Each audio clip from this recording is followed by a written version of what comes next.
Join us live. All right, everybody. You approach the town of Mhiilamniir. It is an elven town in the middle of the high forest. You've been on a wild adventure. You traveled to the area around the Endless Caverns off in the Star Mountains. You hunted a unicorn. You traveled into a ruinous city. It's the home base of a powerful dragon. Managed to escape with your lives. You've traveled northeast to this elven town. I guess you're headed back to your home base all the way far to the northeast, and you're just gonna travel along this route and then get to the river. But for now, you're in this town. You've come out of the woods. You've got all the travel dust and dirt on you, all the road dirt, and you finally see some civilization. It's this elaborate elven city. It's a sprawling town with numerous large temples to the elven gods.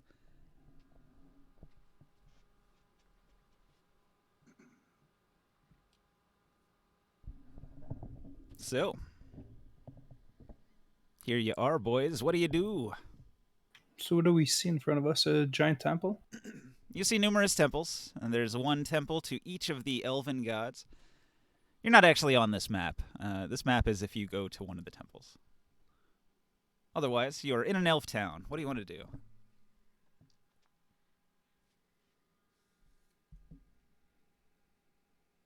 And just imagine you're in the city streets. You can see there's the local trader. They're selling goods. There's a bunch of hunters that are bringing in fresh caught game and selling it for the meat and the furs. And there's various Like to craftspeople up and down the street making little wicker baskets out of the forest goods. like to find the local tavern and try their specialty food. All right. You search for a tavern. Oh, I don't have my dice. Hold on.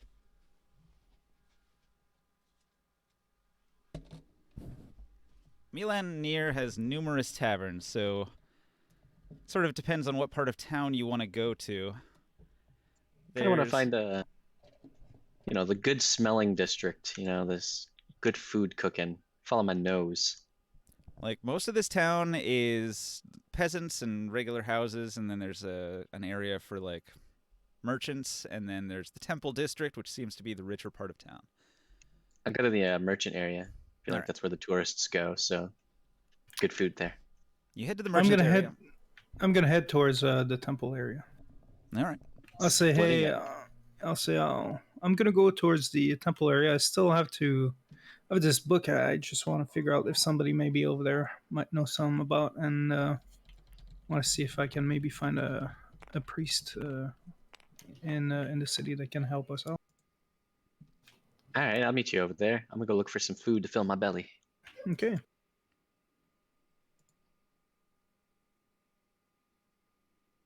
Hey, oh, before you go, could you ask if there's anyone in the city of the name of Byron? Last name Byron. Byron. Yeah, because if Is I it? don't, it's this book that we found over there, in that temple, in the where the dragon was. The family name thing. Yeah, Okay, exactly. gotcha. Yeah.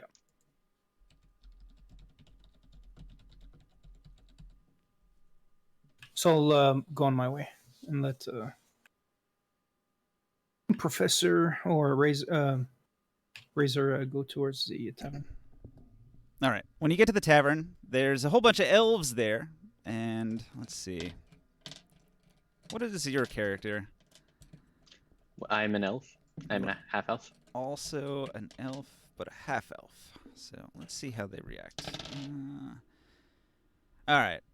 One person in the group is disgusted by your half elf nature, but others are less discerning. So one of the elves will greet you and say, "Ho there, traveler. Do you need a drink?" I drink, and I'm looking for good food. What do they treat the tourists to around here?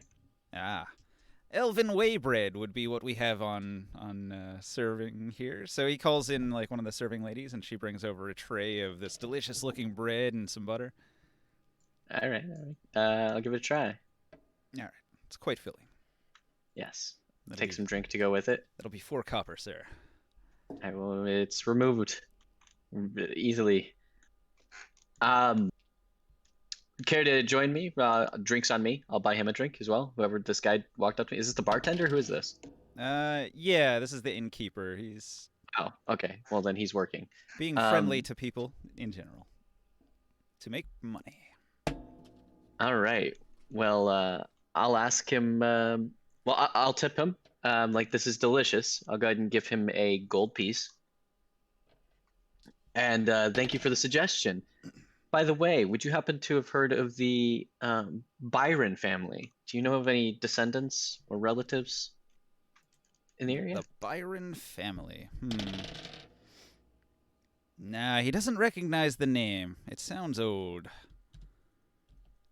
Understandable. Thank you, though. I'll just continue to eat my food and drink my ale. All right. You overhear some chit chat in the tavern. There are some elves that are discussing the trouble at the Temple of Coralon, and some other people are talking about the dragon being more active lately, and how some of the hunters have been worrying when he soars overhead on his hunts, because it's a little too close for comfort. He's got a wide area that he patrols. I will casually listen in on the conversation about the Temple of Corlon, you said? Yeah. If I can pick up any other details, I'm just casually listening while eating. Now, they said it in hushed tones, and they didn't really elaborate, and they didn't continue either. But apparently there's some situation at the Temple of Coralon. Well, that would be the direction that sorry, names elude me. We've been gone for a week, 2 weeks. Morkan. That's the temple Morkan went towards, right? Yeah. All right, I will, Sorry. finish up my meal, but then I'll start heading towards the temple. I'm assuming he will beat me there, though, of course, because I'm. Alright. I've been gone for a while. Did I miss anything there. important? The description of the town. We got to town. Morkan went towards the temples. I went towards the merchant district, and I'm eating in the tavern. Yes. And we were about to do What? Morkan's part. Can I get the description of the town, please? All right. So the town of Mhiilamniir is an elven town. It has very large temples to each of the elven gods. So there's one for each of the elven gods. And then it's basically not that big a city. It's more of a town. It's got the basics. It's got like a trade place where they trade in things that the hunters have brought in from the forest and things that travelers buy and sell. But aside from some merchants that are making some goods and the local farmers and hunters and the temple, there's not much to this place. Although the temples themselves are quite built up and have a bunch of elves that live around them. They have fancy and elaborate temple districts, and then the surrounding areas are much more low-key and sort of blend into the forest, because this is an elven town after all. So they don't pave over everything. They don't chop down all the trees. Everything is very naturalistic, and the trees grow in around the buildings quite nicely. I'm going to find the most crowded area that I can and set up a box to do an interpretive dance performance. Okay, so you're just going to go into the main plaza where the ladies are gathering water from the fountain. You're going to start doing your performance. Yeah, but I have something I want to do like with the performance, but everybody else Morkan can do his stuff and whatever. I'm using it as a guise to send a message to anyone in town who can understand thieves can't. Okay, so Abforth is over here in the plaza putting on a show for these ladies that are gathering some water from the well. And there's some other people strolling by. A couple of them are headed towards the bar over here. A couple of them are headed over this way towards the temple. But Morkan, you arrive at the front gates of this temple here, and the front gate has a couple of guards that are standing out in front of it. And the doors are closed. And there's a sign on the door in Elvish. Do you read Elvish? Yep. All right. The sign on the door says, temporarily closed for repairs.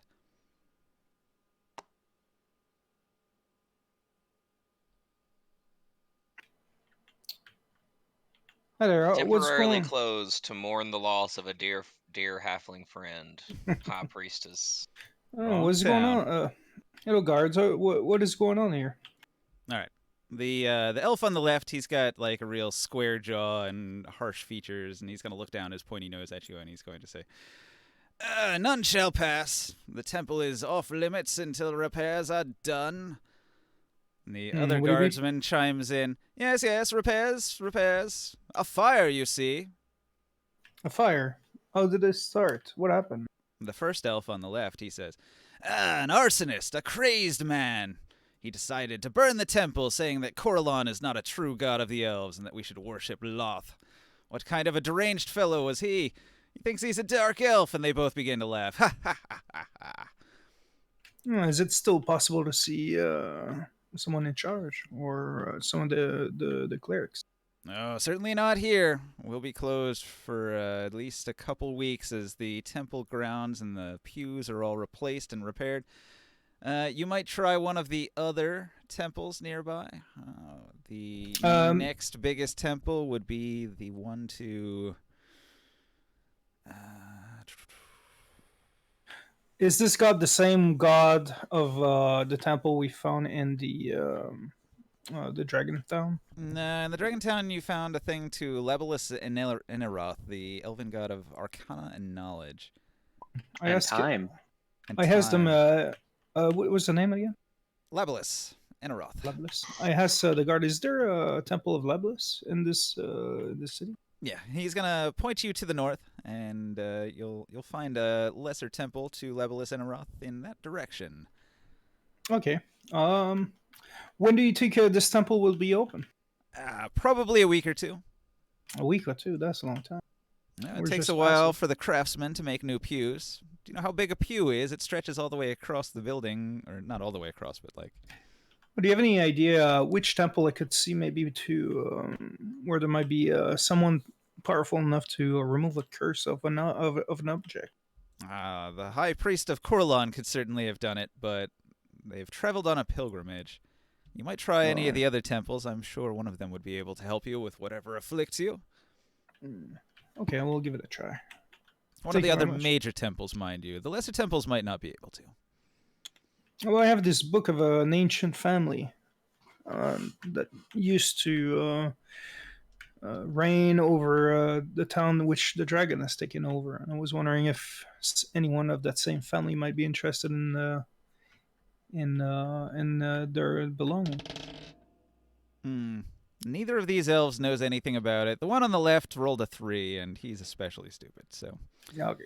The one Well, on thank you the very much. right is a little more knowledgeable. He knows of the Dragon Town and the lineage. He's heard of Byron, but he hasn't heard of anybody with the last name Byron in this town. At least not that he Maybe- knows, but there's quite a few elves here. And maybe any collectors or someone else that might know. Yes, there is a library. You might try there. They take any books that you might wish to sell. I'll give it a try. Thank you very much. Yes. So I'll head towards the Leaser temple. If you Towards the walk north. past the city square, you see Absfor standing on a box doing an interpretive dance. An interpretive. And during the interpretive dance, I'm using thieves cant at a regular interval.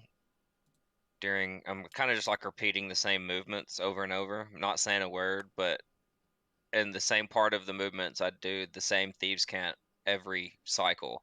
And it says looking for cut purses, backstabbers, and information gatherers. Pay well, willing to hire. Wonder what he's doing over there. So anybody that knows thieves cant would recognize that during my performance. And continue doing that for several hours. Sorry, what was the hidden message again? Let me get that clear. That I'm looking for any people, like I said, cut purses, backstabbers, or information gatherers, but basically anyone that can understand thieves cant. Do you know what I mean? Gilded. Gotcha. Yes. Yeah. And I'm gonna do that for several hours. Then I'm gonna see this inn over here, and I'm gonna go sit down at the bar and have a smoke and a drink.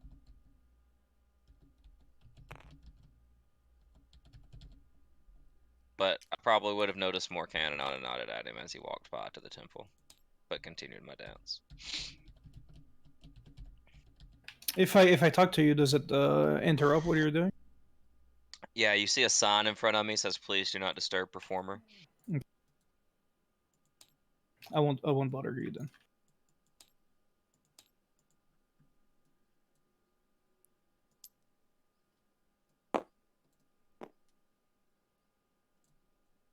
Okay. So you're doing that for a while. Morkan, you head towards a lesser temple.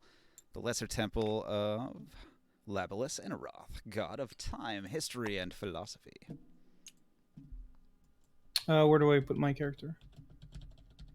It's not on the board here. Move it to the edge or something. Yeah, it's over there. Just leave it there. I want to do something. Try to put those two together. Mm-hmm. Yeah, that's what I was trying to, but I got it. I can do this. Don't you worry. I get to the gate, and is there any guards, or can I just enter that one building? The Temple of Labilis Inaroth is sort of like a library, and it's open to the public. So there are not really guards, but there are attendants at the door that will greet you and show you around and ask what you're looking for. I'm looking for someone that might be interested in this book, and also maybe answer some of my questions regarding what we found in the city where the Green Dragon is looking over. Okay. Somebody's going to appraise your book. It is old. It is elven. I might need time to fully read this to fully grasp the nature of the book you've brought in. Brought in, is that a word? Brought. Okay. So, how much time do you have? Are you going to be here in town for a while? Not extremely long, I don't think so. We're passing by, but I'm encamped in the. But it's not called El Gate at this point. Huh? What is the name of the town that we are at normally? Askelsorn. Yeah, and we're established out of Askelsorn, not too far away. Ah, the old elven keep. Yeah, yeah. We started our own little business. I'm an alchemist out there, but we always go on missions, exploring. And if you could leave the book with us for an afternoon, we might be able to glean enough information from it to tell you about it. Well, I have an idea of what it is. I was able to open it and read inside of it. It talks about the lineage of the Byron family.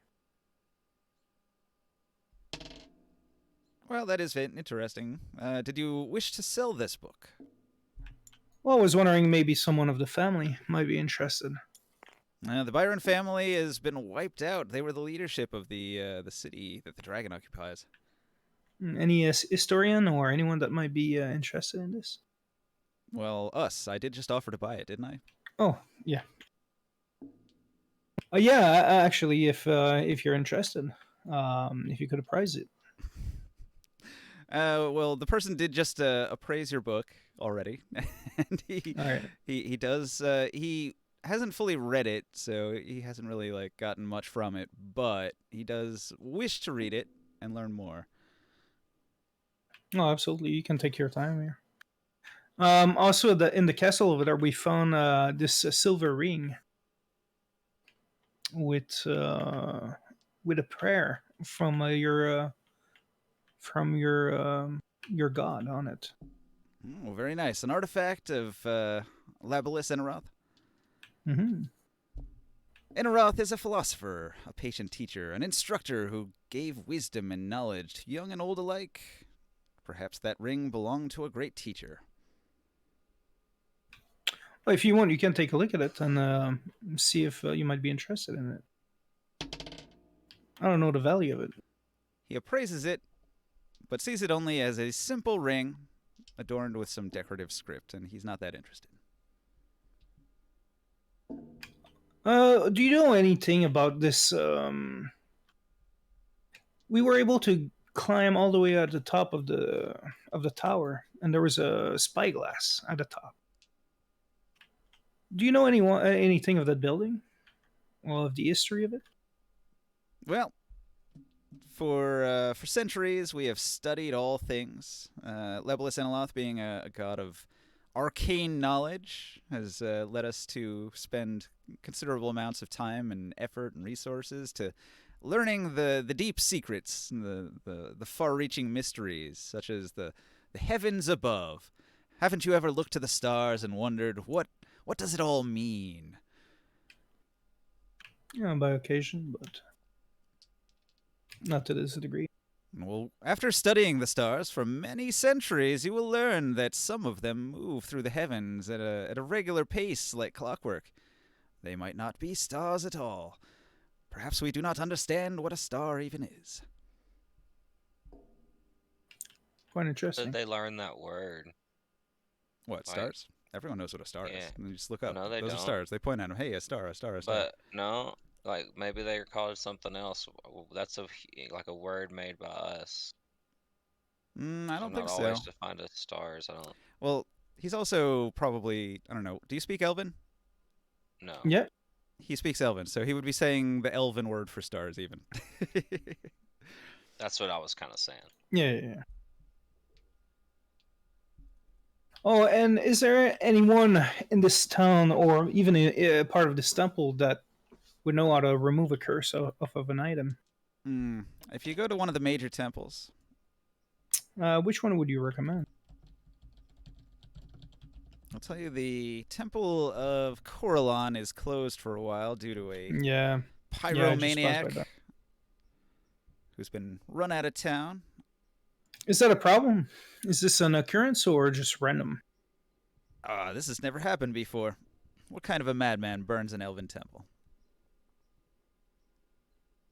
Need any help for retrieving this crazy man? No. Once they're banished, as long as they never come back, that's pretty much it. They'll likely die in the forest or trouble somebody else in a faraway land. Yeah, it's been quite dangerous around there. Getting to this point was pretty hard. After thinking for Yeah. a while, he suggests Angarod. Angeron? Angarod is the unified face of the deity who is both three separate goddesses, Adri, Fania, Hanali, Kalaniel, and Sahinin Moonbow. I'm butchering all of those pronunciations. But anyway, there is a sort of a large temple to this one god, Angarod, which represents three gods or goddesses. And so there's a larger temple to those three goddesses that he'll point off to the southwest if you head that way. That's one of the major temples. The Triune Goddess, Queen of Arvendor. Perfect. Thank you very much. I'll leave you with the book, and when I'm done with my business over there, I'll be back in a few hours. Okay. The librarian reads the book. So I'll just leave over there towards the Temple of Agar. All right. You approach the Temple of Angarod. Angarod. So the Temple of Angarod has these three enormous shrines to each of these three goddesses, and they're all sort of facing inward into a central point, which forms like a plaza where people gather and pray. So the elves are doing their prayer thing, and they're each choosing to look at whichever goddess they favor most out of the triune. Oh yeah, let's step in. Okay. Then the priests of the temple will greet you and ask what you need. Hello, sir. Hello, sir. I am looking for some help. I've acquired an item with a curse, and I was wondering if it's possible to remove the curse off of the weapon. Ah, yes, we clerics of Angarod are considered wise women and sages, often consulted on important issues. This sounds like a Also- dire need. Krios, I got your piece fixed for you with the owl on it. Oh, thank you. You're welcome. It's in the back where it was before. Thank you, sir. So I show. Who can I talk to? Who would be the person that can help me? The high priest. They'll point to an old elf woman. His face is creased with many lines and wrinkles, which is pretty rare for an elf.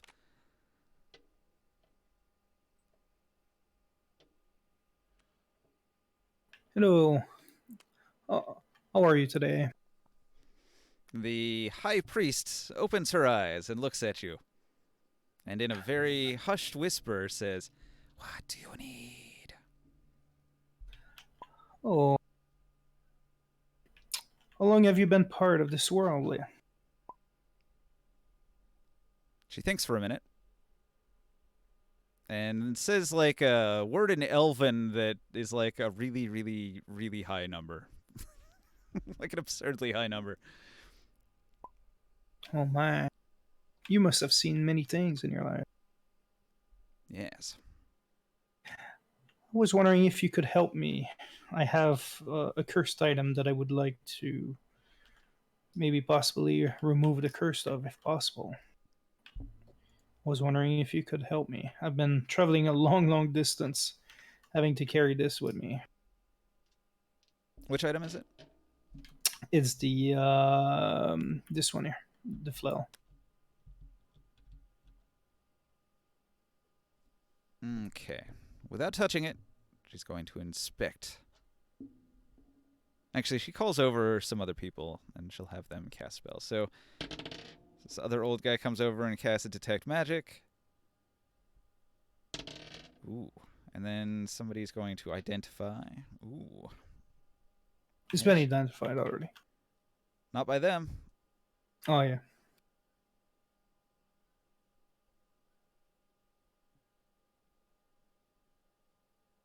All right. The nature of this curse.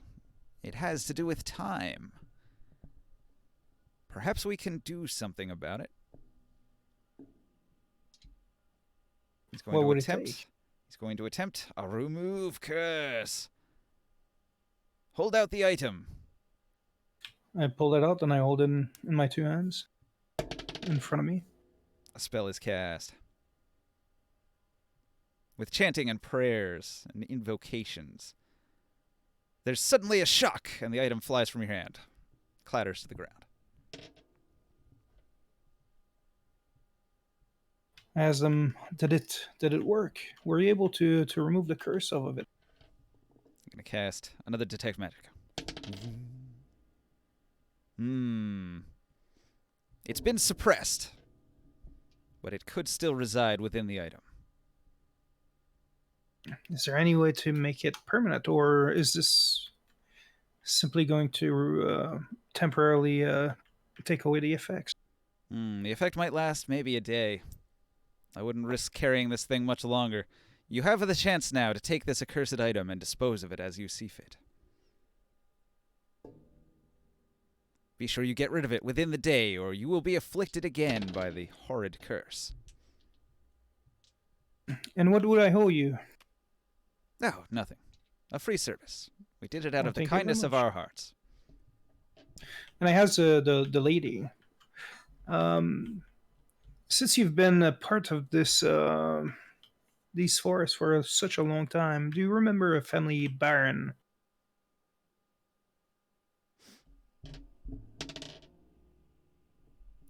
She does remember the Byron family, and in a whisper she will say, Lords of the Dragon's Keep. And do you know of this town, of the town where they were resigning before? Not so far away. Lived there for several centuries. What is so special about the lake across the city on the other side of the town? Good fishing? But why is there a dragon guarding it? She thinks about it for a second, and then she'll describe to you in her whispered tones how green dragons are an aquatic species who breathe both in the water and in the air, and spend a considerable amount of time in the water because they like to be wet. Well, there must be a treasure. Well, of course, all dragons have treasures, don't they? Yeah, well. All right. She's And, tired, and she's extremely old, so the priests are going to say, "You've wasted enough of the fine lady's time." Anyone might help me though. I have this symbol, and I showed him the symbol that Afford was looking for of the half moon. The And it has them. moon symbol.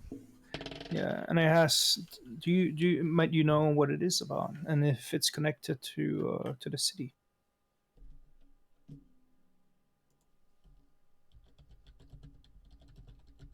I'm pretty sure Coralon's symbol is a moon, so they're gonna think that's what it is. Coralon?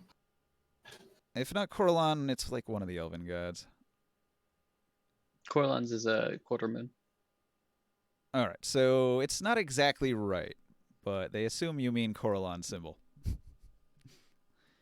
I have a drawing of it though. Yep. Of what? Well, a moon's a moon. They don't know any significance to it. They're like, well, it looks like a crescent moon, but Corlan's symbol should be a quarter moon. It's just poorly drawn. Okay. Thank you. So I'll leave the temple.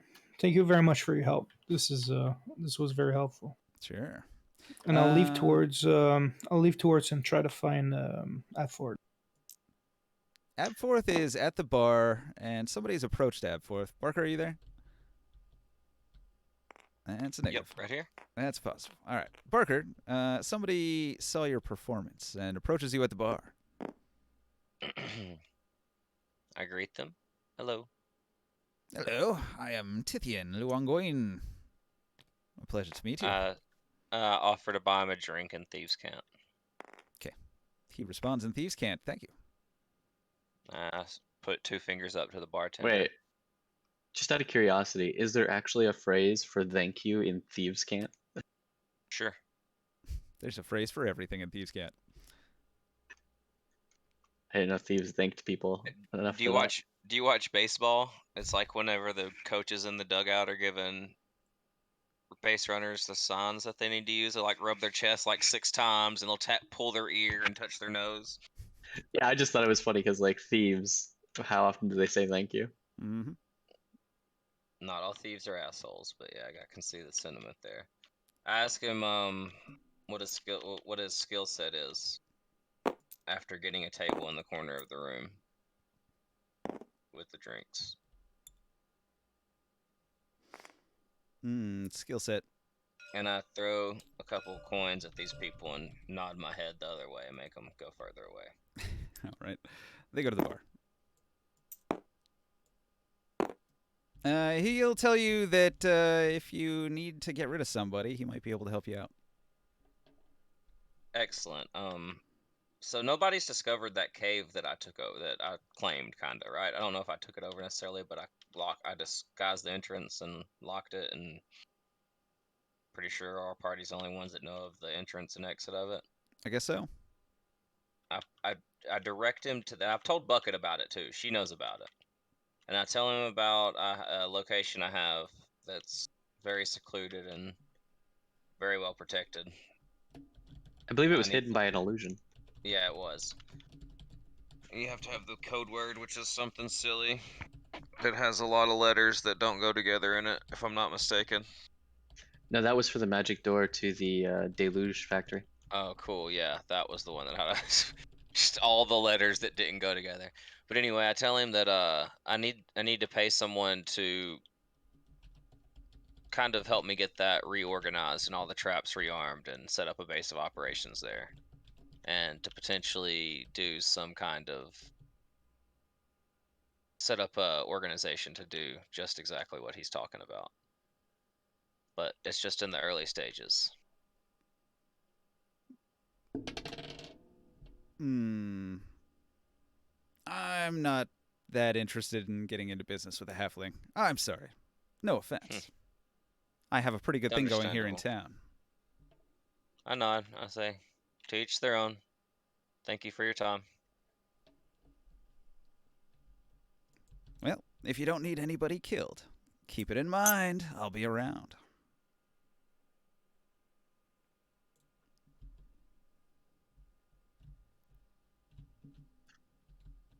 So while that was all going on, I'm assuming I finished my meal, and I would have headed to the Temple of Corlun because I heard there was activity there. Talked to the guards, got the same info. Yeah, basically they'll Morkan. bar the entrance and explain the situation. So I'm assuming like I'm on the tail of Morkan. I would have asked them if they had saw my elven friend and they would have pointed me in the direction of the other temple. I would have gone there, gone to the other temple. So I'm tracing Morkan's steps, trying to catch up to him. Got it. I'm walking with a little bit of a step in. So you'd probably cross the plaza, seeing him crossing the plaza back in the other direction. If you want to catch him in the plaza, you could just run across and spot him there. Ah, hey Morkan. Hey, Razor.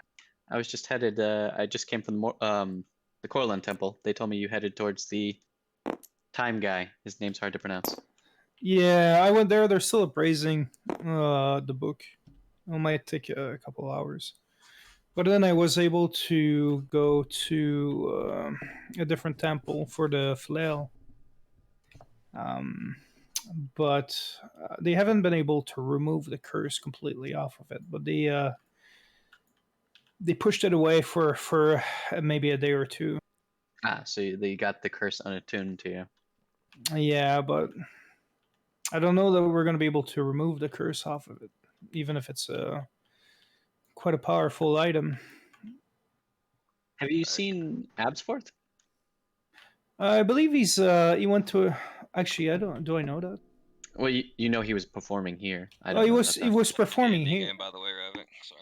He was performing here, so he might have gone. He's not here anymore. I haven't seen him now. There's a tavern right down there. If he got done with what he was doing, he might be waiting for us in there. Yeah, there's a good chance we can maybe go and take a look. I'll have to go back to. But before we go there, I was wondering, are you interested in this weapon? The flail? Yeah. It's interesting. If we could get the curse removed, I would give it a try. I was But, thinking I of that. mean- Or we can always sell it. Try to sell it while the curse is not on it right now, temporarily. That works too. Like I said, I wouldn't stress about it. Like, it's something I want to kind of try out swinging at something, but I'm not sure if it's going to fit me. Yeah, this is a good plan. Go sell it to the high elves. I'm sure they'll be thrilled. Well, we can always keep it and see in town if somebody else can try to remove the curse again on it, but in a permanent way. The trick is you if have to not- find somebody to give it to within 24 hours, otherwise you're going to be stuck with it. I know that, but we're not going to be able to make that happen. So I'm gonna be stuck out with the curse again whenever it comes back, I think. But hey, you have a day where you're not going to be last on the initiative. Yeah, exactly. Let's But go we're and about to see. spend some downtime, I imagine, sooner or later. Yeah, probably when we come back to town. I imagine Kazanlir goes to the bar as well, so I'm just going to put him in here. Yeah, he's probably drunk on his ass. Let's see if we can find Afford. I guess the door's over here. Do I see him? The What's your bustling bar has your allies in it. Kazanlir passed out at the bar. Abforth sitting at a table contemplating. Ah, there they are. Casimir, head on the bar. And Absforth in the corner, surveying the room, as to be expected. Hey, Absworth. Oh, I'll nod and offer you guys a seat. One of you notices that a pickpocket is stealing some coins from Kazanlir. Which one of us? Who's got the highest passive? Not me. I think it's actually Morkan. Probably Morkan then. Whoever has the highest passive notices first. Yeah, probably me. +3. You Yeah. know anything about it? An elf has his hand in Kazanlir's pocket. I yell, "Hey, you over there!" Hey, and then I say, "Casimir, look up!" All right. Kazanlir's too drunk to wake up, but the elf immediately stops what he was doing, looks over to you, and puts up his hands apologetically. I move towards the door.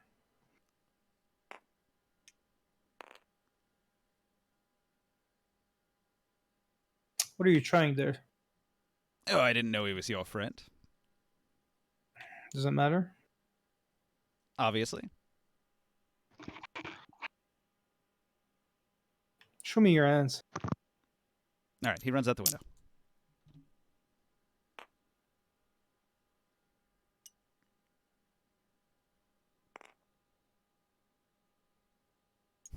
Apparently, guarding the door was the wrong option because he went out the window. I know. These guys haven't done anything. He just And he- dove out the window. Yep. It's like, Right into the bushes and off down the street. Into the back He's alleys, gone. which gives him extra speed. wait, does Fang get an attack of opportunity for leaving Kazanir's there? Probably not unless he was ordered to, and he's just hanging out. His tongue lolling out, panting. I go to the barman. Have you seen what happened? Do you know who that elf was? Just one of the many elves in town. There's got to be several thousand elves in this town. Yeah, well, you know everyone in this town, I'm sure. No, That's not racist. really. Kind of. Never seen that. That's not a regular, huh? Nope. Yeah, so I take cows in there. Wake him up, I guess. There. Drunken Kazanlir- fool. Kazanlir doesn't wake up.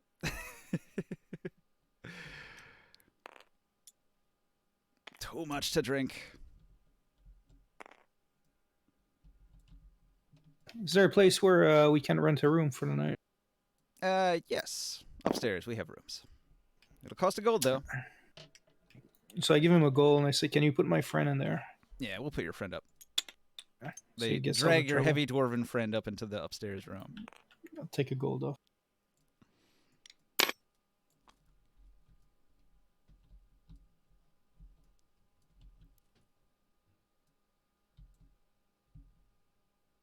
Okay. A bard comes in and begins to sing. Puts on a little show. Some of the elves begin to clap. Stamp their feet in time to the music.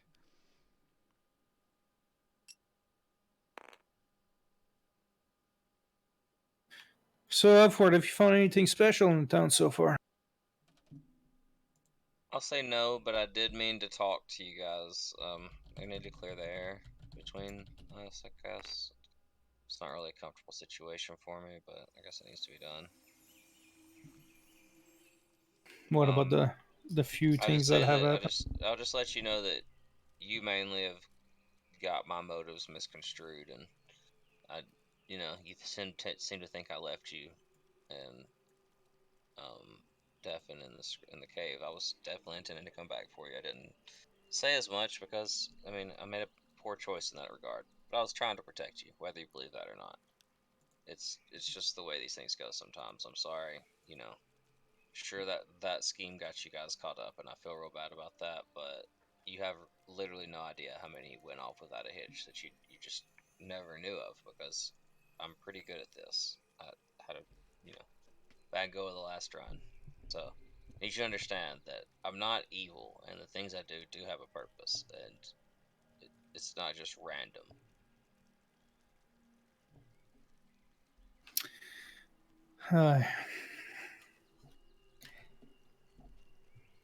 I'm not exactly sure how to look at all this yet, because I've known you for so long. But the only thing really is that you need to be a little bit more open about your plans with us. I mean, I'll try, but the things I do don't really You need to aren't trust. conducive to being open about. I You need to understand that. trust me. Why? See, it goes both ways. If you don't trust me, why should I trust you? Well, because I've never put the entire group in danger. And you've done it several times now. Several times. Give me the other examples. Well, let's say that you've done a few things so far in the group where a lot of people turn around and found what you're doing kind of troublesome. And this last one was pretty dangerous. Like we almost died several times to be able to save you. Told you all that you didn't have to help me. You'd made that choice on your own. It's kind of bad that you pinned that on me. Well, that's what friend does. And I would expect something in exchange, and in return, if something happened to me, I would hope that you would do something Well, to try to help obviously me. I would. I've never done anything that says otherwise. I got us in trouble once. That was not doesn't mean that I'm not gonna like be there for the team. When have I not? I Everything don't I know. do is for the team. Like it's all I do is try to help this group out. But I also have my other things on the side that don't need to involve you guys.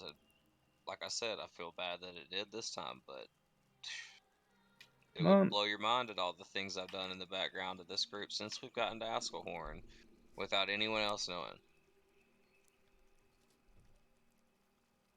I'm sorry that you don't like my secrecy, but it's part of who I am. And I've always been, like, the whole time we've been friends, I was keeping secrets. Just I'm good at keeping them. no, I don't know. It'll take me some time to think about it, and I would like to know, at least to understand what you're trying to achieve. Well, And what that's I the want thing. to do Like, is something maybe a better conversation for on the road than in a oh tavern. yeah, absolutely. But try to help me with that. Find a Well, way to make me understand what's your final goal. I'm not gonna question every single thing that you're doing. I never did. you'll understand. Anyways, It'll make itself apparent, but it might but be a little bit strange right now. what I'm saying is, try not to get us killed with your plans. I never have tried We happen to no, I mix it up. understand, but think about the consequences, I nod gravely and kind of understandingly. and try to also be a little bit more open. I'd appreciate that. You don't have to tell me every single thing. I'm never gonna ask you for every single thing that you're gonna do. Now I know what you're capable of. I'm not gonna question you about all your decisions that you take there, but if it doesn't make sense to me, and if I think it's just reckless, you know very well I'm gonna bring it up to you, and don't Ye- expect any different. Uh, that's the kind of person you are. I wouldn't expect anything less. And the more secretive you're doing things, the more curious I'm gonna be about it. I mean, you know what they say about curiosity. Anyways, listen. Uh, I'll try to forget about this one, okay? But I just be careful and be a little bit more open. I just need you to understand that you can trust me. I nod. I understand. You should know the same of me. It seems that I've trusted you all along. Just because I don't tell you everything doesn't mean I don't trust you. It's you that seems to have a trust problem with me. I'll It's just the leave it at that. danger is the dangers that we were put in, and all of this has been a giant surprise. And I say that's fair, but at the same time, you've made it much harder because everything that's came out of my mouth has been questioned and treated as a lie. So I've had to defend myself from the minute that this came to light. So there's reasons I kept secrets, and Well, you can probably see them. if something happens, clarify things before you start taking other actions That's that are understandable. questionable. Like I said, I've That's what I'm admitted that asking. I was at fault in the occasions of this most recent adventure. I can't do anything more than that now. It's in the past.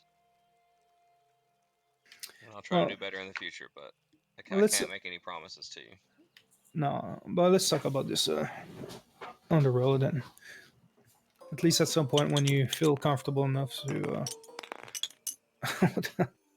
when you feel comfortable enough to maybe share a little bit more of what is going on in your mind, because at the end of the day, I might be able to help you.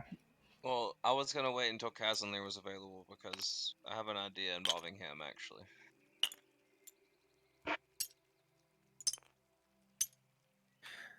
Yeah. Oh, I was wondering, what do you think about this weapon?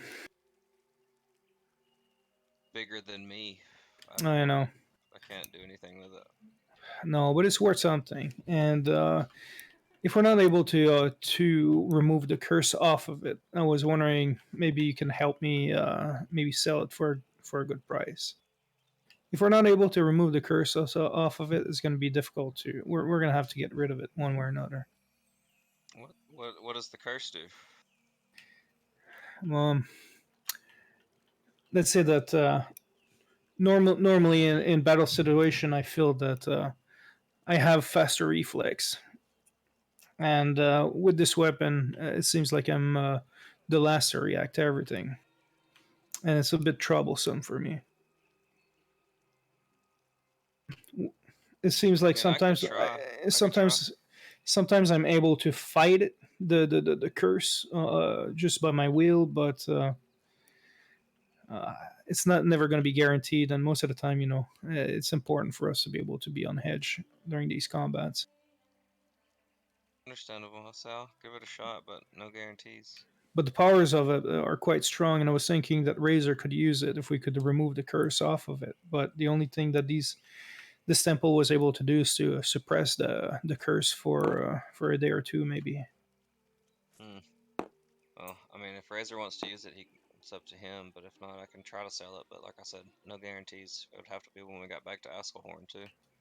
Yeah, well, we'll keep it for the time being. On our way back, the curse is probably going to come back, and I'm probably going to be afflicted by it for some time. It doesn't seem that bad, honestly. Well, it's an annoyance.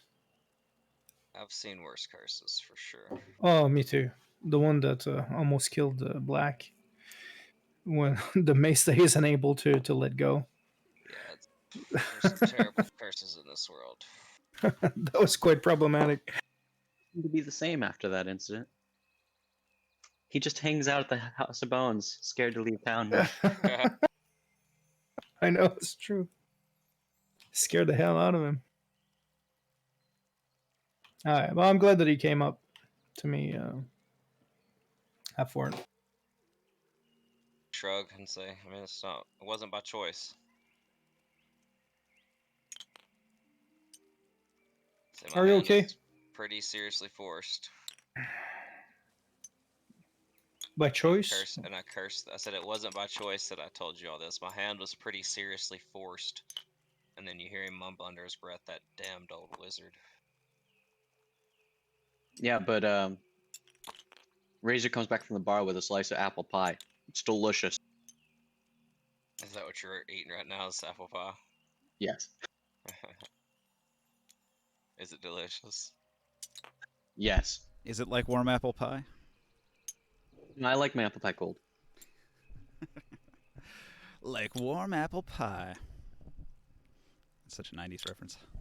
I'm so old. Is that the Natural Born Killers? No, it was American that Pie. American Pie comedy. Yeah. Oh. Where the American kid fucks a pie. Yeah. Yeah. Yeah. Jason Schwartzman fucks a pie.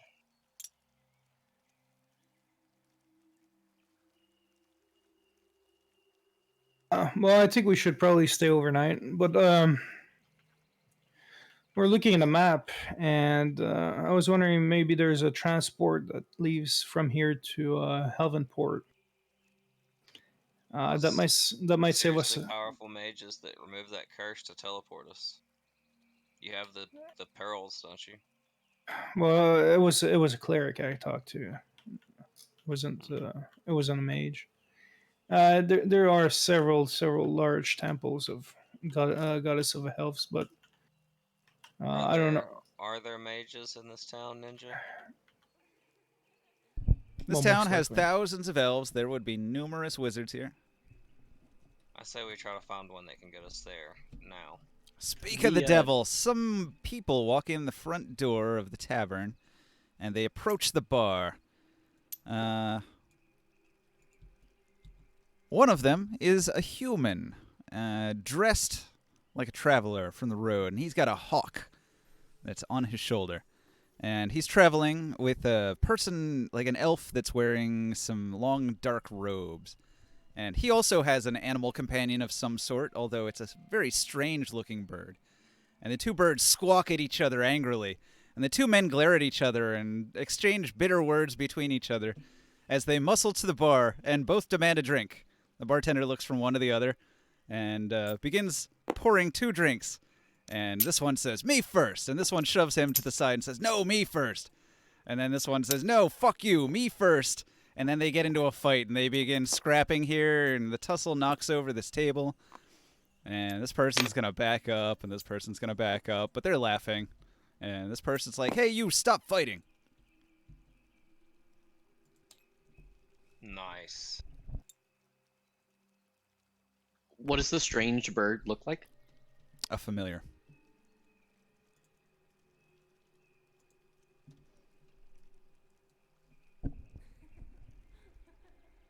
So, aside from being like a magical beast, it's not that unusual, but you can tell it's not a normal bird.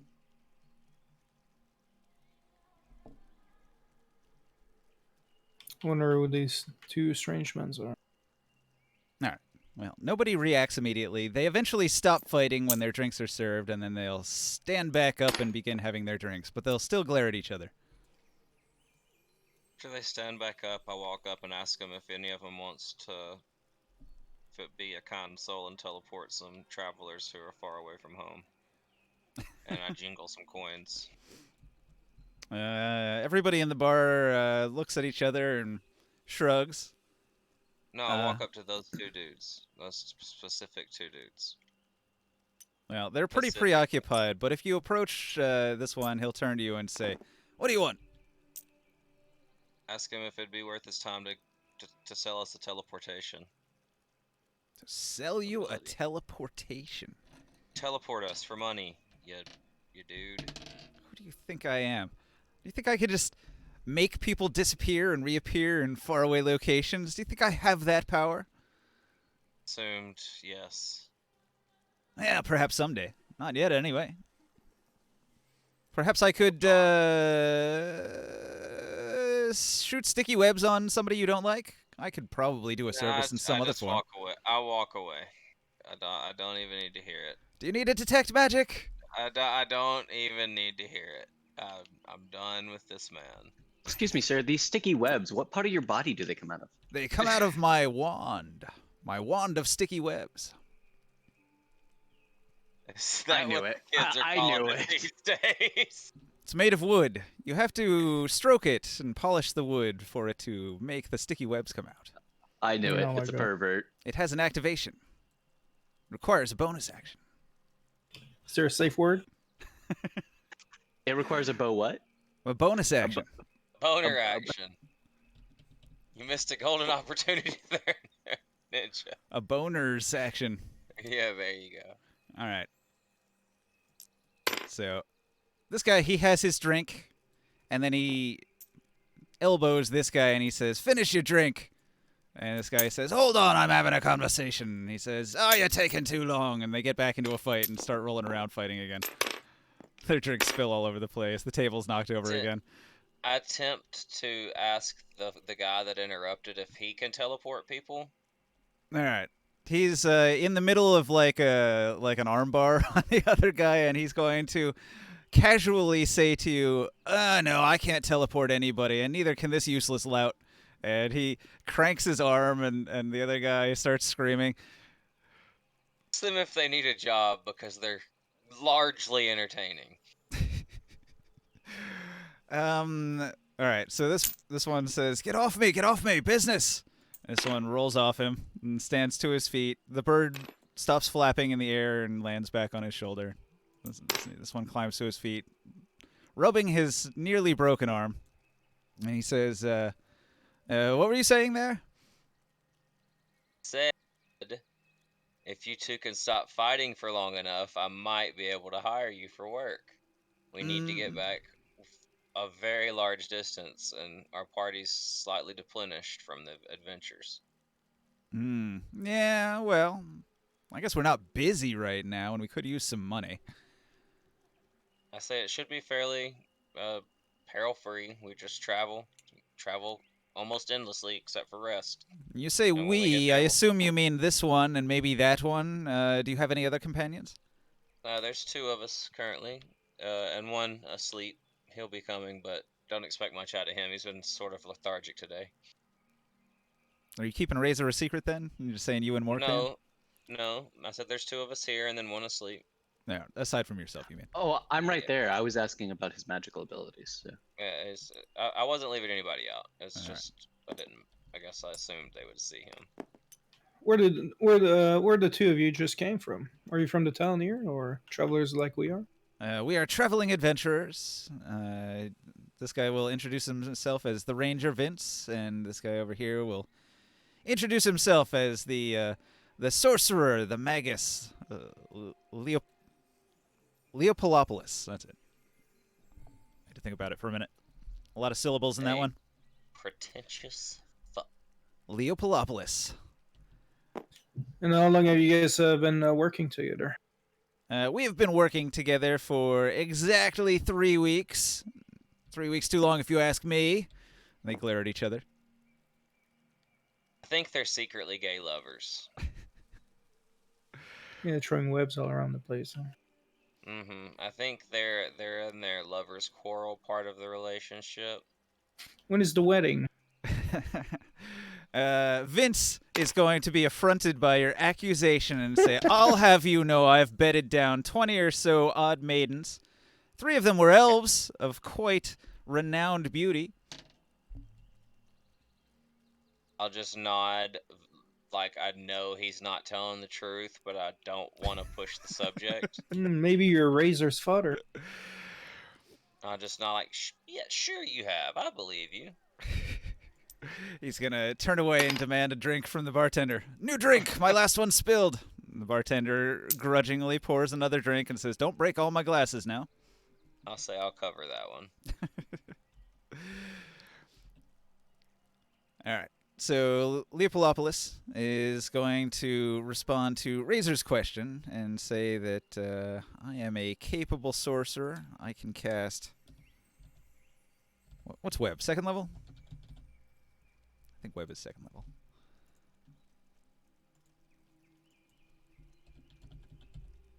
Let me look that up. 5e web.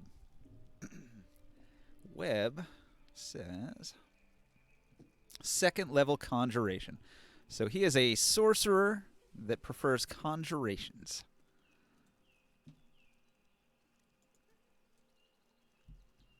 So fireballs and such, huh?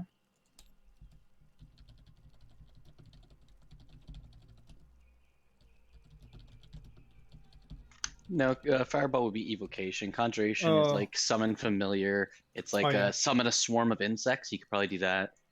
Well, that's why he has the funny bird on his shoulder. Exactly. He's a conjuration specialist. Offensive abilities would be like swarm of insects. He summons a bunch of locusts to attack his enemies. Sounds fucking terrifying. Yep.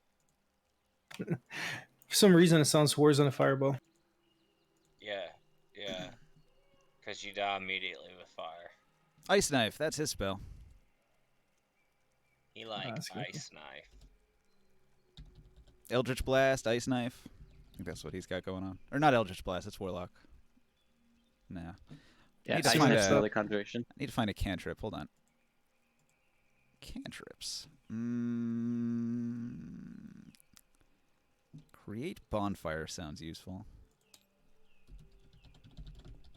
All right, so he describes he has the ability to spontaneously create fire and to freeze his enemies with icicle knives of icy cold, or ensnare foes in webs of arcane sorcery. And also I have my familiar, and he'll demonstrate his magical bird friend. Have you guys heard that that mystery where like they can't find the weapon, but there was a puddle of water, and you're supposed to find out that they used an ice knife to stab the guy to death? I've heard of A that. knife made of ice. Yep. That's pretty much what he does. Basically. What a loser. Leopolopoulos is very dramatic and says everything with flair. He seems to be a bit of a performer. Maybe he missed his calling as a bard. I'm going to call that like a 21 performance on what he just demonstrated there. However, Vince is unimpressed, and he says, he prattles about himself all the time. I'm sick of it. And I'll are ask you? them if they want to work or not. Oh, Yeah, yeah, they're down for work. You haven't offered how much you're going to pay yet, which is Vince's main Well, concern. What are you guys up to, anyways? Like, Well, what leads are you guys to working together? are you from this town, or are you heading somewhere in particular? Leo there is from this town, says Vince, but I am not. I am a Where are you traveler from? from Baldur's Gate, he says, with a thick accent, which only just appeared now.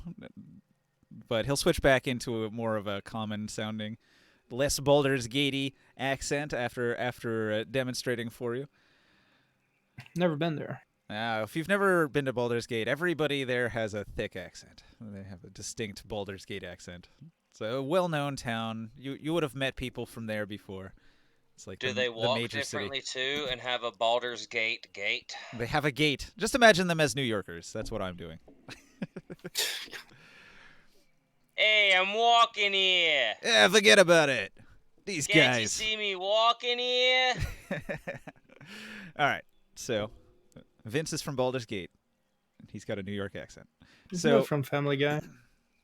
As from anybody trying to make fun of people from New York. Okay. So how much is this job gonna pay? I'm interested. Say that all depends on how good you are at your job. He's Yeah. gonna Share pull out. any- He's gonna pull out his scimitar and go through a series of blows. No, I'm not talking about practical. I mean, practice shit, katas and all this. I'm talking about how well you do in the actual battle. I'll give you a share of the loot, and our pay will be discussed openly with you present, and we'll determine a fair amount after we arrive.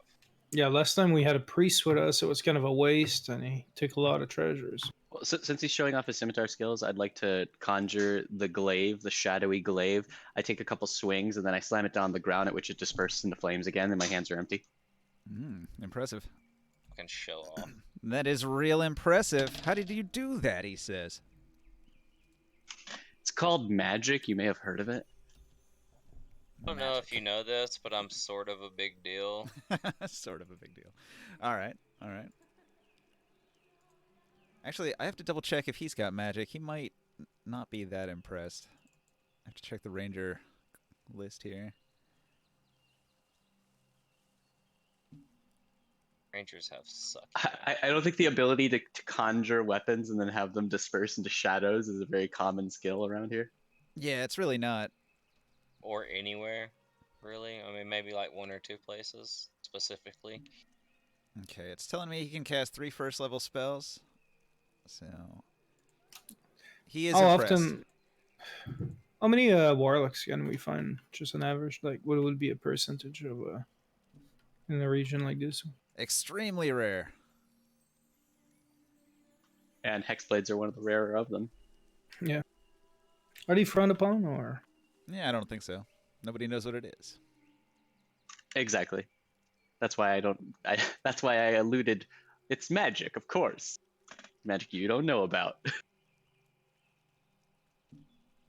All right. Not Similar- gonna say. Special magic. I'm not gonna say I made a blood pact with a Lesser sketchy demon god. A lesser demon god. Yeah. It's not conversational topics there. Well, we were thinking of probably leaving tomorrow morning when the sun comes up. We still have a fairly long travel to go. We're heading towards Elvenport and then up north to the fort. Maybe you have some business out there. Or maybe you could find some work over there. There's always some people looking for adventures, and the town, too, where we come from, do actually hire a lot of people like you. Yeah, we are adventurers and we are traveling. We don't really have plans on where we're headed, so we're willing to travel with you. But how much are you going to pay us to follow you around and join your adventuring life? We're not going to work for free, Well- obviously. So No, Well, I I've, already told I've made you an offer already. oh, I didn't hear I it. What told was it? him. I said we'll give them a share of the loot. That's like common, you know. 1 share each. All right. Yep, and anything additional will be determined by their actual performance in any encounter we might happen upon. This is fair. They will agree to 1 share each. I'm just looking. How And many the spells share does this can be guy no have? more. The share The share has it's a stipulation that they can't take the most expensive item. All shares have to be agreed upon by all party members. Oh, do rangers work like clerics, where you can just pick from the whole spell list? I believe so. I Alright. think you have to prepare them for like an hour or something. Got it. Got it. All right. So then I just have to pick spells. He currently will tell you that he can produce food for the road. He can create a fog cloud to aid our escape if we need to get away from something dangerous. And he'll tell you that he's prepared the ability to heal injuries magically, which is quite handy. Are you more of a melee or range fighter? Just looking at what I have for options here, I think he is a duelist, so he gets +2 on damage rolls with his scimitar when he fights with the scimitar in one hand. Oh, and you, And no shield. Leopolopolis, you're from this town, huh? You said. Yeah. Do you know if there's any good swords or weapon shops in this city? Some place that you recommend? Nah, nothing spectacular. The merchant's No. district will have blacksmiths with regular elven swords that are high quality. Some of them maybe even masterwork, but I've not seen anything that's blown my socks off, he says. I'm looking for something that's a little bit more dexterous than using strength. Well, elves love dex weapons, so of course you'll find a variety of elven weapons that use finesse. All I right, have a I'll have to whip, take a but look. it just doesn't do very much damage. You can use it. It's a finesse weapon. I don't know if you have No, I'm proficiency looking. with it. I don't know. I have to take a look at what I'm capable of using. Martial weapons, just in general.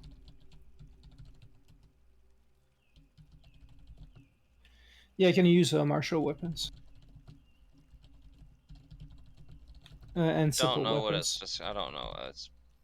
I think it's a special top. I don't know if it's like just a martial weapon, but if you need it, you can use it. It only does a D4 damage though.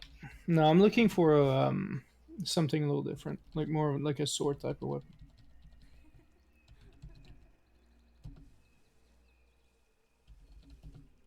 I'll go and take a look over there. I still have to split anyways and go and see what they think of the book that I brought from the castle, from the dragon castle. I believe scimitars like his are finesse. Hence, he's a ranger using one. He's probably a dex character. Correct. What are the damage on a scimitar? D6 or D8? I can't I remember which. think it's a D8. Yeah, Pretty I believe good. it is. Yeah. Oh, that's not bad at all. I'll have to look for something like that. And scimitars look badass. They're one of my favorite weapons. Do you have the Grit and Glory book? Did you download that? Yeah, I'm gonna have to go and take a look at it again. Yeah, go check out the weapon table on there. I can't remember where I put it again.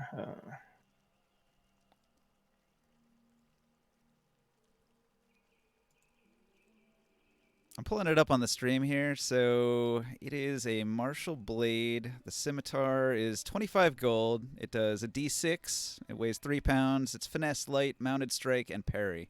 So if he's got a horse, which he should, then he can make mounted strike with it. Mounted strike is pretty useful. Just double check. I need to what get that a does. better horse than what I have though for something like that. So when he's riding a horse and it's going like 40 feet or faster, he can use the momentum of his mount to deal one powerful strike to a target that's not prone or smaller than him. If the weapon also has reach, being prone or size differences don't matter. Let's see. So the mount dashes in a straight line through the position of the target. And when you enter reach, you can spend one of your attacks to make a special melee attack. If it hits the target, suffers vulnerability to the attack's damage. Oh, that's hardcore.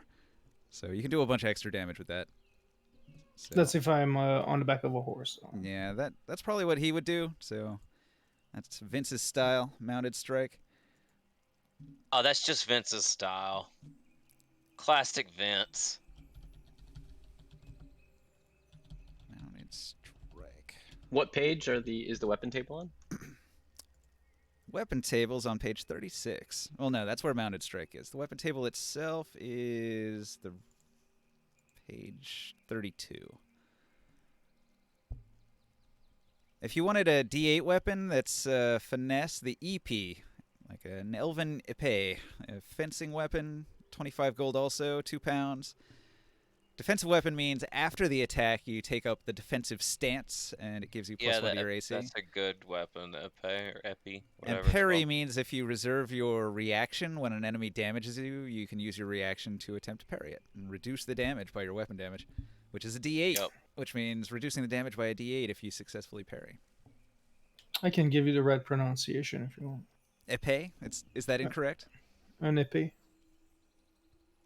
Whatever. Yeah, pretty close. Épée. That word is impossible for me to say correctly. I want to say EP.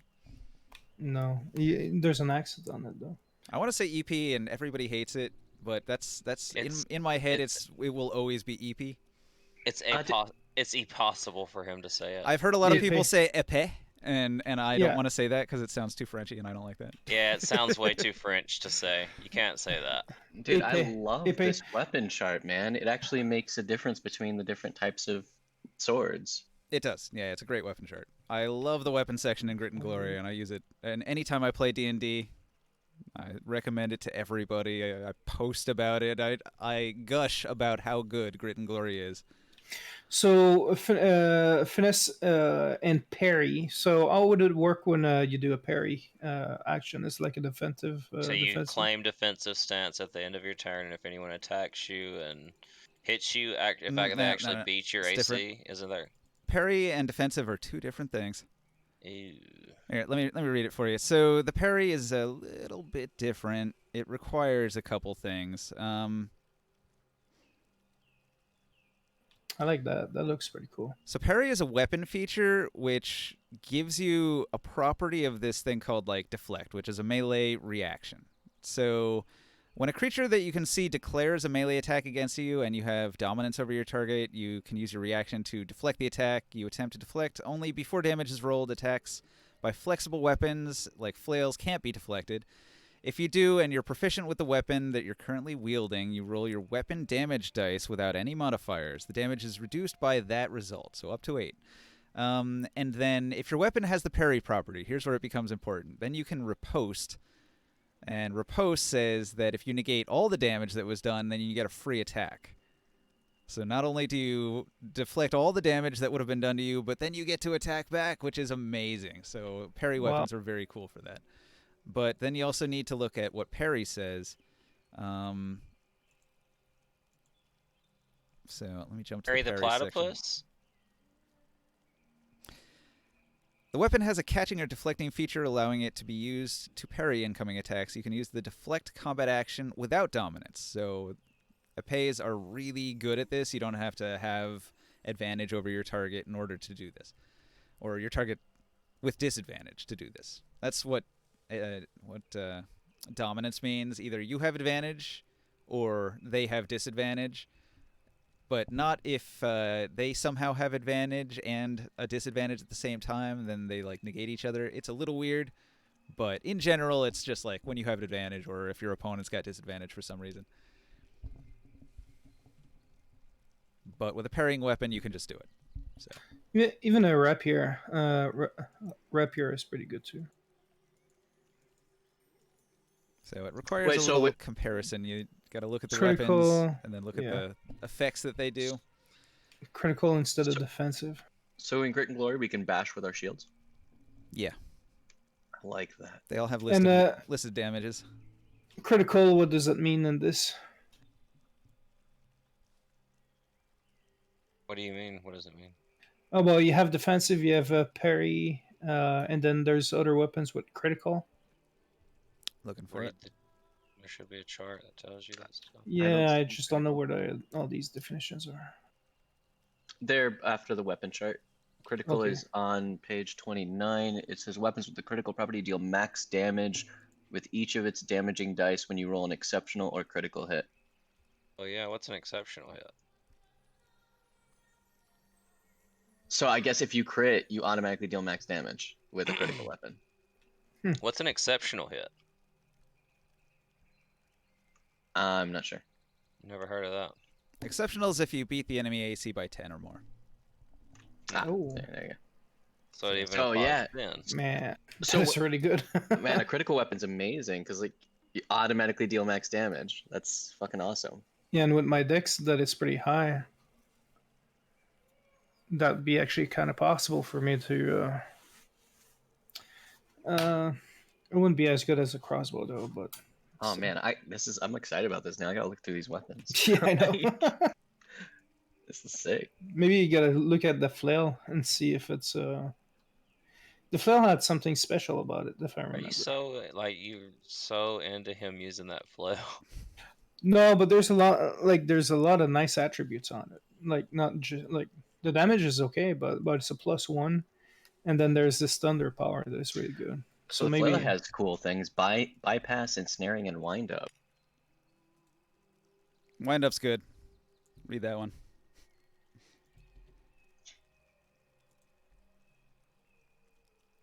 Bypass ignored AC from shields. That's pretty good. The Grit and Glory book makes fighters actually fun to play because it had so much more variety, so many more combat actions that you can do. The weapon thing, you can change weapons and get different properties for different situations. You can grapple with a flail, apparently. Mm-hmm. It's not very good, though. I wouldn't recommend it. The mechanics are kind of shit. for grapple. For weapon grapple. Okay. A bunch of those things rely on your like weapon attack, and sometimes it's just easier to grapple with your hand. Yeah, but then you gotta put down your weapon. Yeah, and then like a lot of things will like break the grapple because it's just the weapon that's grappling them. It's not like you have a firm hand on them. Doesn't that kind of immobilize your weapon too? Yeah. Like you can't really use it during that time. Yeah, basically. And wind up. This weapon can be used with extra time to prepare a more devastating attack. Mhm. On your turn, you can forego your attack to begin a wind up. Oh, that seems cool. For the next attack with a wind up weapon, you can extend the crit range by 1. So if you crit on a 20, you now crit on 19 and 20. If it Isn't hits that great? double the, yeah, you double your strength bonus to the applied damage if you crit too. That makes flails a lot of fun, especially against enemies with shields. It's like, oh wait, your AC is 2 less? Great. And you crit on a 19. Like, and if a fighter's using that, a fighter who crits on a 19 already, like, then he crits on an 18.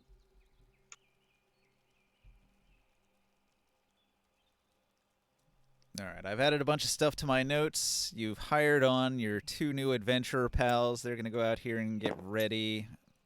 They actually have horses. Let me find some horses. I got. I thought you were about to say they're gonna go out here and get wrecked, and I was like, yes. Get wrecked. Curved blade elven. That looks pretty cool too. It's a 2-handed. Yeah, there'd be a lot of those in this elven town. Yeah, parry critical. It's a 2-handed weapon. Finesse weapon still. I can declare a sweeping attack with a glaive. If damage from a sweeping attack would reduce a creature to 0 hit points, you may deal the weapon dice in damage to another creature adjacent to you. That's awesome. It's like you continue your swing. Yeah. So yeah, if you know you're gonna kill them, the excess damage I guess spills over. If the damage received reduces a creature to 0, you may deal the weapon dice in damage to another creature adjacent to you. Is that what you're using right now? Yeah, I'm using a glaive right now. Wow, this book is awesome. Holy shit. Oh, sweeping attacks are made at disadvantage. So Yes. Still, I have gives to you an roll at opportunity. disadvantage, but I have a chance to spill my damage over to a second target. But imagine if you're flanking the enemy, then you have advantage, and then it gives you disadvantage. They cancel each other out. You're making a regular attack. Yeah. Yeah, and if I kill the target, the excess damage spills over. And if you can That's get double fucking sick. advantage, then you're making the roll with 1 advantage. Because it's only negating 1 of your advantages. Confusing. No, it's not Yeah. really. It's not really. You just Here, if I had like a thing, let me grab a component here. I'll grab the Go Bull. So that's a bit laggy. So here's a black piece. Here's a white piece. I can get rid of that bull now. It, So in Grit and Glory, apparently, you have to make attempts to disarm a two-handed weapon at disadvantage. So correct. So let's say I get an advantage because I'm flanking. So this is my advantage. But then, like, something gives me disadvantage, like I'm knocked prone. I'm still flanking the enemy, but I'm knocked prone, so I can only attack his ankles. So that gives me a disadvantage, but I had advantage because I'm flanking, and so these negate each other. So +1, -1, 0. I make a regular attack. But then let's say somebody casts a spell on me that gives me another advantage. Now I have double advantage. These two negate each other, but that one's still advantage, so I have advantage. Confusing. It's really not. It's really not. I know, dude. I'm memeing right now. You did a great job explaining it, actually. All right, guys. They mount up. Yeehaw! Ride 'em, cowboy. Cryus still wants to know about that book. They ride in circles. Not quite done yet, sorry. I know we went on a tangent there, but there's still more to go. More tangents to happen. Sure. It won't take too long. wait, how do you roll a D3? What the fuck? Yeah, there are D3s. There are, yeah. What? They're cylindrical. Yeah, apparently there's a quadrin. What's the It's point a of that? weapon and it's a D3. Yep. A quadrant. What is that? What is a quadrant? No clue. It's No, piercing that's not damage it. apparently. Okay. Is it this one? No. Is it QU? QUADREN. I'll have you know that's actually quadrain. Oh, hey, I just Googled it. Apparently it's like it's a handle with 4 points coming out of it. Okay. Oh yeah. It's like a punching kind of weapon. I don't have one here, but you know what you can do is just have a D6. 1, 2 is 1, 3, 4 is 2, 4, 5, or Oh, maybe not. 5, 6 is Oh 3. yeah, true. You can do that. However, there is an actual like low range dice. I thought There I had it is. saved, but I don't have it here. I don't know. Maybe I just can't Sorry. find it. I didn't mean to like go off on a tangent here. I'm just like I'm impressed. These weapons are intense. I told you more tangents will be coming. Yeah, no, like I'm just going through these weapons. I'm like, there's I so warned many. him. He knows. All right. So these guys are gone, and we're done. I kind of done this series. So I thought you were gonna ask if those dudes had read the book or whatever. yeah, that's what I'm doing. I'm leaving, and I'm going back to something is loading right now. Dice. I go back to the Oh, he smaller found temple, a D3. To the library where I left the book for appraisal. You go to appraise the dice. All right. I want to see the D3.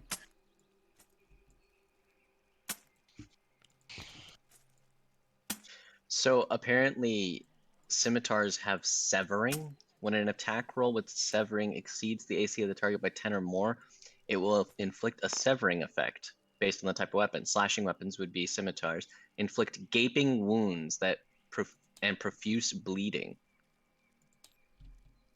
Sexy. Can you guys see this? So This is a I guess they D3. bleed for future turns. Okay. Yes, I can see that. There's a D3. The fuck is this? It's a D3. You have to It's look got at an- the number here. You see that? The 1? It's Check got like it an out. R and a P and an S on it. I got a P. It's a Now it's a 2. specific die for a game. Oh, okay, on the side, on the edge. Yeah, It's you look got- at the it's edge. got- It's got the 1, 2, 3. It's got numerations for a game in whatever game came from. And then this one, hit location dice. Yeah, Ah, that's my kind of head. cool. I like this one here. 12 face there. Right in the chest. Sweet. Oh my god, the groin right here. That'd be kind of cool to actually use if we're doing a lot of martial stuff. You need a whole system for that. D&D Yeah. doesn't do it. I think maybe you can make some kind of in one of the editions you could make a called shot with a penalty, and if you could still hit, then you'd say, yeah, you hit that part, and then they had like a table where it's like, oh, hitting the groin causes stun or whatever. But 5th edition hasn't really done that yet. They've kept it You can simpler than that. you can do that in the Weird West RPG. What is it called? Deadlands or something like that? Deadlands? All right. Yeah, you can do that in that. Never played it. I've heard of it before. Okay, so I'll go back to the library. All right, you return to the library where the people are reading your book. Your book Yeah. on lore. I given them like several hours. Wait towards maybe the end of the day when I go back. Do you have a card for that book? Do I have a what? A card for the book? Yeah. Where is it? You said it would be valuable to a descendant of the family because it would prove they own the town. Yeah. But if the whole family's dead, This I one guess- here. This one. No. Don't you? Did you not watch Game of Thrones? There's always a bastard in a blacksmith shop somewhere. Yeah, somewhere. Yeah, I'm upset they didn't play him more towards the end. Like, I feel like he could have done. Oh, he fought 2 times. You know, he got to fight some. Nah, his So it's his just that biggest one claim to line, fame was Byron. taking what's her face's virginity. Yep. It was about the lineage of. Araria. All right. After reading your book, he's rolled a 16 on that roll. 16's pretty good. He found a notation on the family and an heir. A surviving heir. However, they don't live in Mhiilamniir. They live to the east in Elven Port, according to the notation. Oh, hey. Well, that's perfect. So That's you might where we're at. find a descendant of Lord Byron in Elven Port. Let me make a note. Do you have a name of a person that you might know of? Nope. Have they changed their name since then? No clue. How would he know?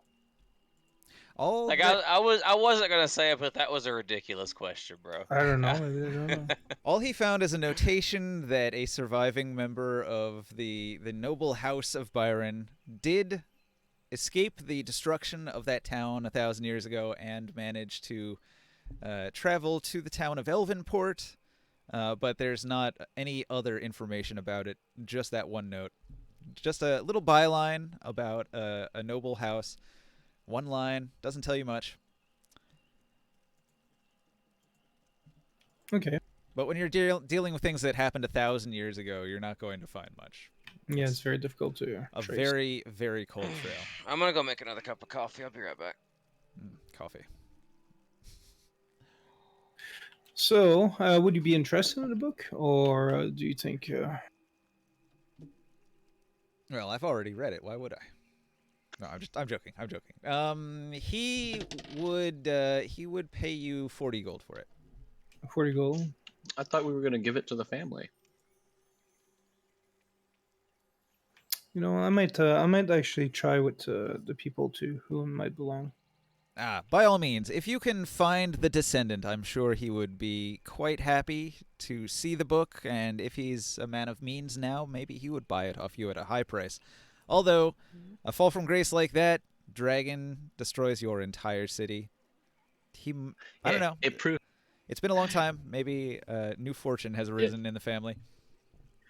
the book proves that he owns a town that's being destroyed by a dragon. Yay! Well, it might be more, even if it's not the gold, maybe it's a valuable item that they might still be interested in. He is going to make a suggestion to you.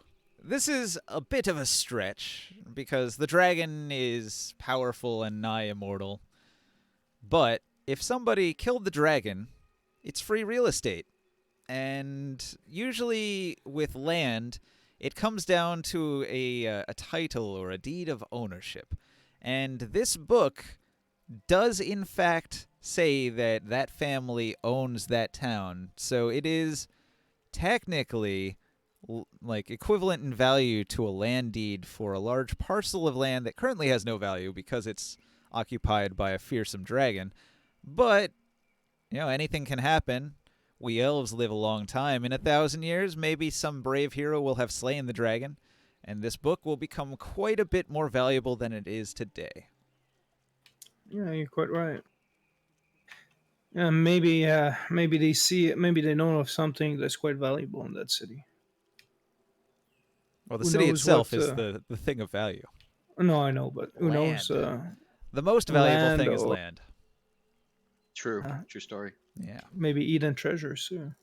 Oh, there's bound to be treasures there as well. Yeah, Dragons. that only a family would know about. Well, that was very valuable information. What do I owe you for the research you've done? 100 gold. 100 gold. Consider it a donation. If you don't have it, a lesser amount would do. I can only spare about 20 gold. All right, fair enough. They will accept your 20 gold donation. They'll add it to the library coffers so they can buy some new books. Thank you for the service. Well, maybe you learned something interesting out of this. They nod. Knowledge is They nod and smile, but you might have overheard some whispers of, what a cheapskate. I'm back. Welcome back. What I miss? Just Krios ripping off some librarians. and a bunch of assholes. What a jerk. I leave with the book, and then I move. I go towards the village, towards the merchant area, and see if I can find a blacksmith or a weapon smith.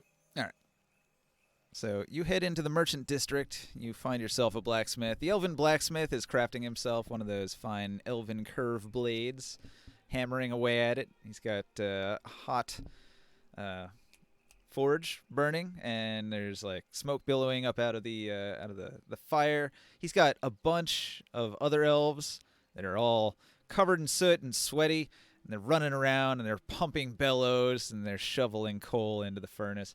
And the blacksmith himself, he's hammering away at this curved blade. And as he sees some customers potentially approaching, he's going to quench that curved blade into a big barrel full of cold oil that he's got here. And there's a strong hiss. And then he dusts off his hands. And he says, "Hello there. How can I help you?" I'm looking for a weapon that I could use, something that is a little bit more dexterous. And I was wondering maybe if you have anything like a epee or maybe a rapier. Yeah, Can I either take one. just a second and tell you that that's just great roleplay there, Ninja? I mean, world building, Ninja. Just fabulous job. My descriptiveness. You like that? Yeah, it's great. Yeah, it's a good job. I have a. Go ahead. I've read over 1,000 fantasy novels, so I could just Yeah, reach. you said you've listened to all those Brandon Sanderson lectures about world building and shit. Yeah.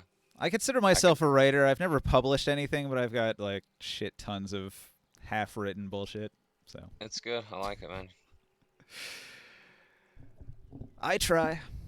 So you are in the merchant's district, and what do you ask the blacksmith?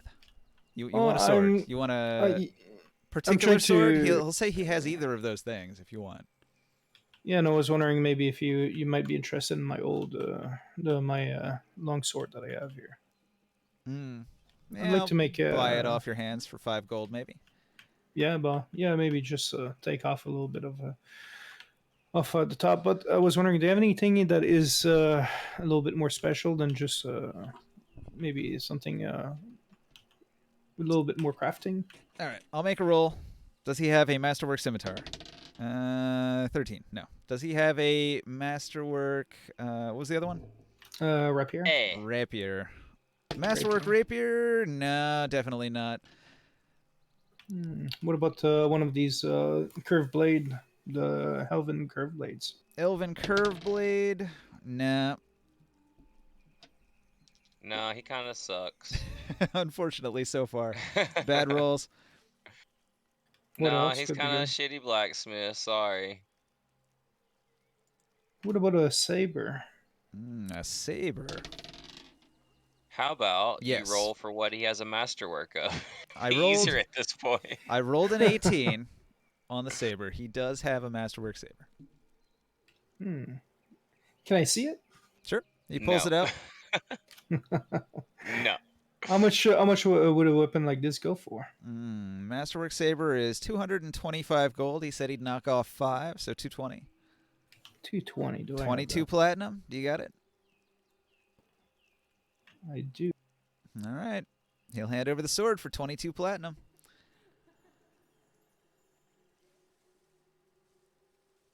So that has severing. That's the thing I was talking about. That it inflicts bleeding. I'm wondering how that works.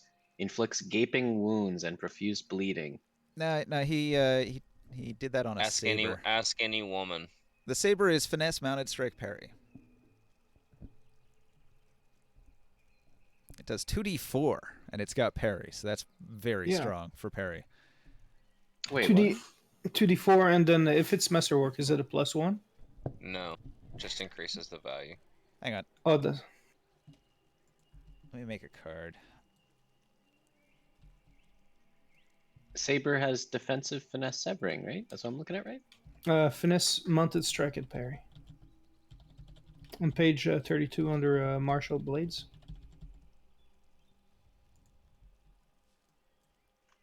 Maybe I'm looking at a different book. You potentially got an earlier edition. Get version 6.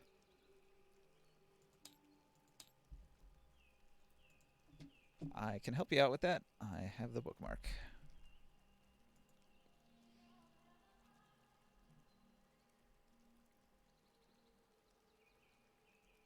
Somewhere. Had? Maybe not. Nope, maybe not.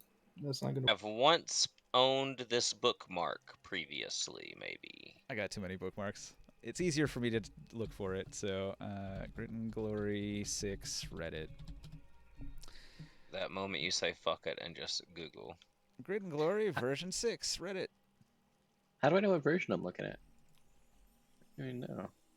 Very carefully. Doesn't have a version number on it. Maybe it's version 1. Yeah, you've got the OG. All right, this is a direct download link, so don't be scared.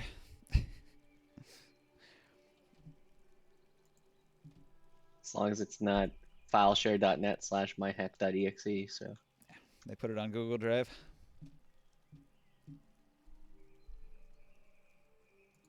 All right, what was I doing just before that? I was going to my loot table. And I was going to look up finesse. You're gonna put it on not a finesse, put it on a card or so. I was going to look up masterwork properties. So let me find that. And you're gonna make a card for that item. Yeah.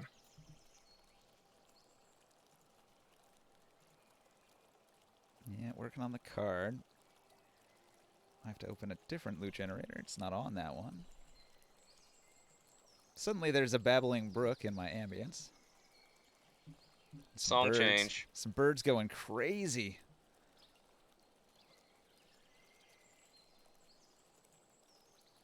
Alright. Here's my rarity list. We're going to have to make a roll. So,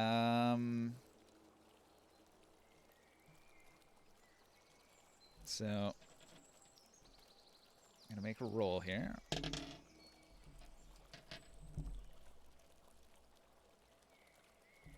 Yeah, Are you using the Grit and Glory armor as well? I am not. I hate that section. Oh, okay. I was like, I can get these underlays to put under my armor? Interesting. All right.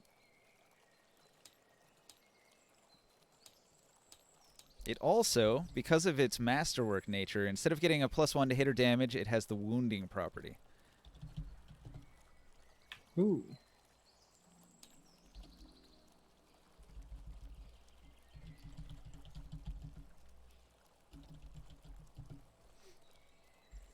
So this is a masterwork, steel, elven, saber.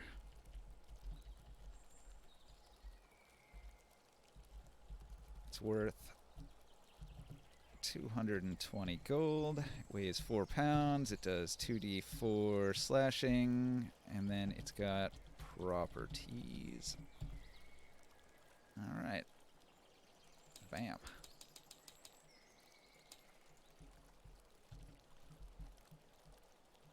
You have yourself a sword.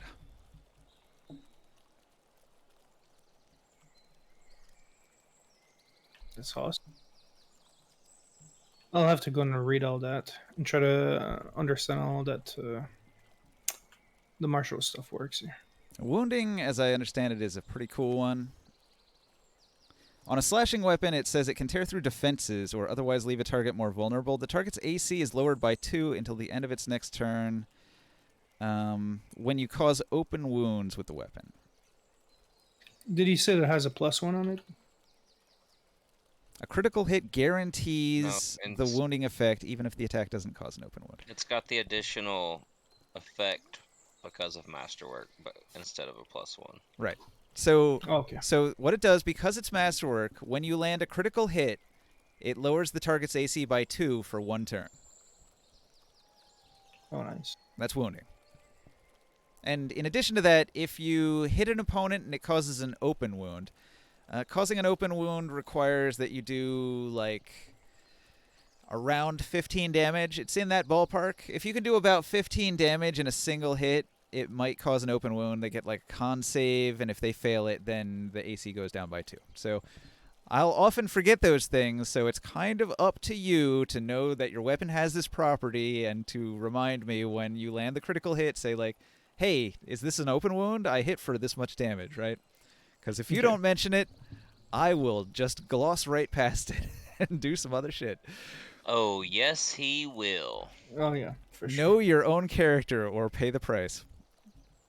It's going to be open wound and it's going to burn. You can even be like, hey, Ninja, I got this new ability. Will you please keep it in mind? And he'll be like, sure, I will totally keep that in mind. Thank you for telling me that. That's a good call because I forget these things all the time. And then every circumstance after that, he never remembers. Well, man, the AC -2 is pretty But good, he man. does have like 4 D&D games going at a time, so that's understandable. Yeah. I don't know, 2.5, 3. Enough.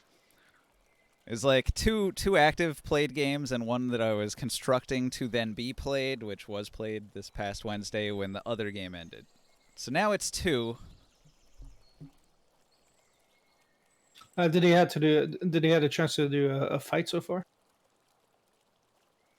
In the other that game, nah. Yes, there were fights. However, the fights were entirely done with roleplay and DM railroading. Like one player said, "I'm going to use magic to dig a 5-foot trench in the ground," and I said, "Okay." 4 half-giant guards arrive and beat you unconscious because you're making an escape attempt. Okay. So there was combat, but we never rolled any initiative or did anything. It was just like, you're unconscious now. You just got beat the shit kicked out of you. Congratulations. So I didn't feel like going into combat turns because it was so one-sided that they stood no chance. And even if they did defeat those 4 half-giants, another like 12 half-giants would arrive, and they would be more deadly than the first 4. So then they'd just get their character killed if I didn't knock them out. One of those situations. Anyway, we digress. We're playing D&D. What are we doing here, guys? You're in an elven town. You have 2 hirelings. They're ready to go, but you're still moving around, shopping. Anybody else need to do any shopping or roleplay? Visit some NPCs? Anything here in town? I would like to have a long, drawn-out monologue discussion with an irrelevant character in the plot. Drawn out discussion with an irrelevant character. All right. No, I'm just kidding. I'm good to go. There's a bunch of irrelevant NPC elf females right here. They're just having a discussion about linens. I tell them that they should try my linens out, and then I wink, and then I walk away because I'm playing hard to get. Mm.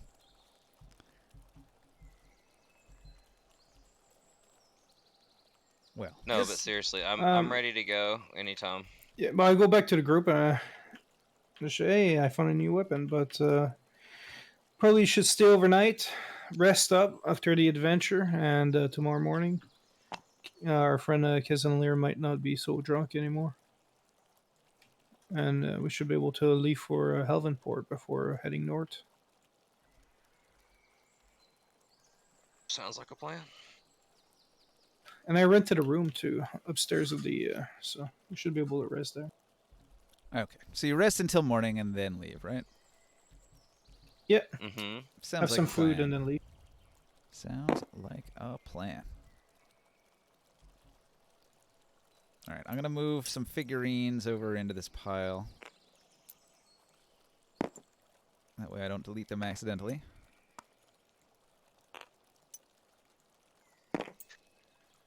If you grapple someone with a hooked spear and they break the grapple, you automatically hit with an attack of opportunity. Right? And it does the weapon damage. It's fantastic. Yes, that's cool. It's what you get for breaking free. Yeah. Don't try to break free from my hooked spear, you take damage. All right. Oh, yeah. Grit and Glory is great. For fighters, it makes fighters so much more strategic. It's so good they should name it Great and Glory. Oh, right. Shit. I'm looking at these. Give These. this man a gold star. I like how the version 6 has it separated by type of weapon. That's super helpful compared to the one I was looking at. Yeah. The other So now edition I'm was just looking at cool, the pole but arms. there's some significant changes for this one, version 6. Anything about range weapons in there? There is.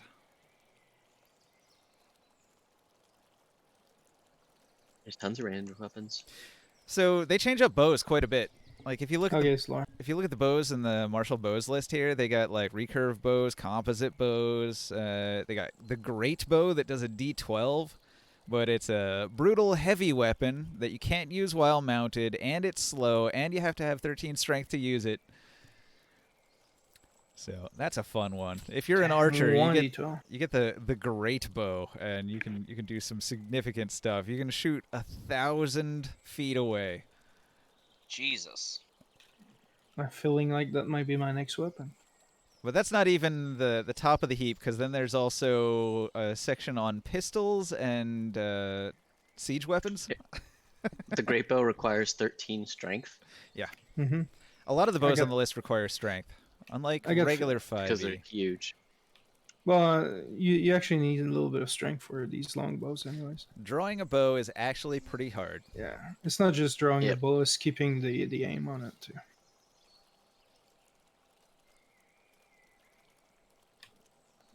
I have 15 strength, so There we go. 30-pound mangonel for only 7,500 gold and a wagon and a bunch of horses to carry it. You can do 13d10 damage. I could maybe see if there's someone in town could make a bow for me. I do have a. They're not going to make a bow for you custom right now, but like they have all these bows. So if you want to buy one of these, you could buy it. Oh, not in this town, but when we go back to the camp under like maybe during a like off time, Right. Like Sounds work good. and things like. That is fair.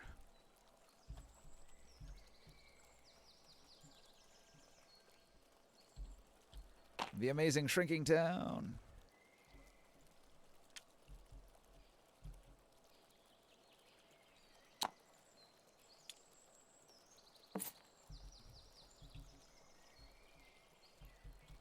Okay, and then we need party location in Mhiilamniir. Here you are.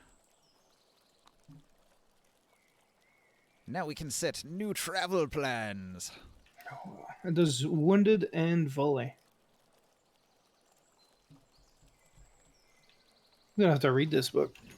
That's awesome.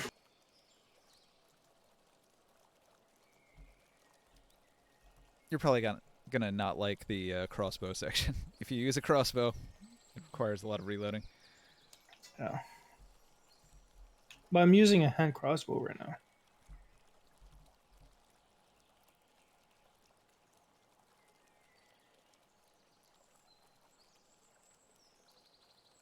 And for my class, it really doesn't matter. Like the crossbow is just more like an aesthetic like option, you know.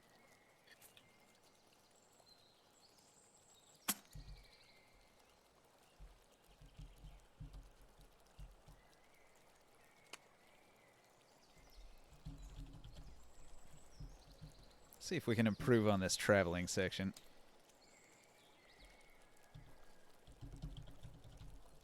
Now, you want to travel through the wilderness, and you want to go to Elvenport. There's a road to the nameless dungeon here. You don't want to go there. But there is a road. You do want to stay on the road. You can move real fast while on the road. The chance of negative encounters are very low here. Haven't we gone to the nameless dungeon? Yes, yes. Yeah, It's already that's the cleared place. out. Yeah, That's why I'm saying you don't want to go there. yeah. Well, we have a pretty good idea of kind of the area we're in. Oh, wow.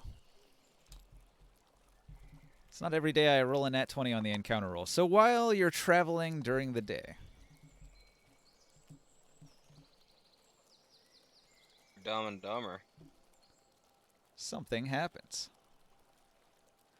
I'm gonna need to prepare a couple things here, so let's assume you guys spend several hours either riding or just walking through the wilderness, and you're welcome to RP and talk to each other for a few minutes while I prepare some stuff here. Can we assume that Kazanlir hears this, and I'll just fill him in on what happens after, I guess, if he's not gonna be able to be... I don't know if he can... Well, he said he was going to mute himself, but he was going to listen, so I assume he's hearing some of this. Yeah, so if he's muted, I'll just talk like he's here, and maybe he can speak up if he wants to, I don't know. It's up to him. Anyway, I'll just mention the plan that I had, and I'll say... Oh, hang on, I'll wait till I can hear him in there getting food for the dog, so he's definitely not listening. Is it just with me or with him, or am I there? It's gonna be for the whole party. It's the start of my actual plan. Like I have an idea forming.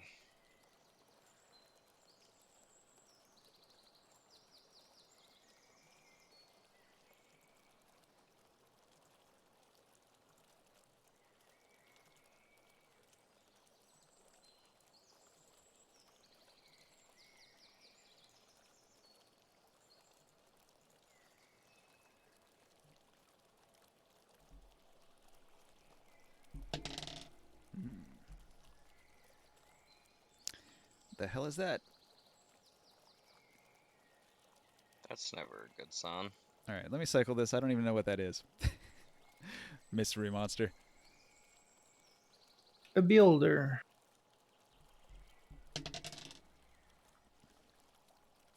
Not exactly sure what it would do on the road, but hey. Interesting. Something that we did not kill from the nameless dungeon. Now, this happens before you get to the crossroad where it goes off to the nameless dungeon.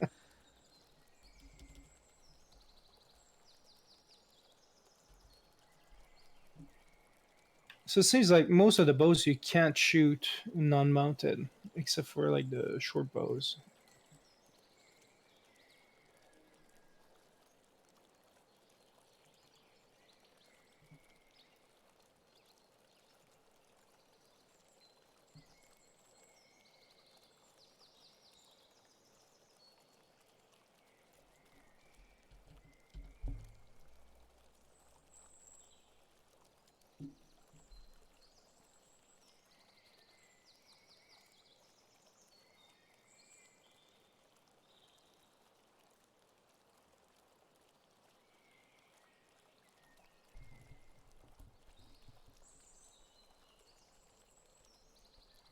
Well, I guess this is a good time for a 5-minute break then. If we're not going to do that RP Kev's thing. probably... I think he's smoking. I just wanted to wait just a minute so he could get back and hear what I'm saying. Right.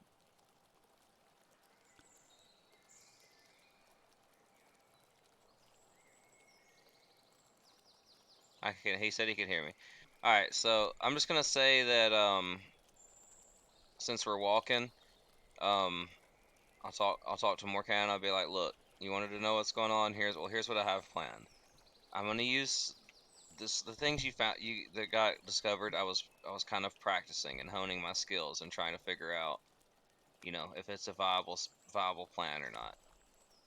And despite a couple setbacks, I think it might actually work. So what I want to do is we've had a lot of problems in town getting assistance and getting the things we need done because of nobles of different families being in control and not allowing us access to places, or just not being able to manipulate the locals in control to have circumstances be more favorable for our party. It seems like we're always having to fight an uphill battle to get anything done or to seek justice in a town. Which with for example with the lady that was going to get murdered even though she was innocent. We're constantly having to do these things and it seems just silly to me that we don't take it into our own hands to make it easier upon ourselves, and that's what I've been attempting to do. I'm attempting to build relationships with noble families and powerful families in the area in order to forge, in order to maybe upset power balances in the world today and get us people that know us and trust us and are willing to work with us on our side instead of being against us like always seems to happen. And I know you don't agree with, me killing people, but in situations like it's sometimes the only thing that will actually work. So this is what I've got planned. This is the start of my plan. I don't know how long it'll take to enact it, but this is what I have envisioned for the future. I want to dispose Jaren. What's his last name? The guy in town, the head of the guard. Oh yeah. Jaren I think you're Bladewalker? right. Bladewalker, yeah, Jaren Bladewalker. I want to dispose Jaren Bladewalker, and I would like to Kazanlir to take his place. And also, uh, Morkan, you bring a very interesting opportunity to this plan that I had not foreseen. If there's actually a survivor to this Byron family, and they own Dragon's Keep, and they're the rightful heirs to it, we could definitely use that to gain influence over those people Mm-hmm. and make them the first family that we use to kind of gain influence in the city. You see what I mean?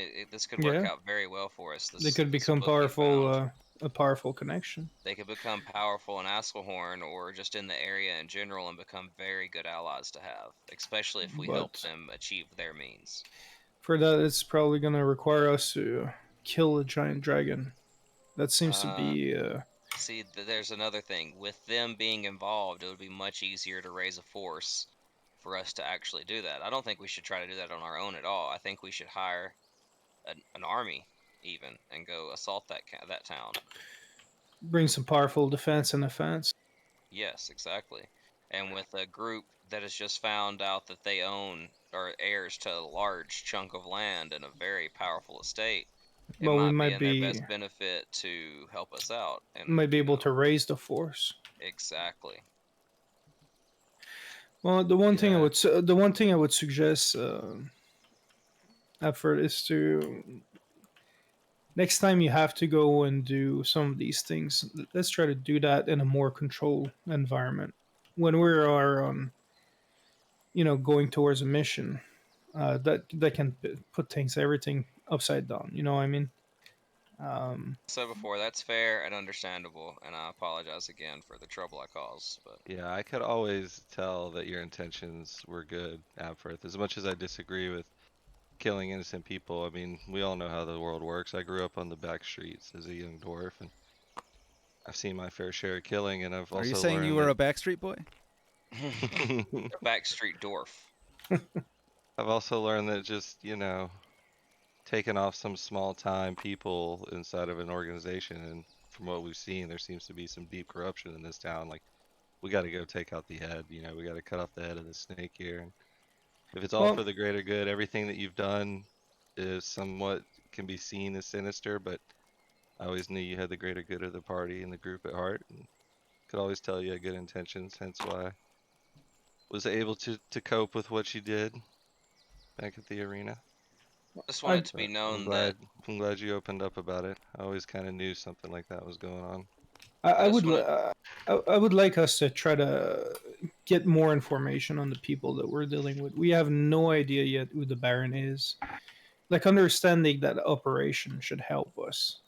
Right now, things like it seems like we're pulling it, like we're pointing towards I'm not one. sure the Baron even exists at this point. No, maybe not, but exactly we should understand that because whatever we attempt, we could make a mistake at the same time. Hmm. Uh, I prefer, for us to have a better plan.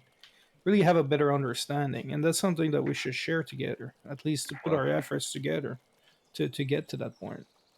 I think Apfirth was onto a good idea. You know, I have a good rapport with Jarin and the City Watch, and I think that's our in. We have this whole deluge operation that we could use as some type of way of trying to make sure we gain his trust to Well, be able to infiltrate what's really going on here and find out who the head of the town is. And at that point, we'll hopefully have, through Abfirst's work and all of our successes, we will then have acquired some type of allies in this town, some type of family or houses that support us, and well, we'll have the manpower and the backing to actually be able to do something about the corruption that we know is rampant within the city watch. So we're gonna need, you know, to get some support before we can do something, because right now, you know, we can't really trust anybody in this town, you know.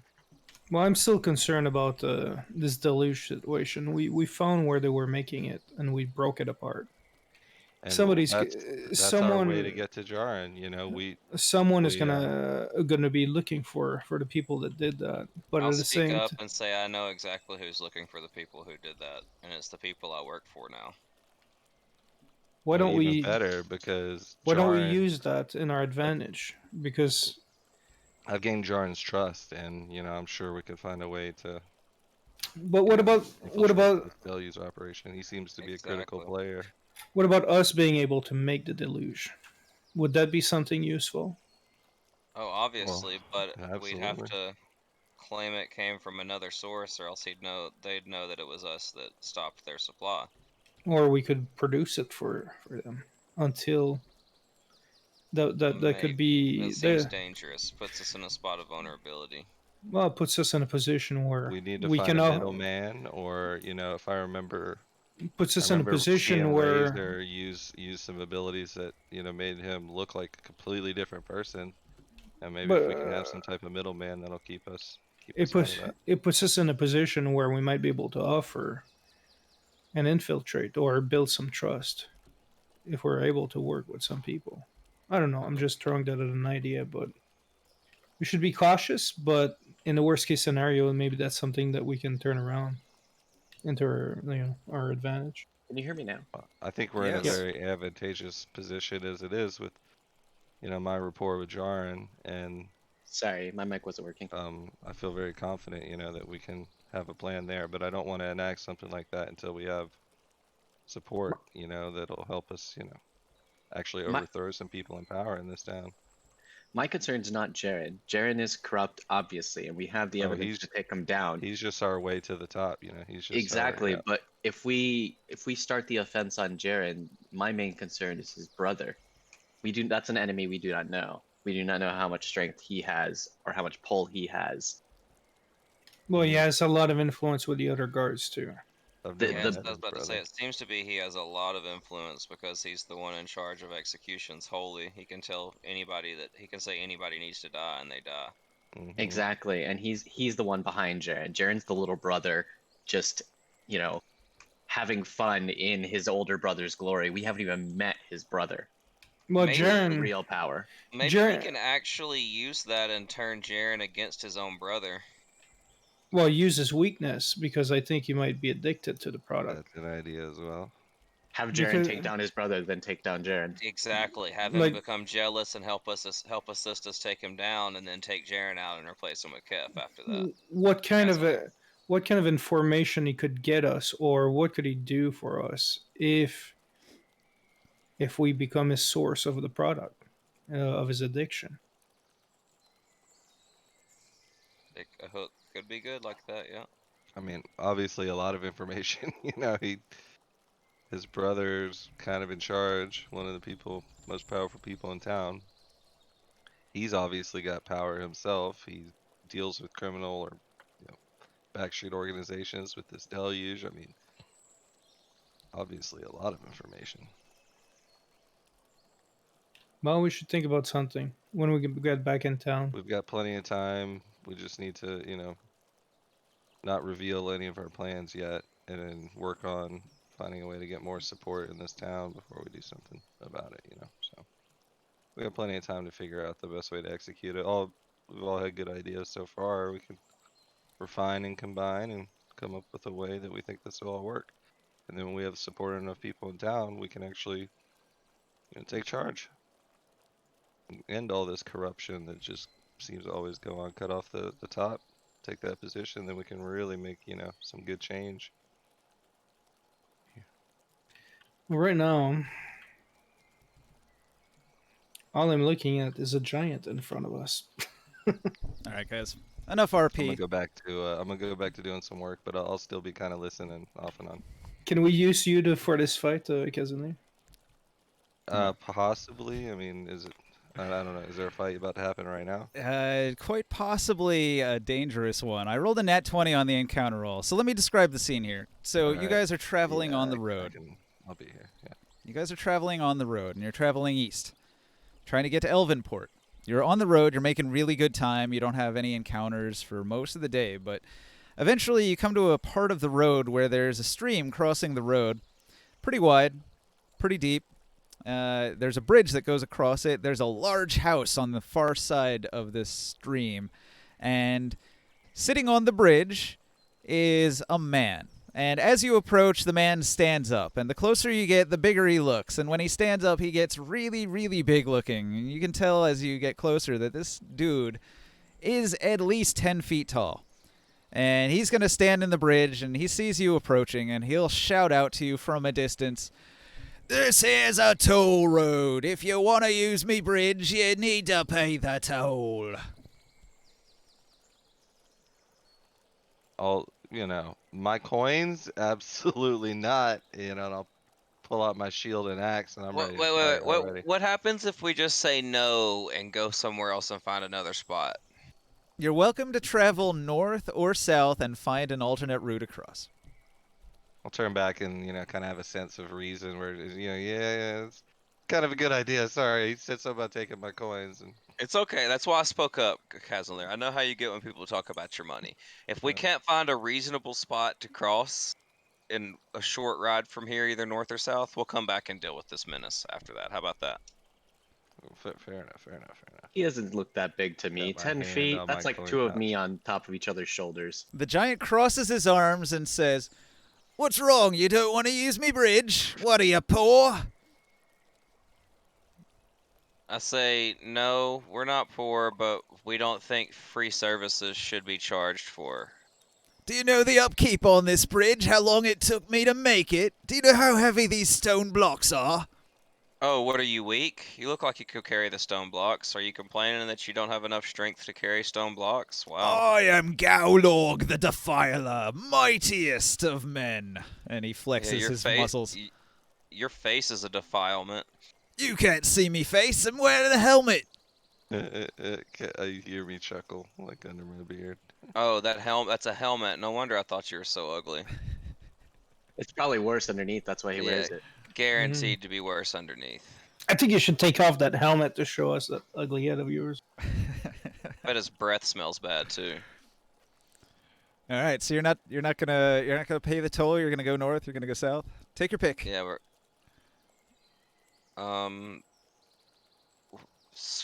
north. Snorth. I'd like to travel east-west. I need to go west.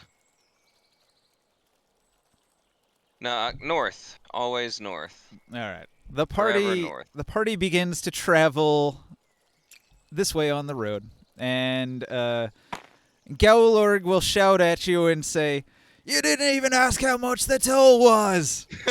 I never get paid." I shout back, "You have a poor business model." I guess he does. All right, you travel north. Wait, but before we leave, can I give him a present? What do you want to give him? I would like to give him the ogre-sized junk crown that we got from the plain ogre. Oh, all right. He is ogre-sized. He'll take your crown and say, "Oh, nobody's ever done nothing for me. Yeah, well, it doesn't fit me. It looks like I've it would never be nice on had you. a gift." Does he cry? 'Cause He kinda he seems does. Like he's gonna Well, he's got a cry. helmet. You can't tell. No one's ever loved me. He's gonna tell you a sob story about how his father was an ogre and his mother was raped and abandoned him, and he had to grow up alone in the wilderness, raised by wolves and hobos. And he built his own house. He's a man of means that's built his own bridge in his own house, and he's trying to start a business, and nobody will pay him. Well, I tell him, yeah, well, we should give him some advice on that. If there's more bridges people can use, his bridge doesn't have value. This is true. He's only got an intelligence of 7. Give the guy a break. No, I'm gonna teach him. Me and Razor are gonna fine tune him into a bridge master. Well, only Razor went to talk to him. You guys are headed down the road. Okay, then I won't do that, but somebody should. All right. Well, Razor, He's a nice, after he's a nice enough fellow. you gave him a gift and he told you his sob story. Maybe he's not such a bad fellow after all. He just doesn't know any better. Yeah, I mean, hey, you should get paid for your work. Just maybe eventually someone will pay. Maybe you should let people know how much it is. Maybe you should change his name from Gaulorg the Defiler. Maybe he should not be so violent when describing his situation. I talked to him about maybe not, holding weapons when people approach the bridge, possibly letting them know, like, hey, you guys are welcome to, find an alternate path, but if you'd like to use my bridge, I charge 10 gold for my services or whatever. He's not very cultured. He's an Ogrillion. He doesn't know better. But yeah, I mean, I'm gonna catch up to my group. But this crown looks like it would fit you. I've just kind of been wearing it as a belt. But yeah, no, like maybe I'll come say hi again later. Passing through. What is your name, small friend? People call me Razor. I like it. He's gonna put his giant hand on your shoulder and say, "Friend." Yes, friend. He is not very smart. I like him. I like you. I'm sure we'll be good friends. He's going to give a shout to the house behind him, and a very, very fat and ugly ogre woman will come out, and he'll say, "Wife, look at new friend." And she says, "Oh, isn't he cute? He's a cute little one." I'm like, thank you, ma'am. All right. You got a family and a house. You're doing pretty good for yourself, man. He You should is be doing happy. pretty good for himself. For a I gotta horrible catch monster. up. Oh, And I'll get running and catch up to the group. you rejoin your group and travel north, and then east. I catch up. and I'm So panting, and I was fucking like, wholesome that I can't even I'm- stand it. All right. I'm like so panting. I'm like, he's actually a really nice guy, guys. you're gonna do like one of these. A bit of a zigzag. So you travel north and then southeast for a couple clicks, and then continue on the road until you reach the crossroads. Mid-afternoon. Let's say you take a break and you get hungry. You should probably drink some water, eat some rations, all that good stuff. For it is lunchtime in D&D land. The dude that said he could make us food to make us food. No, right. He cast Goodberry. I don't know if it's gonna feed the whole party. Let me check. It's 10 berries. One berry fills you for a whole day. All right. Well, then he will disperse a berry to each person and tell you, enjoy Thank this you. delicious raspberry of fulfillment. I say, that is one good berry. Shout out to Dr. Science Wizard in this Twitch chat. We got ourselves a viewer. What up, Dr. Science Wizard? He came from mines. My advertisement pays off. Your berries are way better than the berries coming from our other ranger friend. Way He better. never even shared his I berries. know. I had them once, and I had to beg for them when I was wounded. So stingy with the berries. Do you have a companion, sir? What's your name again? Mr. Ranger? Vince? You talking about Vince? Yeah, do you have a companion, like our other friend? Excuse me? I don't He's know. got an eagle that sits on his shoulder. Oh, nice. I still have this owl, huh? You have what? An I owl. still have this owl, yeah. Yeah. All right. Hello? The eagle's gonna look at your owl hungrily. Hello? What's up? This is him? We can hear you, Barker.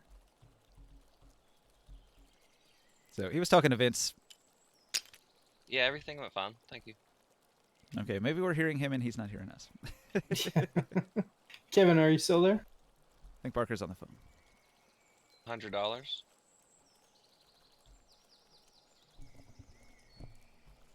Kinda. What's up, Mhiilamniir? Tell Barker that we can hear him while he's on the I'm phone. sorry. I'm sorry, what was that? Fine. You can just mute. He just muted himself.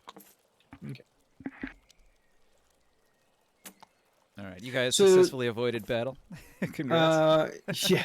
My bad, tough sorry. was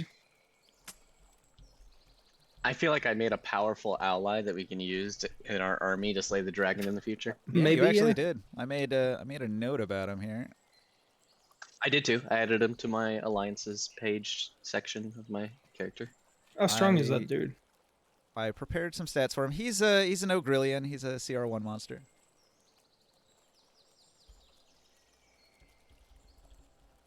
And he's got himself a dire flail and a Ogrillion's axe. It's a two-handed D12 battle axe. In his hands, it's one-handed. He's pretty big. Mhm. But in most people's hands, it would be a great axe that does a D12, two-handed. All right, the next leg of the journey. Let me make another encounter roll. 14. You spot some animals. There's like an especially large, like 12-point buck that's off the trail, getting busy with some does. There's a bunch of deer frolicking in the woods, and there's this like one especially large buck that you could hunt if you wanted to. Does anybody feel like a hunt? It'll probably eat up the rest of the day if you go after it. You'll have to make camp. He's Otherwise, living you his can best press life, on to man. Elvenport. Elvenport. All right, skipping the hunt, you press on towards Elvenport. None of us are rangers that don't need to do that shit anymore. Nobody cares. All right. I mean, I care. I give him like a thumbs up. You know, if it, looks over. I'm like, you get it. Multiple dough over there. You go deer it up, bro. Living his best life, man. Populating the forest. Oh dear. Oh dear. That's what I like to call it too. All right, guys. You arrive at Elvenport. You were headed here. You were going to go to the port. You were going to look for a boat. They have all sorts of boats. There's a lot of river travel that goes up and down the river here.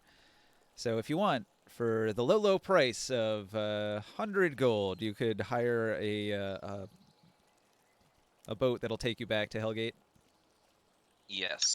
Do we first want to find that descendant of? Yeah, I think Yes. we probably should do that. Let's go together. See if we can find someone in town. Yep, I'm going with you. Elvenport, what does it look like when we get there? What kind of a Hmm. city is it? Not sure. Let me look it up.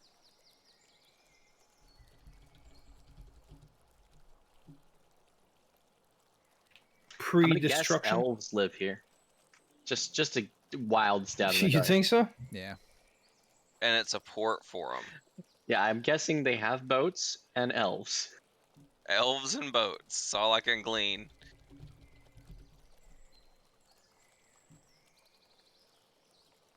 Found it. Elvenport.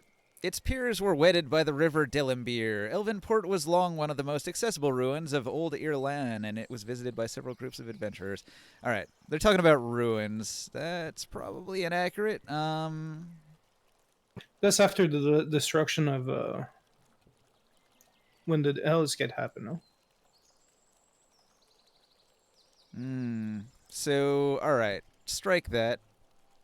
I'm gonna have to make some shit up. It is similar to Mhiilamniir. It is a less religious elven city. This is more of a trade port. So what there are here are many elven mercantile houses. So They do a lot of river transport, taking goods from the north to the south and goods from the south up to the north. And so there are several mansions here that are like the homes of the wealthy merchants, the merchant lords that run Elvenport. And there's many businesses here, lots of blacksmiths. There's a bustling pier where there's a lot of cargo being moved into warehouses. It's a very busy area, although you've been traveling all day and night is falling, so now it's probably a lot of drunken sailors going to and from the pier after finishing a day's labor moving cargo. Maybe they're headed to the various bars around town. And because it's a port, there's also a mix of races, not just elves, although the elves live here. You also get a lot of travelers. So there's a bunch of humans and halflings and a variety of other races moving around here.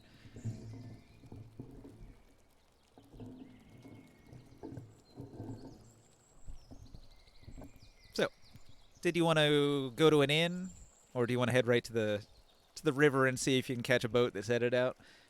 It's nighttime, No, we so want to try. We want to try to find the Byron heir. Yep. well, to do that, you'll have to ask around. Could probably go to the inn first. We might find someone that knows about the family. Could we use like a downtime information via like a downtime activity, like gather information? Okay. Okay. Like I said, it's nighttime, so most people have gone home to eat dinner and go to bed, except for the people that are partying at the various inns in town. So if you want to find some people to talk to, you'd have to probably go there. Or maybe wait until tomorrow. Maybe stay at the inn for a night and then meet some people in the plaza in the morning.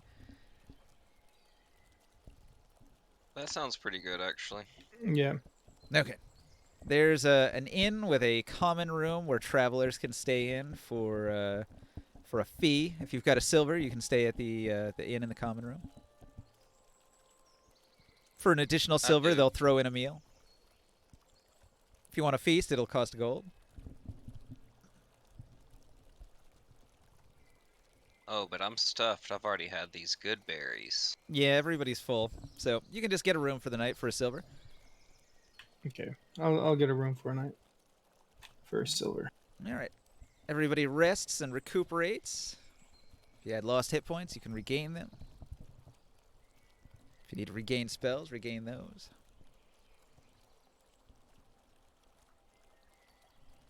The next day, the elves of Elvenport are bustling. They are out in force.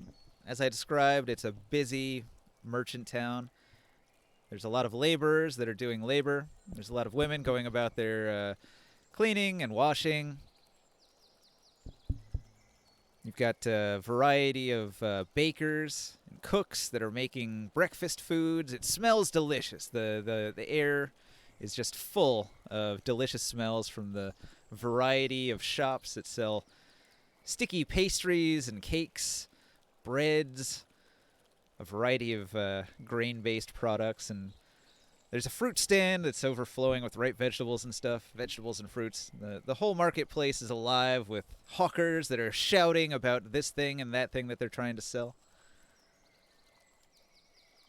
Where do you go? What do you do? It's your call, guys. Is there like a Lord Mayor of the town, maybe? You look around for the biggest mansion, I guess. Is there more than one god like celebrated in this town? There Not very is religious. a temple to the elven gods in this town, but there are not separate temples for every god like in the last town. So we got a few choices there. I think we can go to maybe some of the leaders of the town, or we can go to the temple as well, where they might know some of the members of the city. You're unsure where the mayor might live. There's several mansions here. I suggested you head to the biggest one, but that's your call.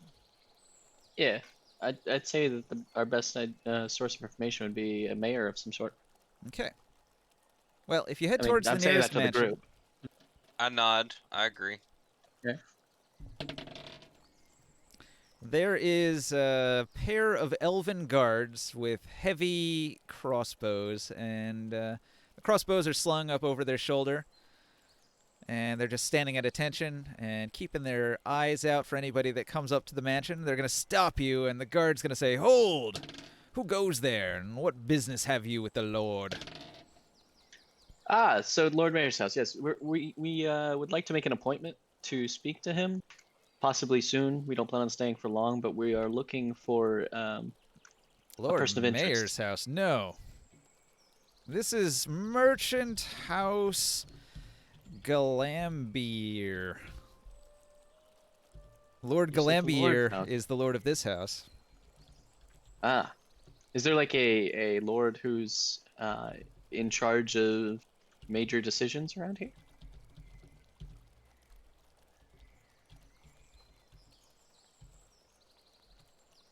He's going to tell you if you want the mayor, you want to go see Mayor Gaweliane, and he's going to appoint at a much more modest, small house near the center of town. Perfect. I say we go to him. All I'm right. with you. You travel to the Well- modest house of the mayor. There's no guards.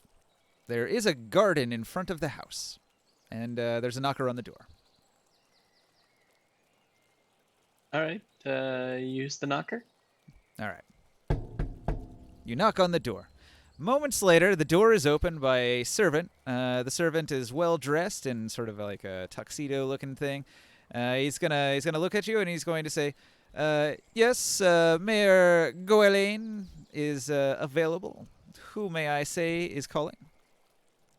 You can give my name as Razor. I'm only in town recently and only briefly, but would like to discuss a matter of a person of interest we believe resides in the area. Very well. Please wait here. He'll show you to a waiting area just inside. Sweet. All right. He travels to the upstairs, and then he comes down with the mayor. The mayor is a elven woman. She doesn't look older than 30, but with elves, who can tell? She's probably hundreds of years old. Her name is Jelaine Gaweliane. Ah, that makes sense. It's hard to spell, though. She'll introduce herself and ask how she may be of assistance to a traveler in Elvenport. Yes, we're looking for a person of interest. If you would represent her with the book, we are looking for a descendant of a person who owns land, and we believe that he may have had a descendant travel here and set up roots, and their descendant may actually be here still. The information is in this book here. I mean, you can show her. She'll And look at the we- book. She'll read about some of the histories and recognize the name of the fallen city that now belongs to the Green Dragon. Oh, she says. Yeah, and we were looking for someone of from the family, the Baron family, and we're wondering if anyone still might be in this city. Yeah, at one part of the book it says like one of his children or something came to this town, so he may have a descendant here. It's possible. I could research it. There are lineages, family histories. Also, I have many contacts I could ask around. It would require probably about a week for me to investigate this. And I'm a busy woman, she says. Understandably so. Means she needs to Y- get paid. You must be to be successful at such a young age. We would render payment for services. Of course. What do you offer? Payment. I think that's her way of saying she prefer not money, but things of value. We have this awesome flail. No, isn't that going away? Huh. Obviously, Ask the if mayor she's can't work interested for in free. ancient elven artifacts. It is yes. What tickles your fancy? The mayor cares not for material possessions. having Ah, so only a it- modest house and living comfortably, but not to excess the way some of the nobles do. Let's get someone who doesn't care about money. What do you give them?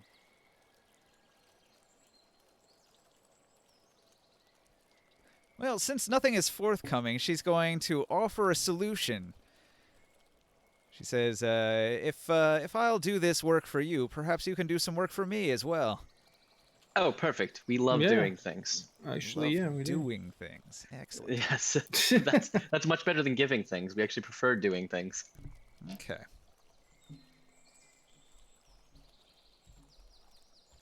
I need to make some preparations. I'll ask that you return here in the evening, and I'll have a package for you and some instructions. And in the meantime, I'll make my contacts aware that I'm trying to figure out where this Byron is. Perfect. What would you recommend us to? Actually, what do you guys want to do? Meanwhile, we have a full day, or wait? Yeah, we have a full day to kill in this town, I guess, before we leave. Is there anything that you might recommend that we could do in your city? Your garden's beautiful, by the way. Yes, an herb garden. I grow medicinal herbs. Fantastic. Actually, how much? What kind of business do you do in the city with I let her with sample some of my medicinal herbs. with the fort up Oh, north from here? We live up north. Maybe we can also bring in some goods on our way over there.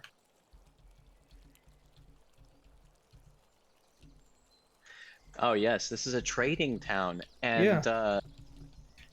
Yeah, and we have Absforth, you have a buttload of dehydrated mushrooms that you Uh-huh. need to unload. I really need to get rid of these things. They're kind of they are a little bit incriminating. We can set up shop here. Do we need a Alright. license to sell things here? I'm down for that. And I've met also a wizard in the city, Balamum Burfort, that is a tradesman. Maybe Bellman bird fart. yeah. It's possible that maybe somebody from this town does business with him. Maybe we could bring things to him.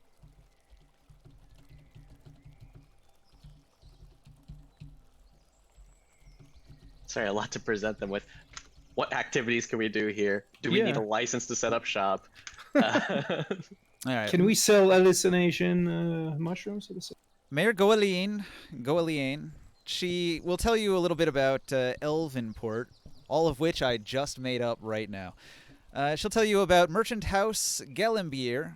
They deal in wood and crafted wood items from the forest. They have elves that go out and do some carpentry and collect the wood in a way that doesn't harm the forest too much and allows it to regrow itself fairly well. Merchant House Sheo Fiolean is a food dealer. They deal in the trade of foreign foods into this area and local foods away from this area to the foreign places where they are sold in other cities to the south.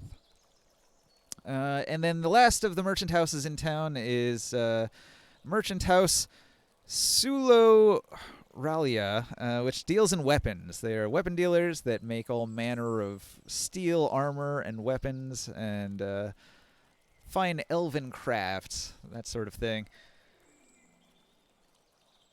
What's the difference between elven crabs and normal crabs? Elven Crafts. crabs are immune to charm Ah, smart. and sleep spells, Yes, I and they see. know how to And they know how to wield a longsword, like that crab with the knife in that one photo. Oh, magic. Yeah, the wizard crab wizard. Yeah. Except this is crab warrior. All right. So now you know a little bit about the three merchant houses of Elvenport.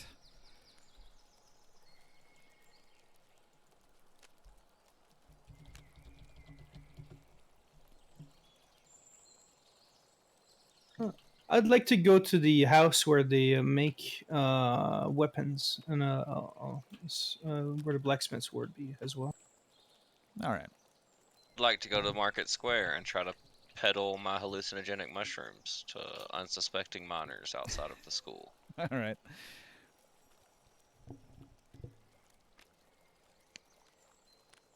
You go ahead, Barker. No, I've already said that's everything I'm doing. I'm just selling drugs, man. Okay. Did you let us know if we need a license or to pay a percentage of our profits or anything to conduct business in here, in this town?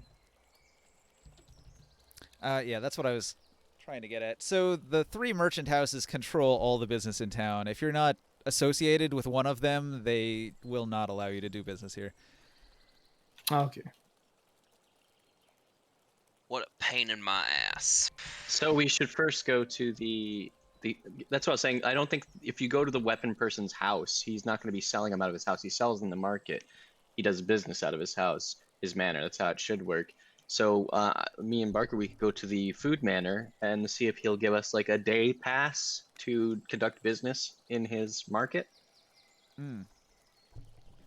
Yeah, that would make sense, right? All right.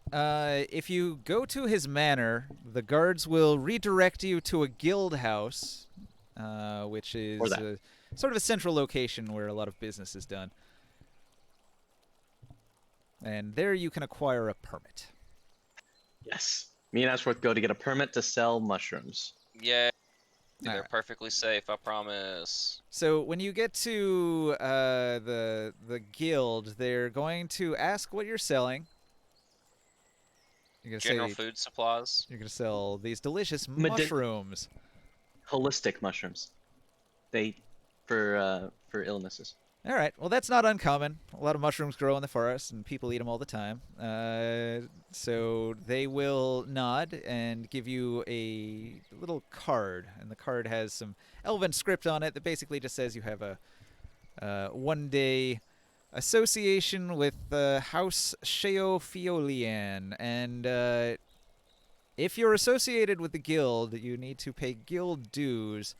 That would be 10% of any money that you make on this. Seems fair. All right. Yeah. All right. So as long as you pay the tax before you leave town, everything's good. I'll help run the business with Absworth. I'm just gonna go with him. And they have secret inspectors that watch and see if you try to rip They them count off. exactly how much money you make. They got people that watch who sells what. If they see you doing a lot of business and you're not paying anything, they might get suspicious. Like that's legitimately how it used to work in the old days. So. And even now, actually. All right, Barker. So you go to the plaza. You want to try to sell some mushrooms. That's fine. 756 pounds. Right. You've got How much do we sell? tons. I will give out 1 free sample to the every 10th customer. Well, only 12 people will buy a mushroom off of you. Well, then I give out 1 free sample, All right. and I tell them to tell their friends. We sell it in pounds, not just single mushrooms. 1 pound each. That's fine. So, mark I off just your realized this mushrooms. whole time I've been missing a business manager. Add some coin. It's my COO. Yeah, Chief Operating Officer. Yeah. I'm on it. I'm familiar with business, my character, that is.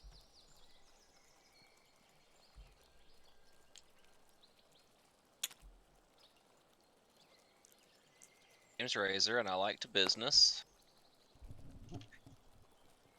All right. It takes a while, but eventually you sell 12 pounds of mushrooms.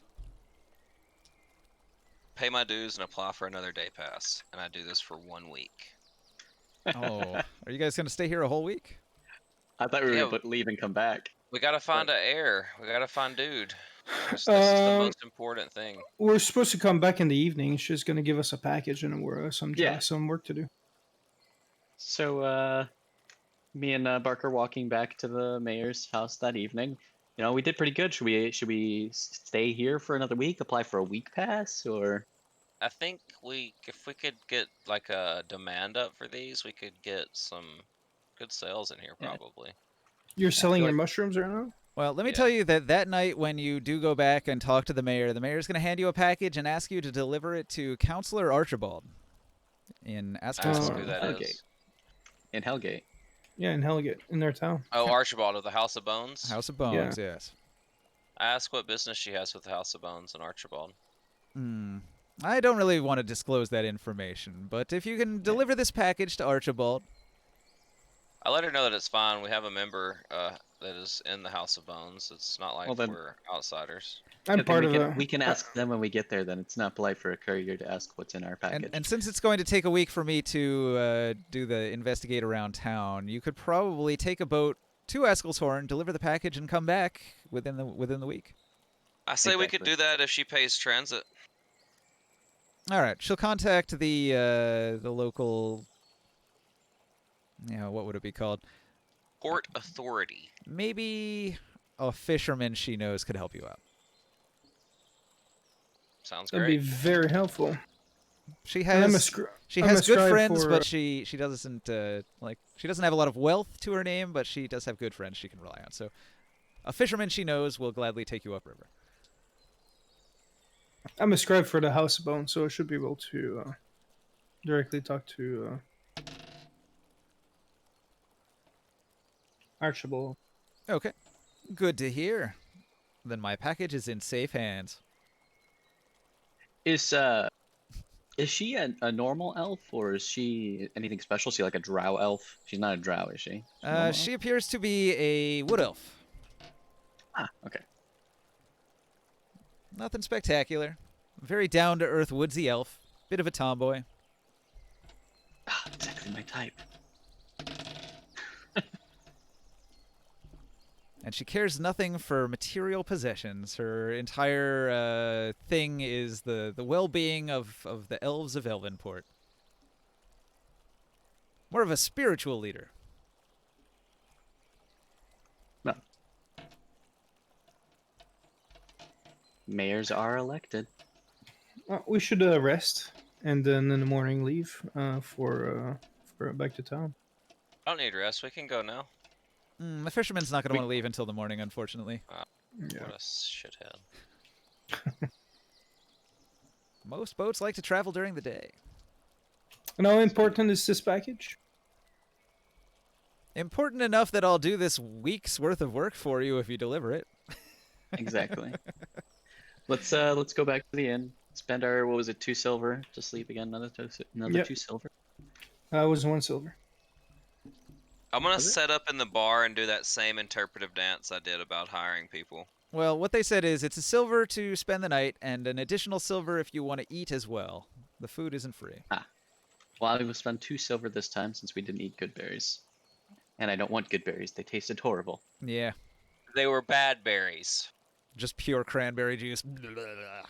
I love cranberry juice. What are you talking about? I like cranberry apple juice. I think I when like you add apple all to it, cranberry juices. I like Proves it a cranberry lot. pomegranate juice, man. Yeah, that's good. Cran pomegranate, it's the best. Good old cran palm. Did you mix it with vodka? I mean, that's pretty much half the reason people drink cranberry juice. usually, yeah. Or because you're old. Or because you have an infection. Kidney Yeah. infections. Or if you just drink it all the time, you'd never have a kidney infection. I really like cranberry juice. I like Yeah, the no. tartness of it. Yeah, it's good. Oh, I don't wow. like I how just much rolled rolling two is going 20s at on. the same time. That's fucking crazy. Another he's 20 roll- encounter roll. No, I'm just rolling just for the hell of it. And He's rolling for how many times we're raped through the night. I got a couple d20s and I'm just rolling it for fun, and like it just happened to be double All 20. the rape. You wake up, you're incredibly sore in the bum. Oh. Well, I guess we rest. Barker, maybe you find somebody. All right. A day goes by. The next day, you hop on a fishing boat and you travel. Did you hear me say I was doing the same dance to look for employees? The same interpretive dance with hand signs. Interpretive dance with hand signs. Classic Absworth move, you know.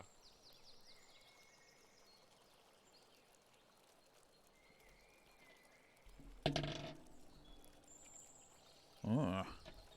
Somebody noticed you, but you didn't notice them. Well, that sucks. They didn't want to be noticed. They were watching you. That sucks even more. It's like an even worse answer.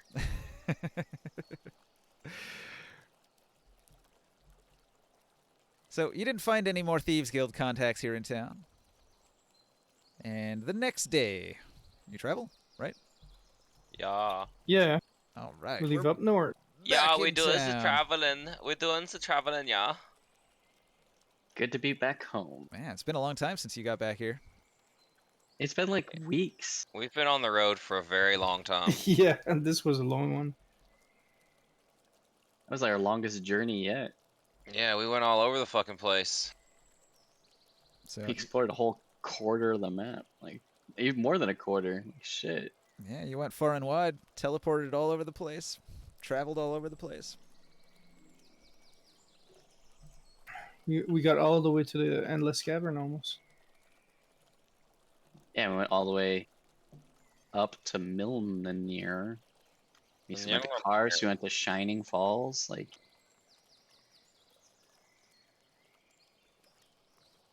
That's what adventure is, right? Going places. That's why all those Yeah. Lord of the Rings movies have all those montages of hiking. No. They were just huge nature enthusiasts. So you arrive at the gatehouse. Tavern Hawk is bustling. A bunch of people having drinks and singing. Stables are full of horses, and grooms that are brushing those horses. Are you gonna head right through the inner gate and take a right to the House of Bones, or do you have other business you want to attend to first? I'm gonna tell the group that I need to check on the employees at the museum, and I'm gonna go do that real quick. I'll deliver the package. And I'm also gonna attempt to see if they want to buy that flail while I'm in the area at the black market. Yeah, it's worth quite a bit. So, Who's holding the flail? Because whoever's holding the flail is cursed right now. well, I'm Yeah, cursed. yes, but I'm just gonna describe it and tell them about it and see if they'd be interested in it. Okay. I'm the one who I'm still carrying that. That file. Morken, where are you going? I'm going to the House of Bones with the package. I have the package. Yeah, I'll go with you at the House of Bone. All right. I do have like I can't remember, but a crap load of bones to sell them to. I'm going to assume Casimir's going to check on his brewery. They It's gonna- might give you 500 gold for it. I'll tell them I'll ask the buyer and see if they're interested, or Alright. the seller and see if they're interested. Right on. It's worth more than that. All right. So me and Morken, we enter the House of Bones. You enter the House of Bones. The Bones men are standing around, cleaning Is the Archibald in? cleaning the dust off all of the Bones. what's the word I'm looking for? The displays. The Bones. displays of the bones. They are the bones, of course, but I mean like the display, because it is set up like a museum, like the woolly mammoth battling the saber-toothed tiger, the skeletons of them. So the displays, they're dusted off by the House of Bones, and they'll respond to you, yes, Archibald is in fact upstairs in the library. So if you head up the stairs and into the back library section of the building, you'll find Dr. Archibald and what's his name? I can't see his figurine. Here it is. Walter Oh, the Mornhall dude- is there as yeah, well. Walter Mornhall. What a douche. So Archibald and his assistant Mornhall are I hate that guy. here.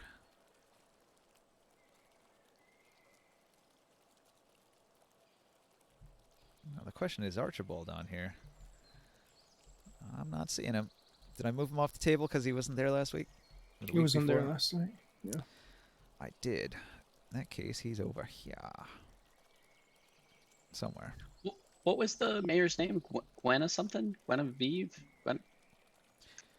It's tricky. It rhymed. Ginvini, Bimvini.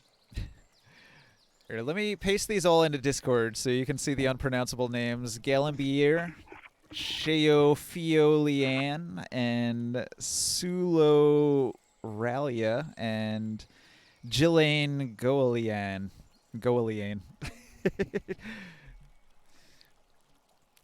Gotta love those elven names, right? I was thinking Tiffany Biffany of Piffany, Yeah. Well, she's human.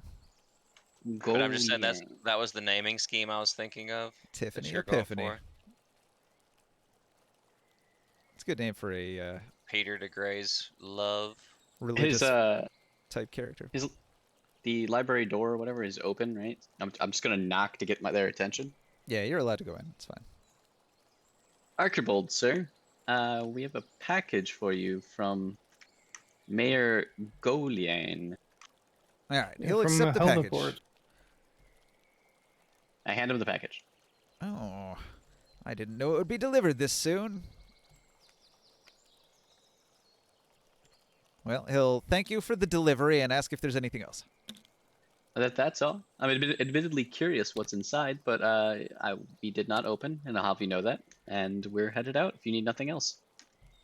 Well, he's about to open it. If you stick around, you could watch. Oh, Will well, he mind? Does he offer us to stick around? He simply begins doing it, and he didn't react negatively if you just stood there. All right. All right, he opens the package. Inside the package is a skull. This skull is jeweled, and it gives you sort of a creepy feeling.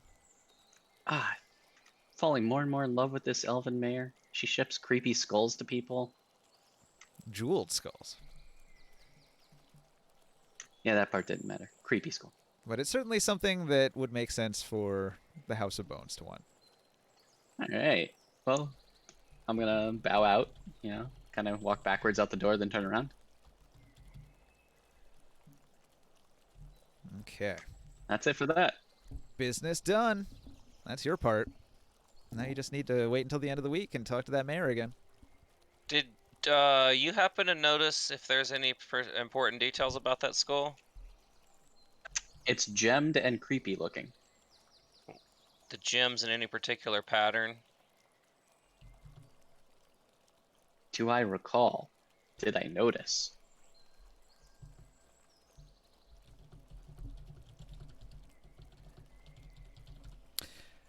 Roll a... what would this be? Knowledge Arcana. I'm proficient in Arcana.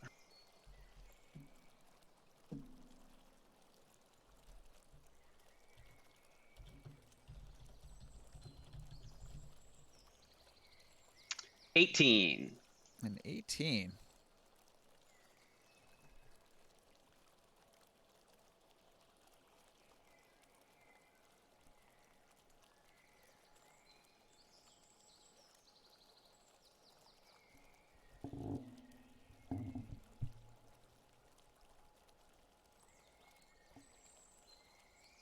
All right. With an 18, you're aware that this is something called a flying skull. Flying skulls are often created by spellcasters for use as spies or guardians. The flying skull's creator can communicate with the skull telepathically and can use an action to see through the skull's eyes and hear what it hears until the start of the creator's next turn, gaining the benefits of the skull's dark vision. During the time the creator is deaf and blind with regard to its own senses, the creator can sense through the flying skull in this way only if the two are on the same plane of existence.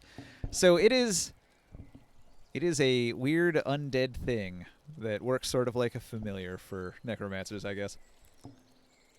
Huh. Super cool. I've never heard of that myself, so that is interesting.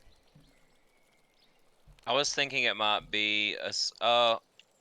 Do you think that the Archmage would be interested in that information? Because he asked me to gather information about Archibald, but I wasn't there. I would have to assume that the party would tell me about that stuff. It is information. If you find that information valuable, if you think it is valuable, feel free to mention it. Yeah, I think I need to have a meeting with that guy, because I've got some information on Bucket I can give him too. You should probably make a list, like a note card or something that says information bullet points, and then when you hand over the information to him, you'll have specifically what you tell him on a card for me. That would be really helpful. Okay. And then I'll look at that and see what he cares about and what he doesn't. So, meanwhile, the skull is being delivered. Everybody else, you're kind of on your own in the town square. You can go about your business, do what you want. Abforth went back to check on his workers, so your workers are all working. They've surprisingly not had to deal with any weird luck, like bad luck and pranks and all that. All that stuff seems to have ended shortly after you left. and it hasn't happened since, and they were all very happy about that. So that's the news you That's hear when you get here. good. That's good. I don't like unexpected things happening, especially when it interrupts workflow.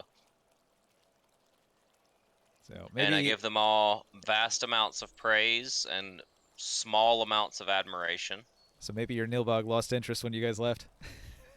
That'd be awesome. For now. Hopefully he's bothering somebody else.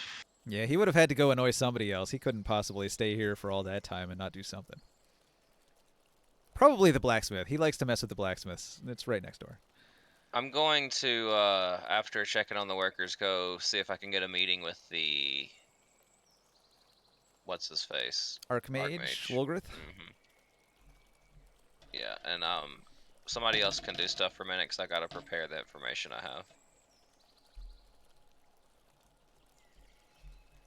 I know the leader of that organization told me his name, but I can't remember what you said it was. The mustache man? Should I call him Mr. Big or Boss or something like that? Big boss. Big Boss. Hey, I remembered more than I thought I did. He also goes by Solid Snake. Oh, okay, cool. What about... I'm gonna show my poor Metal Gear Solid information knowledge here. Is it Liquid Snake is the other one? Yeah, now my other alias is Girthy Cobra. Girthy Cobra, okay. That's appropriate. That's how I know you. I saw your posters. Girthy Cobra is well known. Very famous in the smut community. Is it a spitting cobra? Only if you talk to it real nice. All right, you approach Archmage Wolgrith's tower, and the person at the front desk will say that Wolgrith is available, but not until 4 hours later. So they'll ask you to come back in a while. I nod and say I understand the man's busy. It makes sense. So what are you gonna do to kill 4 hours in town here? I'm going to check in with said Solid Snake Man. Okay. Your best bet's the Elf Tavern. Let's see if he's there. I'm gonna go pick up a barrel of Mhiilamniir's long brew from Kaz. Because I know he likes it. All right. I guess he spends all of his time brewing up some extra brew since he's not actively here. Yeah, there wasn't anything to drink at the Elf Tavern, so he took off. He hasn't been here in a while. If anybody's seen the mustached patron that likes Mhiilamniir's beer, because I got another barrel I was gonna deliver. All right. Well, the bartender, she's gonna tell you that if she sees him, she'll let him know. Are you gonna leave the barrel here, or are you gonna take it with you? I'll put it in Fire Weasel's room and make sure that the bartender knows to where it's at and to knock on the door, and he'll deliver it for me. All right.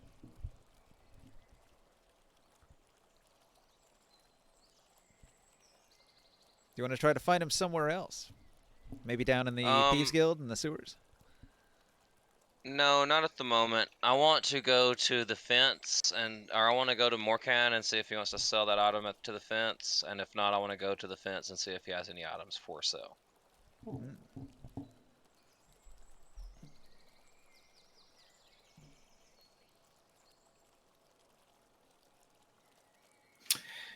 You want to sell? You say that you might have found a salesman, somebody that might be interested in the flail. Yes, my contact said they would give 500 gold for it. I think it might be worth more than that, though. That's not my part of the deal. I just find the buyer.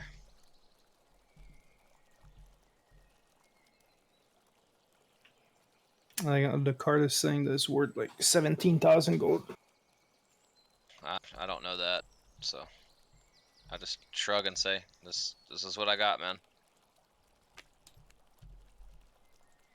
I hate this thing. Well, I want to see if I can maybe talk to go to the temple in town. They might be able to help with the curse on it. I just shrug again and say, "Whatever you want to do, buddy." We'll sell it. If you go to maybe the we can find temple somebody better. for 20 gold, they can have you discard it into the fountain where it'll be nullified.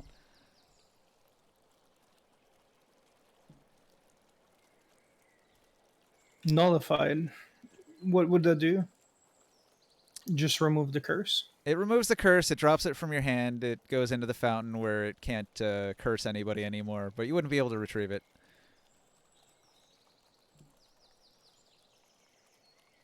No, that's not worth it. You're going to have to sell it curse and all if you want to sell it. I mean, unless they have, I'm sure. I mean, can they tell it's cursed? I don't know. Except if you're somebody that can identify magical items. Maybe not. The question is, down the line, if you sell a cursed item to somebody, is it going to come back to bite you? Oh, well, possible. Most likely.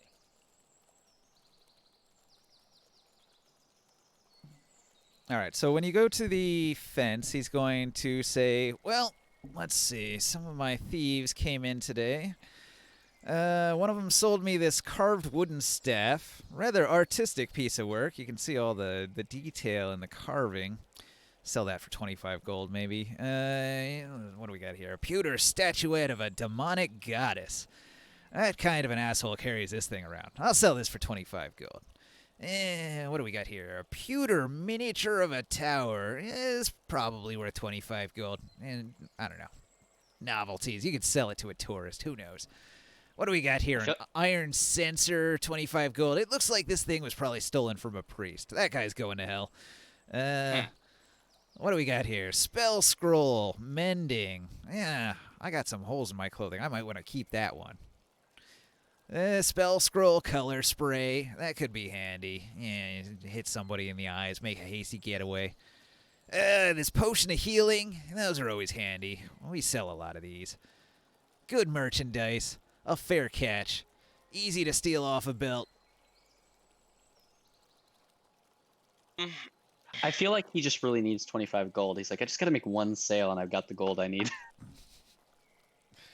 I'll just take the healing potion. Let's see how much that costs. A common potion of healing. I think that's 50. Yeah, 50. 50 gold. I hand it over and I thank him for his time.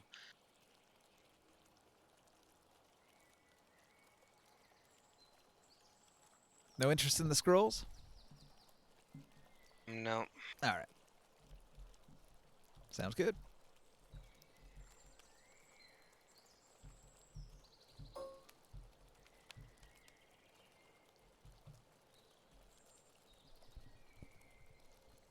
Well, that ate up 20 minutes, 30 minutes. I'm topping this card out now, so. Wow. If we got a moment, let's see what's going on around town. The guards have gathered some prisoners into the main courtyard here in front of the courthouse, and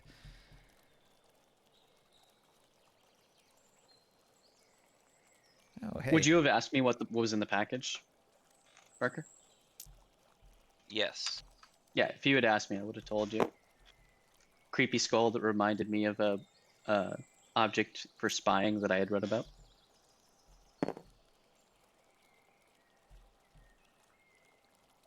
I will head to Master Balman Barefoot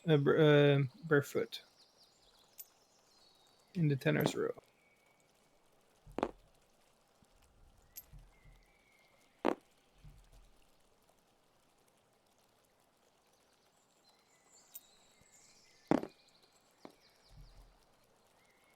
Boy, these people are all in the wrong spots.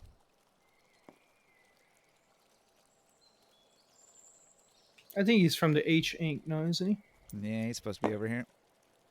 If you go to Tanner's Row, you're going to encounter the Red Blades, Balor and Malor. Where Or are is it they? Molar? Molar and Bolar. Molar and Bolar. Yeah, that's right. So these are the two half-orc siblings. They don't really get along, and they're always bickering with each other, and they have shops across from each other in Tanner's Row here. Well, I'm going to see the master. Bolar is terribly sick and is not working. So the only one available is Molar Blueblade, the half-orc Tanner. But is Balman available? Yes, he is not going to be in Tanner's Row. Do you go to H Inc. instead? Yeah. Where I met him the first time. All right, you go to H Inc. instead. He is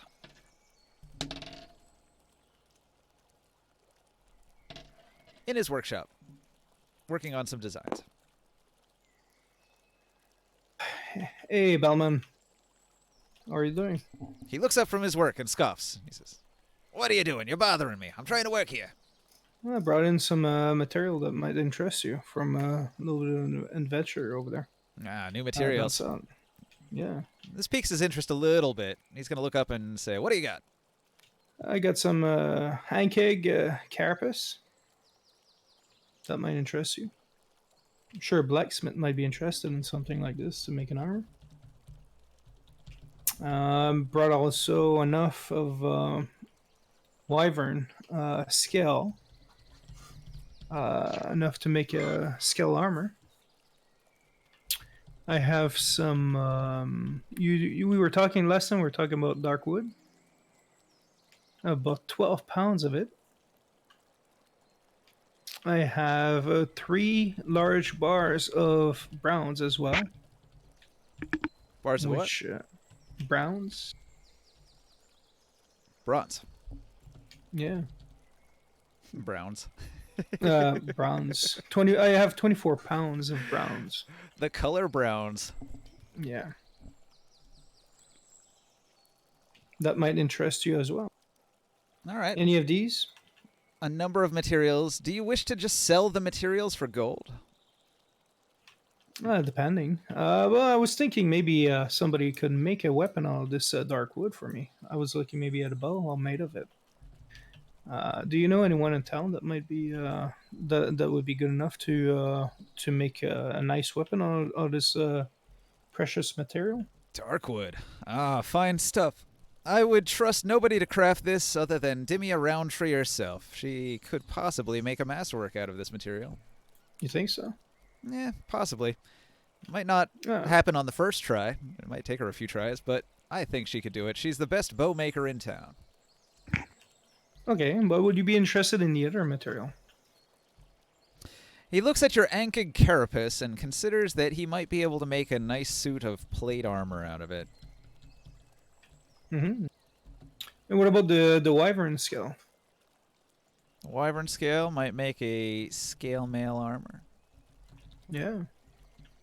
We also encountered a giant that was firing that wyvern, and I was able to collect some material that could be used for magical items or potions. I collected glands,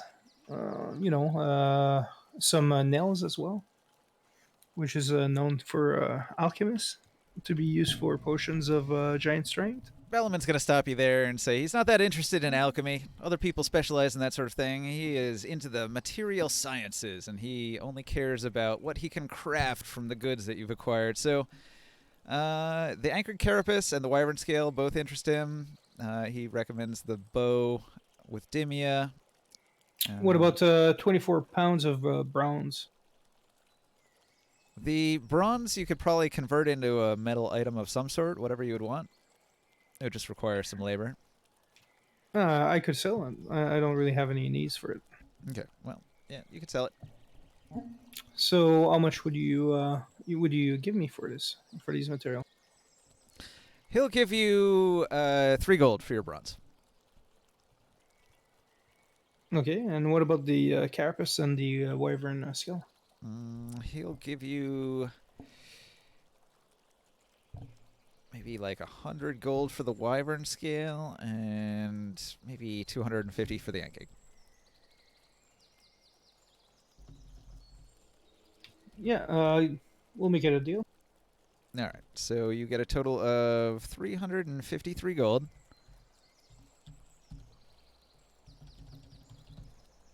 And you've been relieved of materials. Yeah, I'll erase those. Sold. Sold.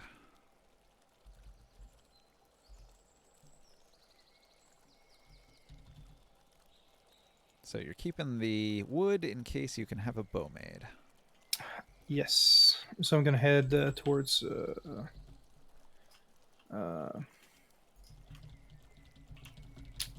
What is it called? The Hunter's Mark.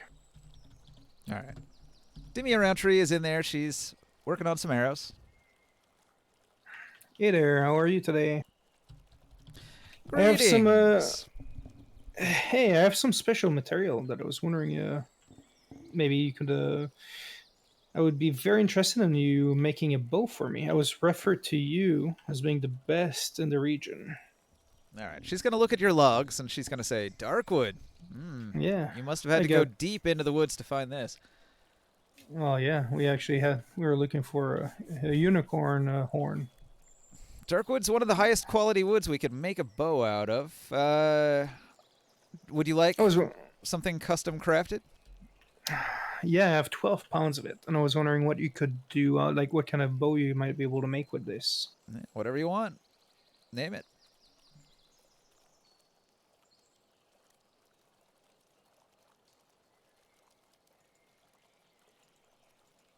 Give me a second. I'm looking through this here. Would you be able to make a great bow out of this? It's 4. Yeah, it's 4 pounds. It'll use up 4 pounds. She can make a great bow, yeah.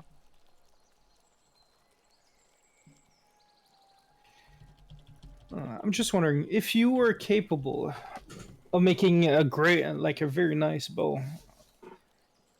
I'd be willing to give you the rest of the material for yourself. Do you have the strength to wield a great bow? Yeah.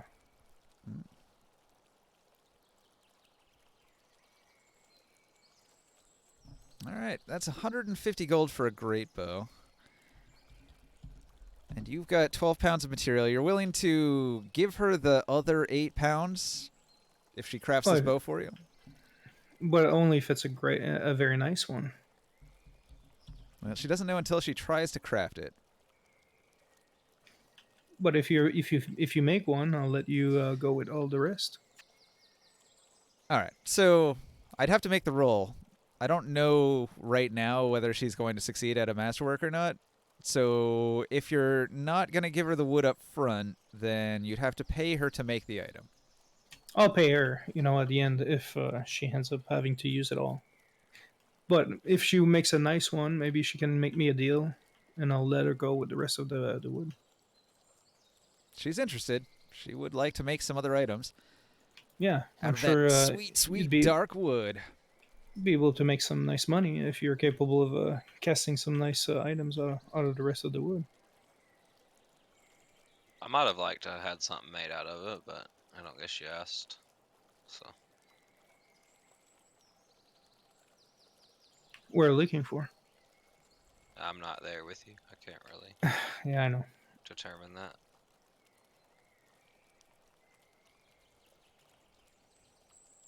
Well, let's see. Let's see what you can make. It's all good. No, do your thing. Sell that shit. It's probably worth more as money, as just straight money, as than it is for any item I could craft out of it. Okay. I wanted one of those eppies. But we know where to find the wood and the material. We might end up going back over there anyways at some point. We'll collect some more. She needs 3 weeks. 3 weeks? Okay, that's fine.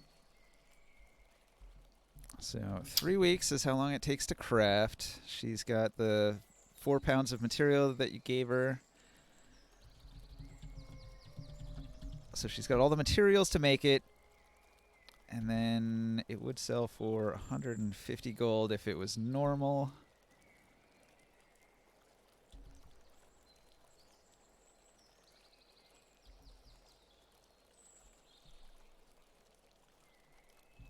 Wish I had a calendar for this. I don't know what, like, the day is. If we take some downtown, maybe we can clear it out that way. I think there's like a Forgotten Realms calendar thing on the web somewhere. Bear with me a moment while I just check this out.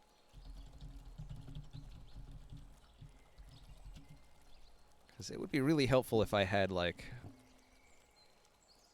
Oh, you know what? I used to have a thing for this. I don't know if I still do. I had like a saved object for a calendar. I remember that. Oh, that was on such an old table. I don't think I have it anymore.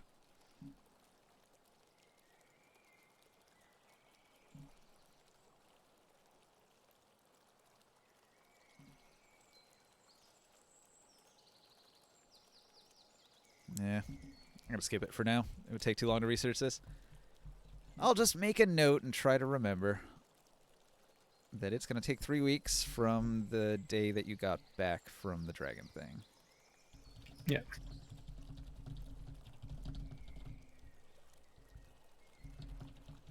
Back to Askel's Horn from the Dragon Quest. Alright, it's in my notes. Well, I still have the 8 pounds of wood on me. Correct. So in 3 weeks, she'll have crafted that bow. You still have the 8 pounds. Do you want to do something with that?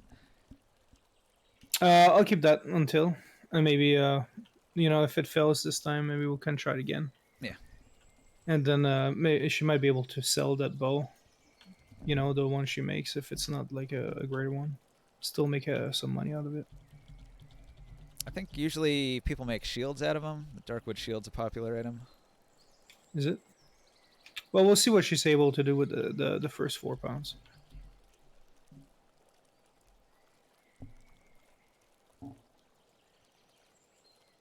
Darkwood shield. This non-magic heavy wooden shield is made out of darkwood. It has no enhancement bonus, but its construction material makes it lighter than a normal wooden shield. It weighs 5 pounds and has no armor check penalty.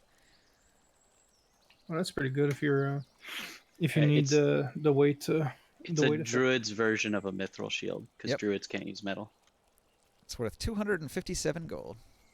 Oh wow. What's the weight on it? 5 pounds. Well, she should be able to make some. We'll see. We got 3 weeks to wait. Dimia wouldn't So I- make that. The shield, you'd want to have that made at H-Ink. Oh yeah. Or possibly, maybe not the blacksmith because he deals in metal, but like a carpenter in town would probably do it. But I'm not really sure who would be using a shield anyways. Yeah, I was just saying that's the most common darkwood item that most people get. Mhm. Darkwood bow is a good one. Basically, it reduces the weight of anything. Okay. And it's pretty solid. Yeah, it's it very, harder to very break down? durable. It's as hard as iron, so if somebody tries to sunder it, it's harder to sunder than wood is. So it's as cold as ice, and it's willing to sacrifice our love. Yep. You never paid the price. Someday, or you never take advice, and someday you'll pay the price. I know. I've seen it before. It happens all the time.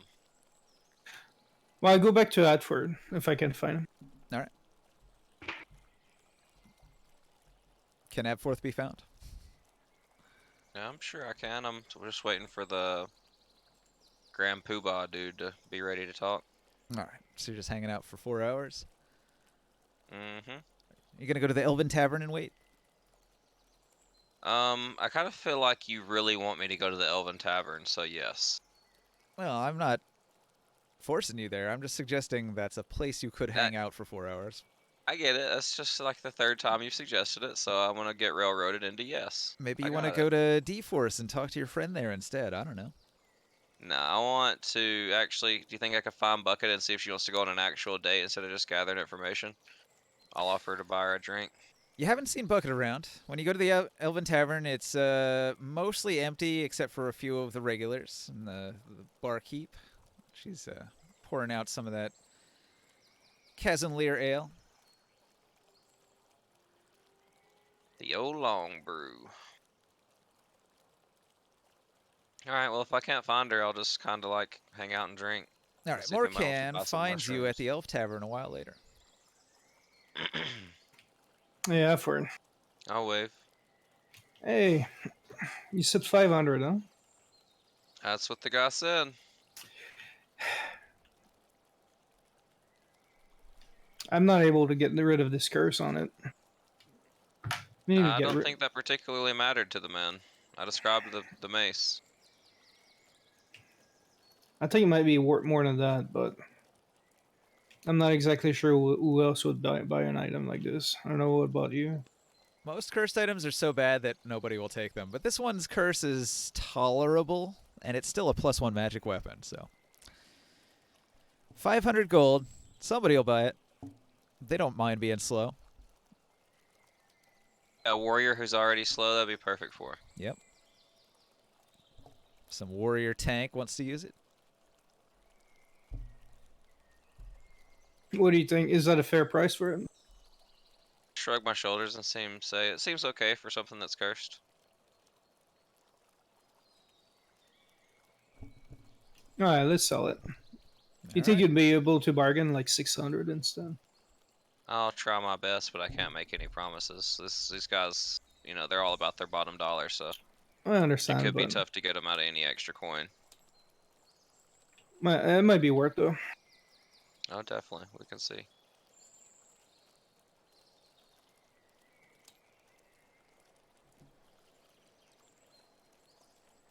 Actually, well, before we do that, maybe I'll ask Razor again and see what he wants to do. So I'll try I to. shrug my shoulders again and say, I know. "You're the boss." So I try to find Razor real quick. Professor, where are you at? I'm in the warehouse. I'll go take a look at the warehouse anyway. But anyways, that's one of the places I'll go. But I mean, if you ask me, I'm just gonna say go ahead and sell it. I mean, the money would be more useful to the group, and I've got my weapon situation under handle, of course. okay, I just want to make sure. I'll let it go. But I appreciate that. Okay, I carried all this just you know, in case we would be able to remove the curse off of it. I think that's a kind of weapon you could have used. So Barker, I've got a mechanic I can do for haggling now. I've got a thing. So if you Nice. want to roll a persuasion, I'll compare it against my roll and see what this table says. Oh yeah, I'm really good at this. This is like by far my best thing. It's not. I'm really bad. What do you have? Something terrible. Like It's like a +1. It's not that bad. yeah, I got the same. Not really that bad, but it's not, you know, like something you gonna brag about. I mean, I'm pretty persuasive. Let me see what my persuasion is. My persuasion is a 1. If you ask Razor to come be your voice, I might be able to persuade. See, the fence doesn't really know you though. Kind of got a repertoire with this guy. I mean, if you asked me, I could be you. This is true. Do you change size as well? Up to a foot. How tall are you? 3 foot. Hang on. I am like Suddenly 3 foot Abforth tall. is a foot taller. What the hell? You'll have I to be on your am knee. 3 feet exactly. I'm 5 foot exactly, so I could make myself 4 foot. It's right in the middle. Meet in the middle. I'll You just just say I grew a took a foot. potion of growth. Everyone, he thinks you're wearing platform shoes. Yeah. I mean, I could turn into you, but a foot taller. So No, I'll just try it myself. I have a +6 to my persuasion. Here we go. I tell him, I say 500's a little low. Do you think I could get 750 out of this? And I roll a nat 20. So you got a 21. I rolled a 20 as well.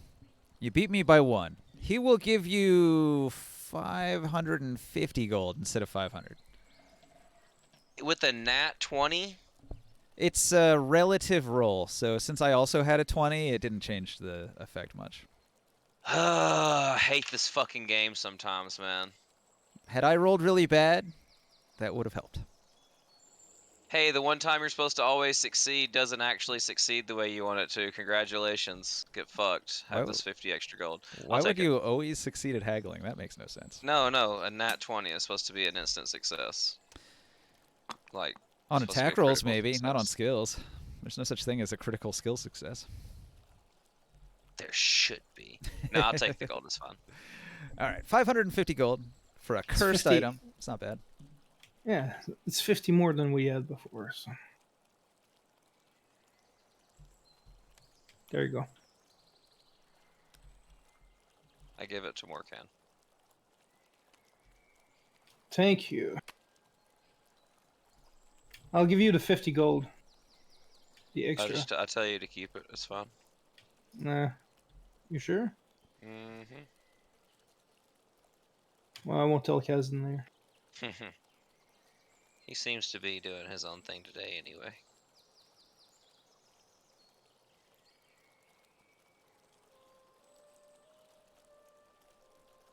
I have a card here about sewer rat flu that Morkan and Razor had.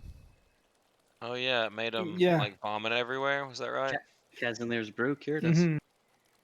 Yeah, we gotta have the towns drunk. Isn't that the one that killed all the half orcs? No, that's a different thing. This was from getting bitten by rats, I think. No, that was the one. That was the one? Yeah, that it was because it was me. Oh and- no, that's different. That's different because the other one was from that orc. See, this The one, shaman. this card I'm looking at says that orcs, half-orcs, and drow are immune to this one, so I think it's a different one. Wait, and who was infected? It says diseased, Morkan and Razor. You and Morkan. Yeah, we were the people who got the orc one. Oh, maybe y'all are just unlucky twice. I don't remember getting sick second time. I don't know. I'm just going to delete this card. Never mind. Maybe I changed it to where it only affects orcs. Because there weren't that many elves in town.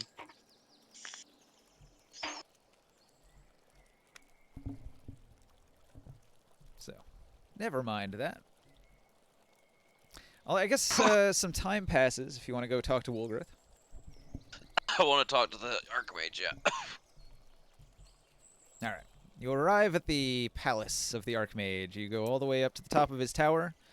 You enter into the office of the Archmage, an elaborate room covered in runes and decorated with various magical artifacts of great power.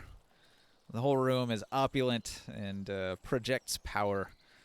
Clearly a powerful man, Archmage Woolgrith sits behind his enormous wooden desk carved with gargoyle heads all around the outer edge of it.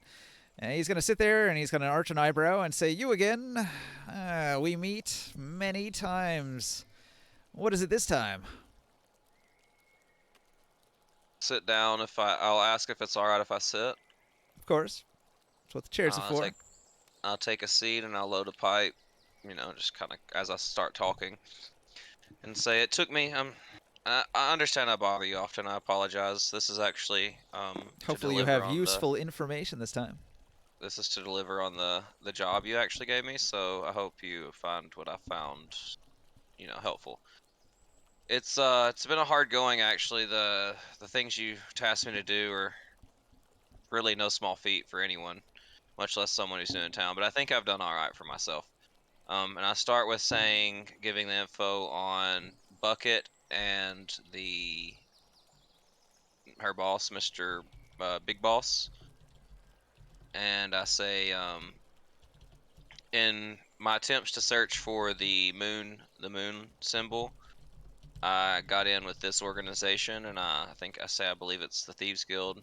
They haven't said such a name because it doesn't seem like the thing that a Thieves Guild would do. But I believe that's the organization that it is, and I met this Bucket you spoke of. Her name is actually not Bucket, it's something else that she told me, but I can't remember.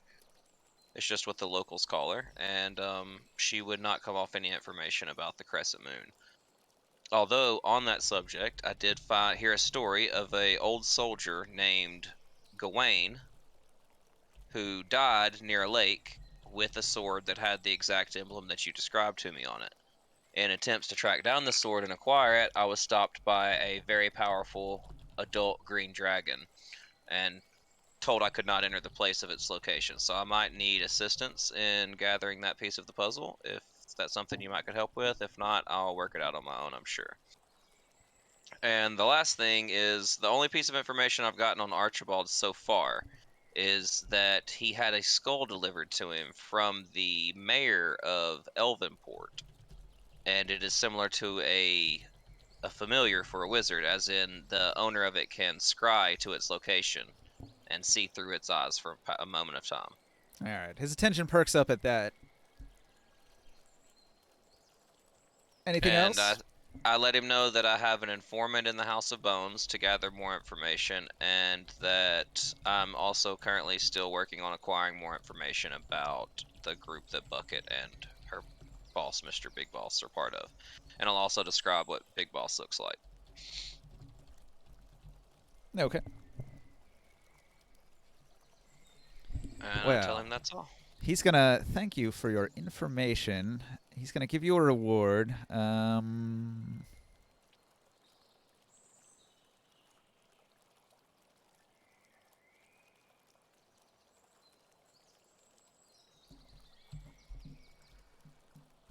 I'll tell him that something that would help me maybe disguise myself easier or remain hidden easier would be of a great benefit to me, and in turn benefit to him.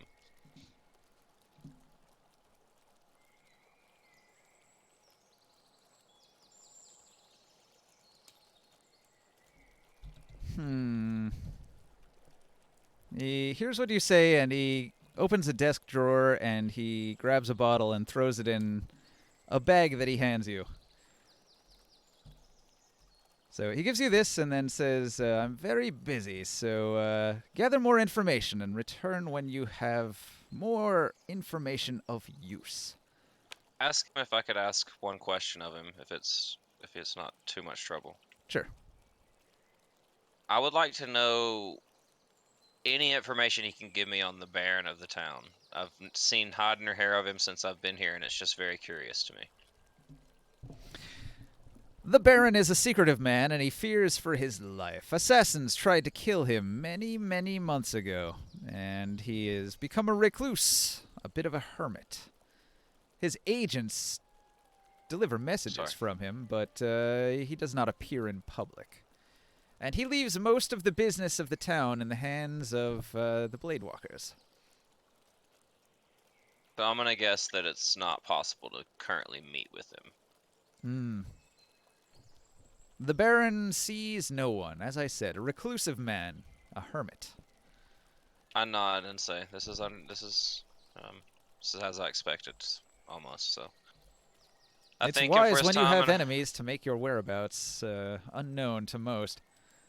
yeah, I nod and agree, and I say, "Thank you for your time. I'm sorry to have bothered you, and I'll let you go back to work." All right.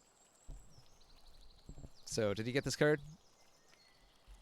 Yeah, I gave him. I mean, that's the information I gave him. Oh, And the potion that he gave me. he gave you this note card over here. Got you. That's your reward. Oh, awesome. He didn't Nice. he couldn't make you invisible, but he did have this potion of shrinking, so if you're only 1.5 feet tall, you'll be really easy to hide. This is true.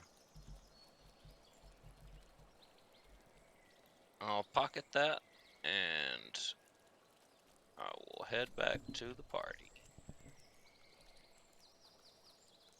All right. Feel like this is a good time to take a break. So, grab a drink, use the bathroom, do all that good stuff. Meet back here in a bit. Was like a plan. All right.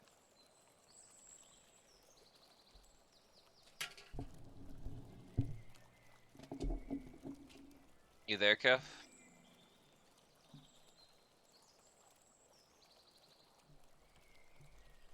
Yeah, I'm here. You gonna throw in on a joint? Can be about it for me. Oh yeah? Yep. Damn. Yeah, I'm getting close to. Probably shouldn't.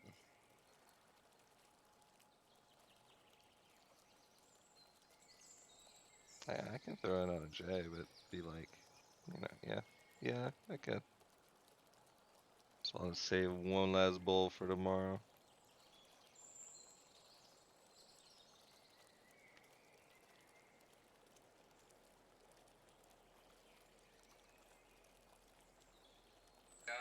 Work couldn't get it today, but I'll ask somebody else tomorrow.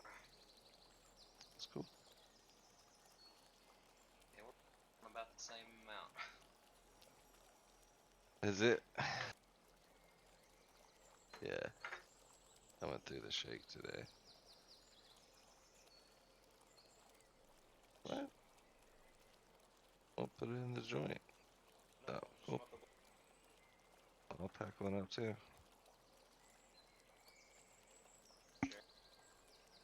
Appreciate it. Yeah, yeah.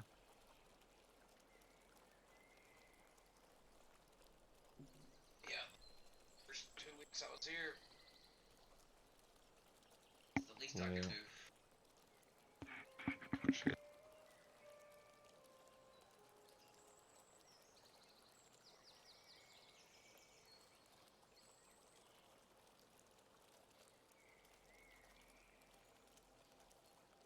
I'm trying to clean up my cars over here.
I'm missing a card.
Ahoy hoy. I have chicken. Chicken. Chicken. Are you ordering some food or what? I had leftovers, so I just heated it up.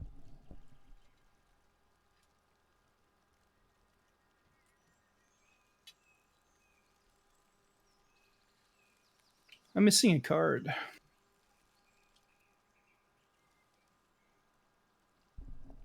Do you know what it is? Yeah, it was a card with all my ingredients. I'm not sure where it is. If it's gone, it's gone though. Not much I can do there. I thought I saved all of that in my Excel for.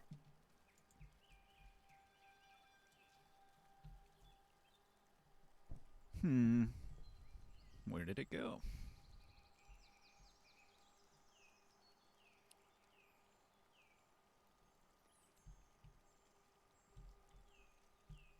I thought I had a list of those items too. Thought I had like copy pasted it somewhere. Yeah. I'll look into my Excel form. I think I copied it in there. And there's like a pile of note cards over here. Is it one of these? No, I've been trying to actually like get rid of some stuff. So I transferred a bunch of like gems and things that I collected on one card so I can sell them. And then I looked through all the other stuff. I had like one card with like doubles of stuff, so I just got rid of it. Did some cleanup. I'm back. Yep.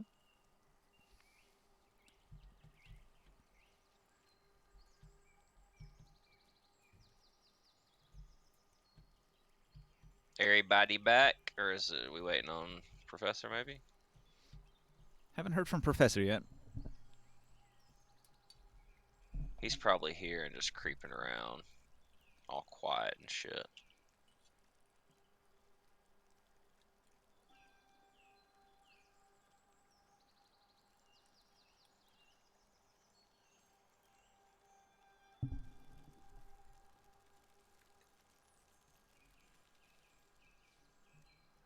No, my mic just wasn't working again.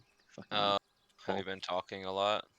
No, just like when you said maybe Professor, and I said I'm here, and Ninja was like, I haven't heard him yet. I was like, I'm right here. And then you're like, Yeah.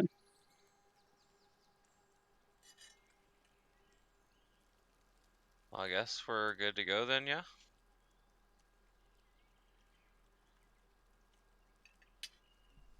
Yeah, we should. Yeah, I'm stuffing my face with Yep. food, but don't let me stop you. Feel free to continue. No. We'll let you eat, man. I'm here for D&D. I can eat and play at the same time. I'm here to drink beer and kick ass, and I'm almost out of beer.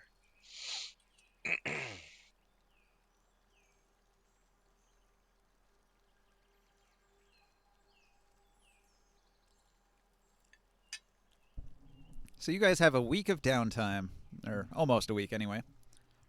Maybe we should think about what you're going to spend your time doing before you sail back down to Elvenport.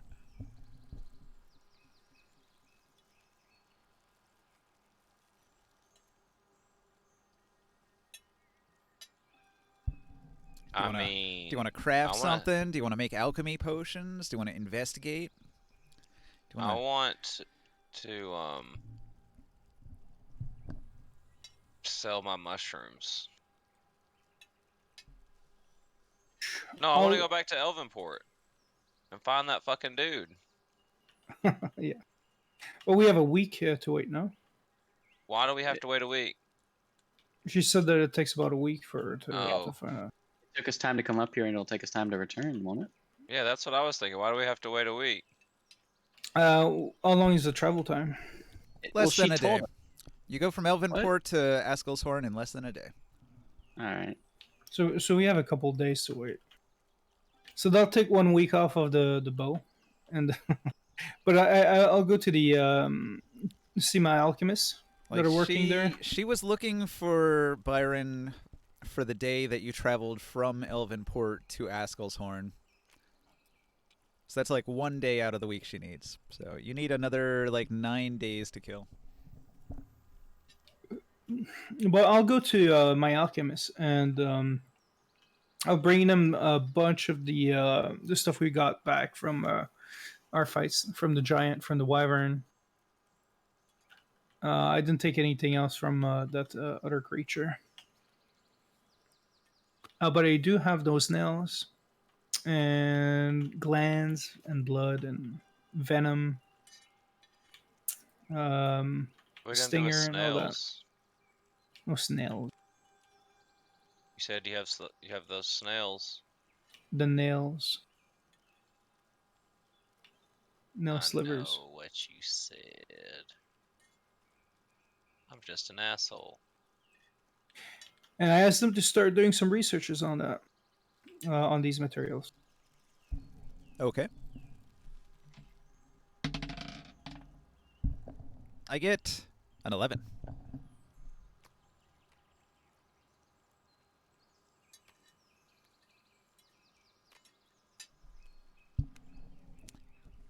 Your assistants can't tell hide nor hair from these items. What is this? What do I do with this Anke carapace? I have no idea how to study this. Oh, NK Carapace, that's gone. Or whatever the other items were. A failed roll. No progress this week. That's okay. Well, let's keep on working on these. I know that we can make some potions of giant strength with these, but I was just wondering if we can do something different as well. Maybe related more to my abilities. But take your time. We do have a little bit of time here.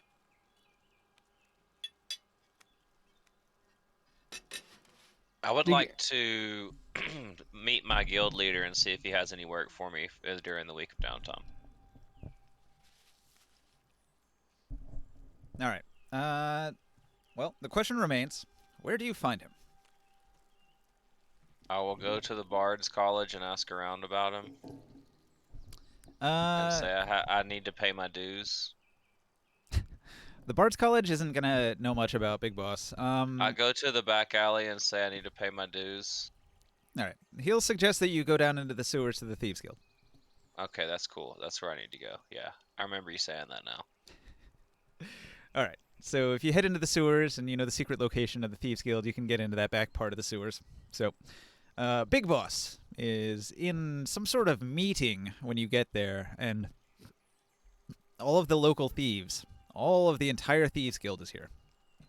I'll politely wait unless invited in. Well, you are a member, so.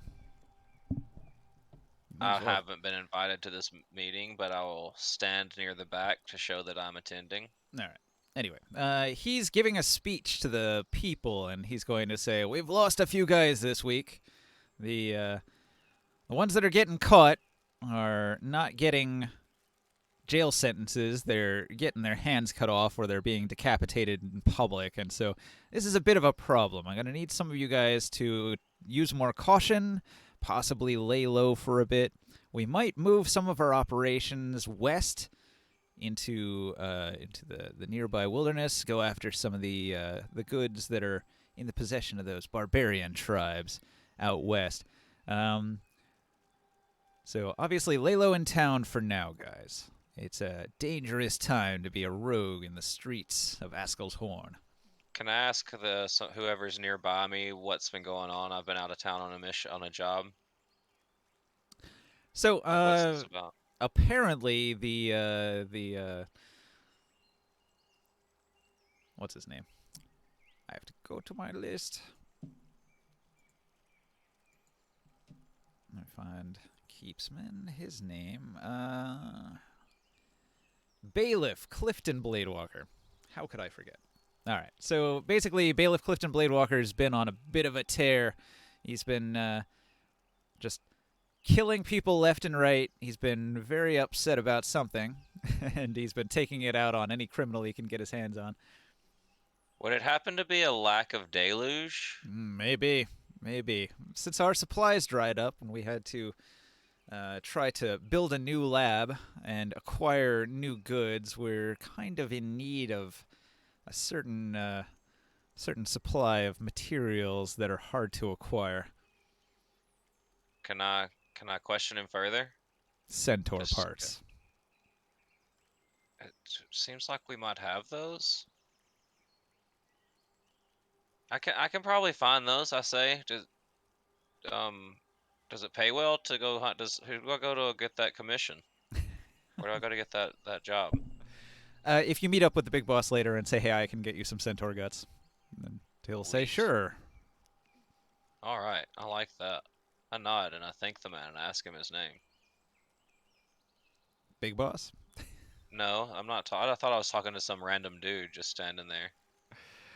Oh well, I guess so. Tim. I say thanks, Tim, and I go back to listening to Big Boss. All right. It's spelled with 3 H's. Don't forget. Wait.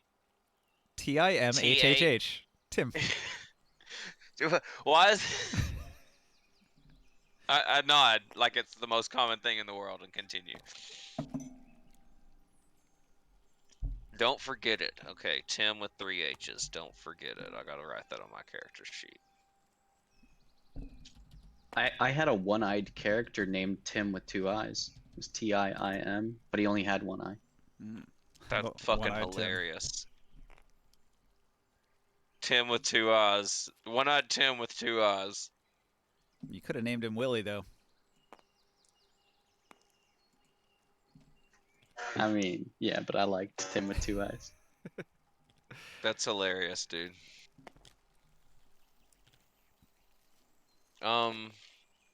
After that, I'm gonna look around for Votnalos.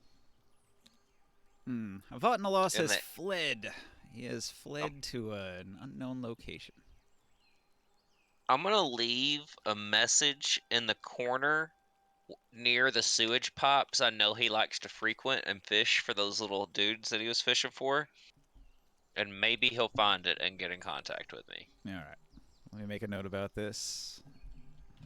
Abforth leaves secret message in the sewer for Mr.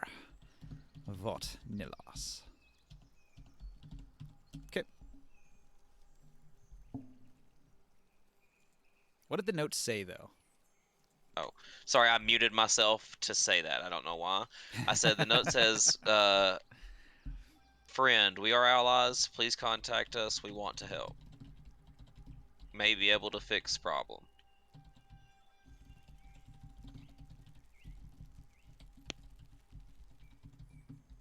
And I asked Razor to translate that into Draconic. All I right. write it onto paper in draconic form.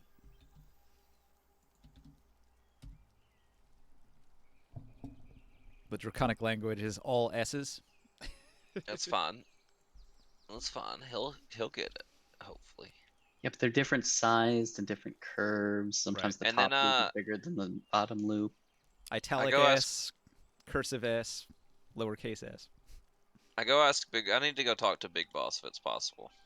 All right. Well, when you were there at the meeting, after the meeting, and you were able to talk to Big Boss about the potential to make money on Centaur parts, you could have asked that. That's what I was planning on doing, but I also have one more thing I wanted to ask him. Yeah. I asked him if he knows much about the ruined city that the dragon guards. Nah, I don't know anything about dragon cities. I tend to avoid any place where I stand a chance of being melted.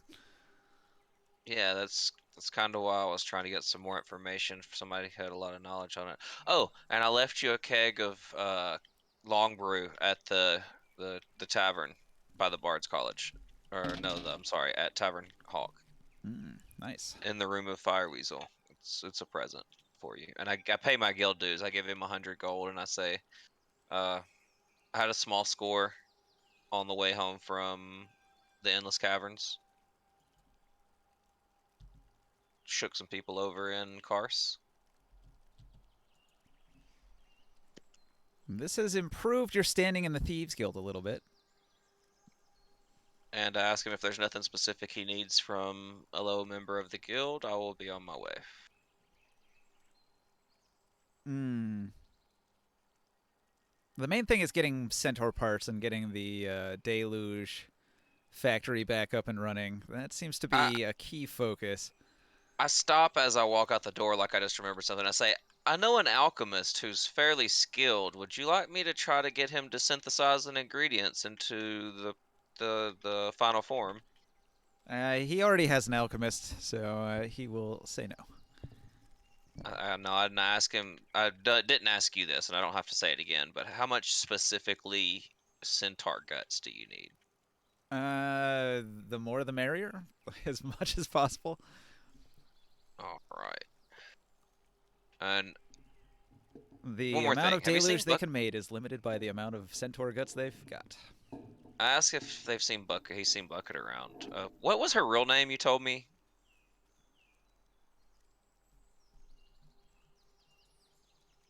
Mm, And I kind of grin and say I would like to ask her out on a not on the town, but I can't seem to locate her.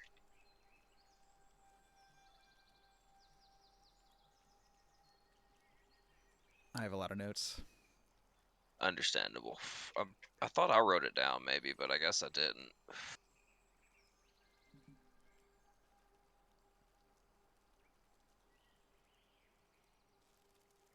Do you know what skill forgery uses? Is it just straight deception? Mm, Sleight of hand? Just dexterity? Like, I It's don't know. dexterity, and then if you're proficient in the forgery kit, you add proficiency. Okay. It Don't think doesn't. I am. Let me Let's see. check something. I'm a proficient in thieves' tools and cartographer's tools. I So believe yeah, forgery is a different kit. it is. It's its own thing. So then it would just be straight dex.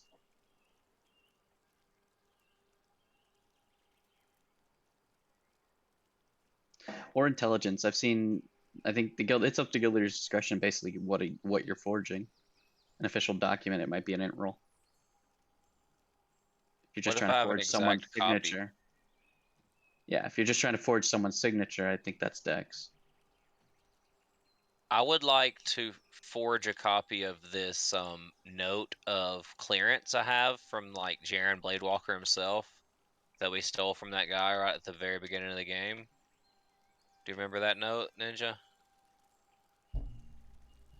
Hold on, hold on, hold on. Oh yeah, you're still looking for Bucket's name. Sorry. No, I'm not even doing that. I'm looking for forgery and grit and glory. I thought they had a subskill for that, but I don't see it. He's right. It's a kit, and if you're proficient with it, you can add your proficiency bonus if you have the kit and you're Yeah, proficient with it. I'm pretty sure that's correct. I thought grit and glory added something because they have this whole skill section where they have a bunch of sub skills that you can work on, but I don't see forgery in there, even though it's probably more useful than a lot of these ones. I've never seen anybody try to dance in D&D, but here it is. Dancing is an option. Pantomime is an option. You want to be a mime? You can be a mime. What are you talking about? Absforth was dancing Yeah. twice today. I danced twice. Yeah, what do you mean? Yeah, but you didn't make a skill roll to perform your dance properly. This is true. This is true. You were just dancing. The important part wasn't the dance; it was the message. Yeah. All right. Boy, this bucket thing is complicated because that's not even bucket. It's not. No, it's not. I mean, she told you my name's not bucket. It's something else. That's not Yeah, that's bucket. what I'm trying to. If I couldn't, I asked you. I couldn't remember her real name. I was wondering if you had it written down. I do, She but told me, I don't know where. but she did. She told me, but I can't remember what it is. I think it was something very common, like Julia. Probably, yeah. And well, let's just say I asked Big Boss where Bucket is, but I call her by her real name. Okay. He will say that she's right there and point at the crowd. Oh, I'll kind of start, and I say thanks, and I'll nod my head and I'll leave. And I'll go talk to Bucket and ask her if she'd like to have a drink. You know, like an actual kind of date instead of just her trying to gather information on me. All right. You ask And Fake Bucket smile. out on a date, and she's sort of interested. All right. She'll go on a date with you. Cool. We just go to eat and drink and have a good time. And that's what I'm Julia doing. Buckets.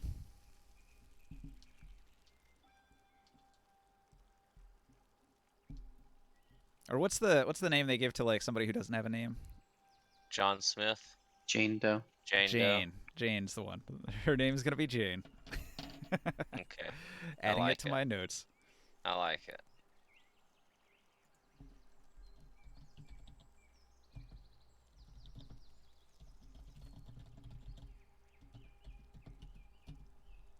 Because like behind the scenes, she was just hired to spy on you, and is not the Who- actual Bucket. Who has this animated sword? Mhiilamniir. Kazimir get that? Yeah. I thought you had the animated sword. I thought I took it too. It's in the No. bag of holding because it's so big. It's too big for anyone else to hold. Yeah, and I have to summon it out of I have to pick it up, use the code word, and then let it go. Yeah, That's the 'cause only way it it's- can be used. Yep. Okay, yeah, that's it. I leave it in the bag of holding. I use an action to reach in, use the bonus action to activate it, and then my next turn I can actually attack. But in the meantime, I've got a floating sword. Very useful. Yeah, I thought I did take it right.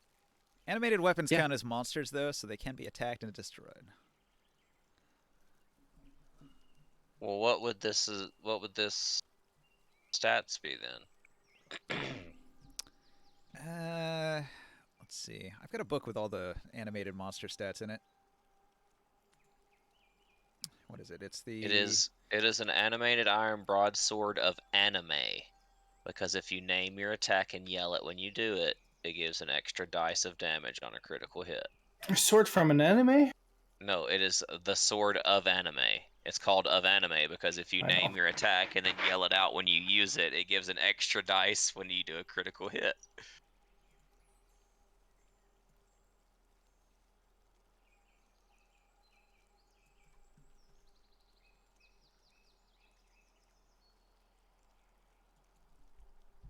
That's a really cool item.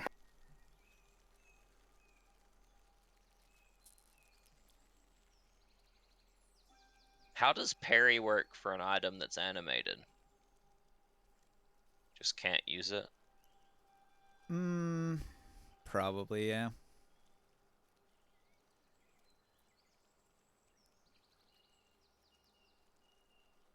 Well, it says here that an animator staff would have 39 hit points. It's like a CR3 monster. It's probably the closest thing I'm going to find on here. There's an animated shield as well. Flying shield, AC 17, 33 hit points. It's generally about the same. I think it's based on the material it's made out of, which makes sense. You know, I wonder how many cards I've destroyed by just pressing W and all the loot I've lost. I don't know. I had like 4 cards over here that all just had W's on them. Oh boy. You should probably copy everything from the note card onto like a character sheet and then delete the note card. I've got a lot of stuff on my character sheet. Maybe it was just, repeat items, maybe. Hopefully. Maybe. Yeah, I really dislike those note cards. I got some new note cards, but they're pretty limited, so I wasn't going to use them.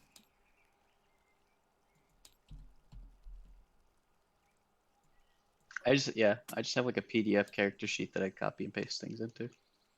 It's really the I best would way. like to get with Razor and tell him I would like to make an offering to the Raven Queen, if he could help me with that, with his sacrificial dagger and stuff. What kind of offering? I would just like to ask for guidance, and I have a few items I think she might find significant. This note card here is a lot harder to accidentally delete, but it doesn't hold you as can much lock it. information. No, it doesn't Oh, even yeah, have a the lock. You classic, just the classic one. no. This is a new special scripted note card, but you have to like click and then type. You can't just be pressing W on it. So I'm pressing direction buttons all over the place and nothing's happening because I haven't clicked it yet. But if I click it, now it works. Oh, yeah, that's good. Whereas the other one, you could just be pointing at it and you hit W and you're fucked. Indeed. But unfortunately, you can see that it only holds 2, 3, 4, 5, 6, 7, 8 lines, and you're done. Which means most of my items scroll right off the page. Do you still have the link to that sacrifices page? I do not. Wait, which one's the new card? Is it this black one on the table? Yeah.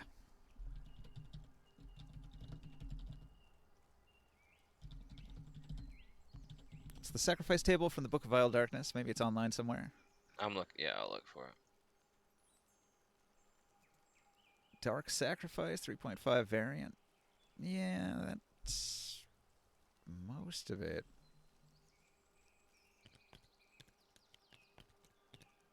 Nah, it's a remake of the rules. It's not the actual ones.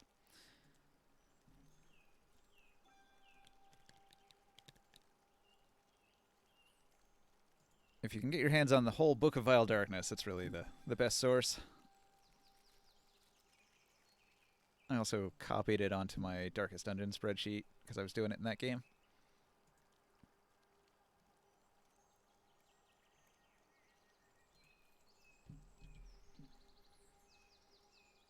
Here, I'm going to link this. If you go to this spreadsheet, you can find it on here.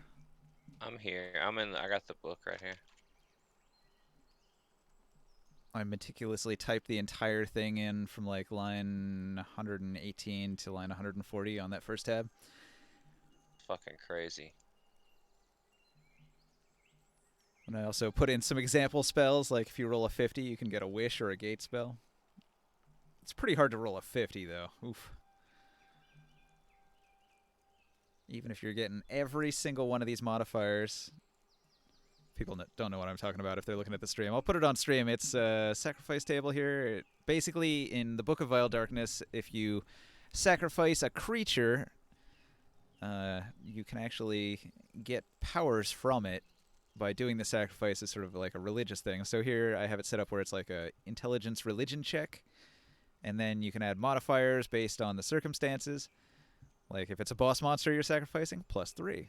If it's an injured creature, +1. Because in the Book of Vile Darkness, if you like torture it before you sacrifice it, it gives you extra bonuses because it's like the evil book for evil characters, basically. But yeah, you add up all your modifiers, you make your religion check, and then you compare it against this table here. And you can get a spell-like effect as a result. Sort of like a blessing that the god gives you as repayment for sacrificing some evil artifact or an evil creature. Would you consider Razor important to the Raven Queen? You gonna sacrifice Razor? No, but if it's conducted in the presence of a creature important to the deity, you get a +2. Yes. Razor would count for that.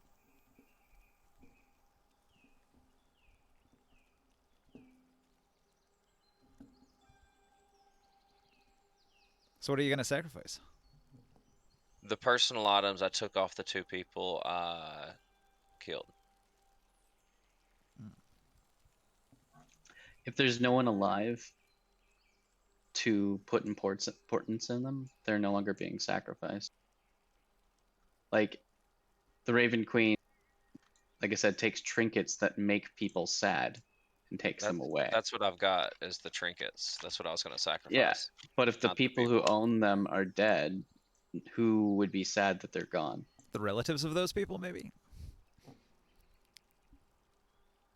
Do they know the trinkets exist? I don't know. The whole halfling race in this case. I mean, Okay. that was the high priestess of the halflings of that town, so everybody was very familiar with her. So I have her the whole signet ring. the whole town might be sad about it. And Alright. and something else she gave me that was one of her personal objects. I can't remember. Didn't you take like a shield off the wall or something? I threw it in my bag of holding. I know that much.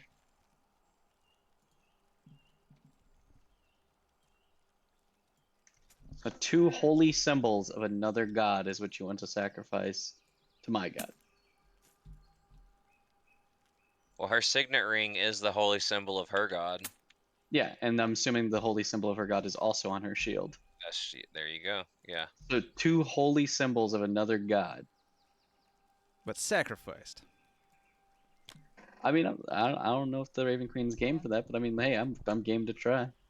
I took her life in the name of the Raven Queen while I did it. It- Just didn't. Yeah, but is that something the Raven Queen would have wanted?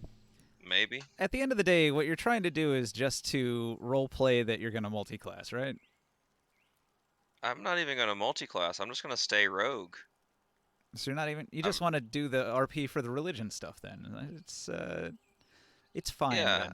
No big that's deal. basically what I just wanted to ask for guidance and sacrifice up the items, but I wanted to use the chart that was available if we had to, thought Yeah, I might yeah. need some resources. It's fun to use the Alright. chart. All right, let's do it. Make a sacrifice. Why not? I just wanted Razor to be there because he's kind of the reason I like this god and the belief system that it withholds. And even though I don't really know it well, obviously, but I'm trying. Are you proficient in religion, Razor? I don't think so, but let me see. I am not proficient in religion. So you couldn't even really help with this. Barker has to do it alone. Make that religion check yourself. I need to determine what I get. I'll make it last an hour, so that's +1. But he's doing it in my presence, so that just for the +2. Like, is that what he gets for having me present? A follower of the Raven Queen? Creature important to the Raven Queen.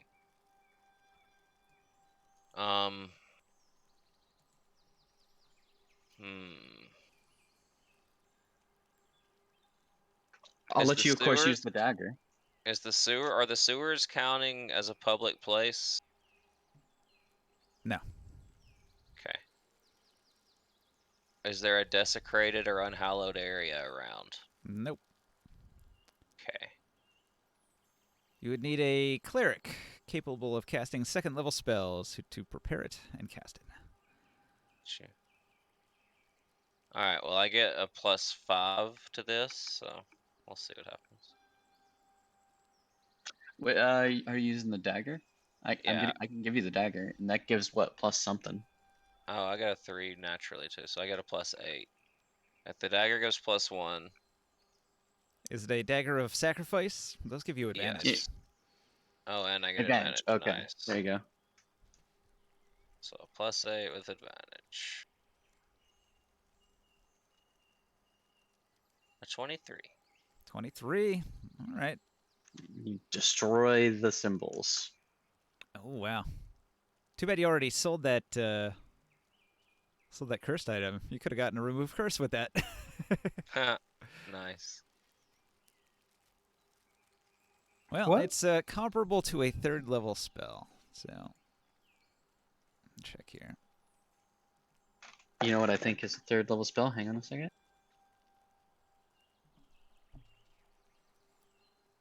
The curse could have been removed. Or Apparently, the sacrifice I made and the roll I got was enough to cast a third level spell, which remove curse is a third level spell. cool. But I didn't. I've already sold it, so.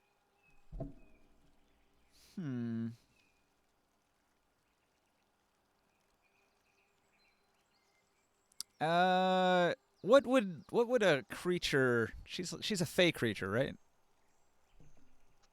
Correct, yes. All right. I got it.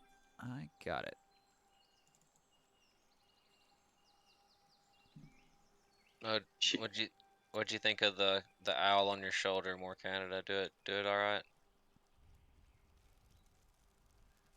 on your piece here.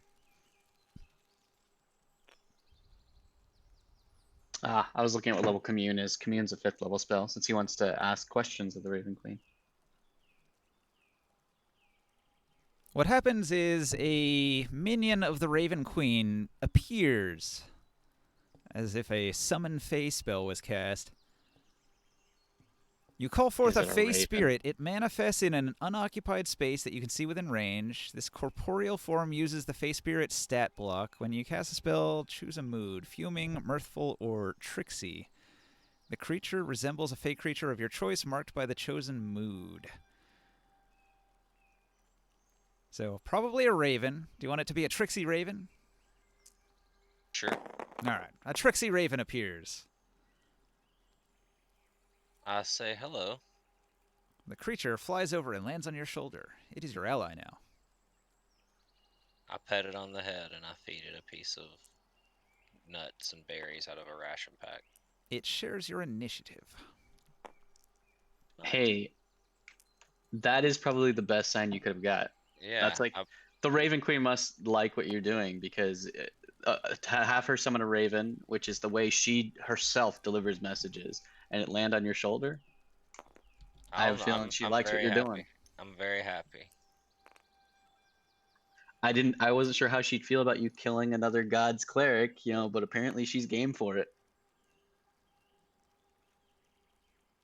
Maybe as a god, she just likes to have sacrifices made to her. I mean, it makes sense. She's all for people dying. And thematically, the items were very appropriate to be sacrificed to her.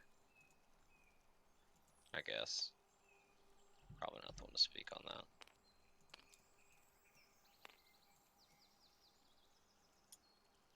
I see that as a good omen in my own studies. I interpret a raven landing on his shoulder as approval. I smile when I hear you say that, and I hand you back the sacrificial dagger, and I thank you for Yeah. your help. Any hesitations I had are gone. I'm like, all right, he's on the right path then. I was unsure.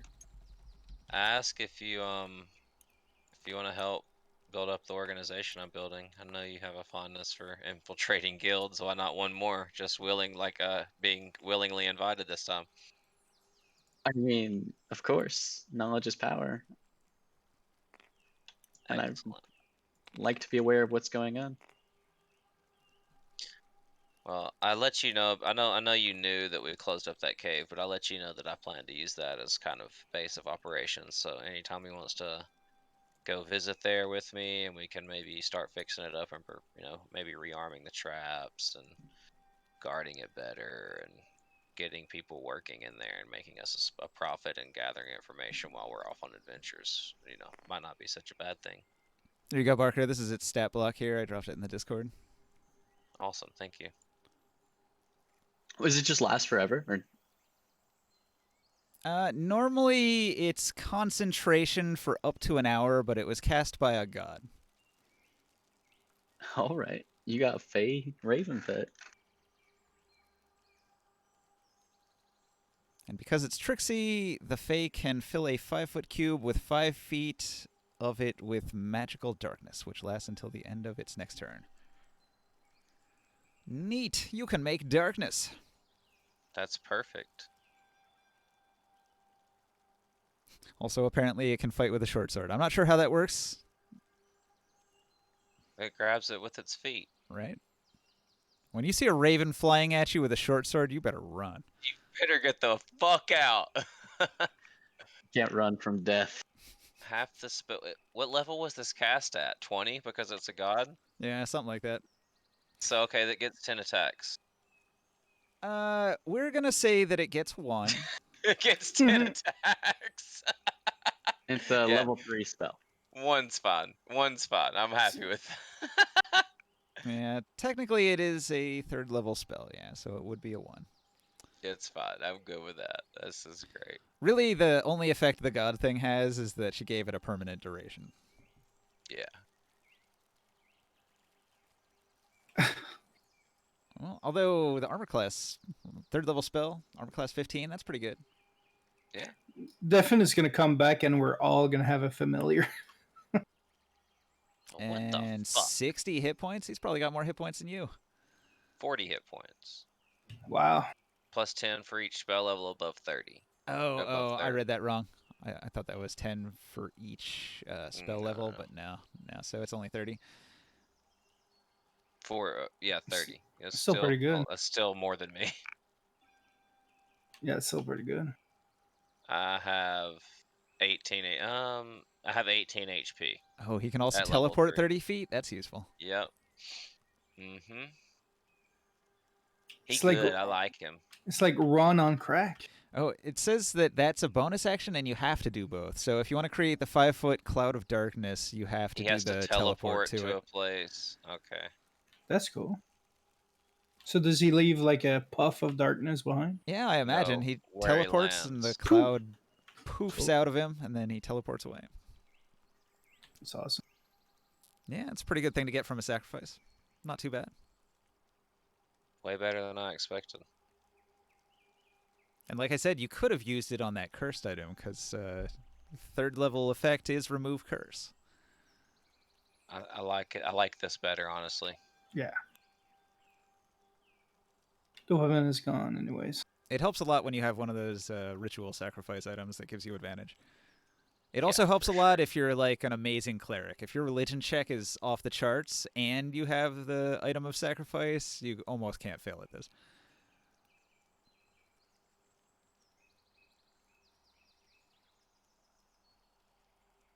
All right, guys, we're pushing on towards midnight. We got 7 minutes left before we wrap it up.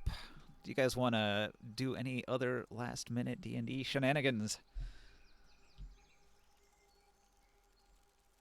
No, just tell me if Bucket enjoyed our date or not, or Jane enjoyed our date or not. Jane rolls an 8. She thought the meal Man. was adequate. Well, I still ask tell her I her. had a great time. I hope I can see her again sometime. I mean, it's a little I weird because she was paid to hang out with you initially, but yeah, sure. See, I knew that though, so it makes it less weird because I knew it the whole time. Right. It's probably still a little bit weird for her. In the back of her mind, she's like, my boss told me to do this, but like, am I doing this for myself or for him? Yeah, it's a weird dynamic, but you know, it's a wild world we live in. What, I'm sorry, what were you saying? As we finish out our week in this town, at some point I asked Absworth what he thought of Jelaine down in Elvenport. I say the whole time I thought you two would make a perfect couple. Let me tell you. That's what I was thinking, Creepy right? skulls, like kind of a recluse, doesn't really talk to people. Only Hot speaks in elf. I mean, whispers. I can see it. Yeah, she was so soft spoken. I like it. Just growing Yeah. herbs in her front garden. She's Yeah, I like mean, obviously successful, but like doesn't care about material wealth. Have you ever seen me loot anything? no, I don't. The only thing you care about is getting a better packed weapon. Or, I guess don't know if I know that's what that's called or not, but. All right, guys. I'm going to end the stream here. Anybody out there in Twitch land, thanks for watching. It's been fun. Catch you on Wednesday's my next game. Or for this crew, we'll meet back up next Saturday, hopefully. Thanks, Ninja. You're the best. Okay, and in that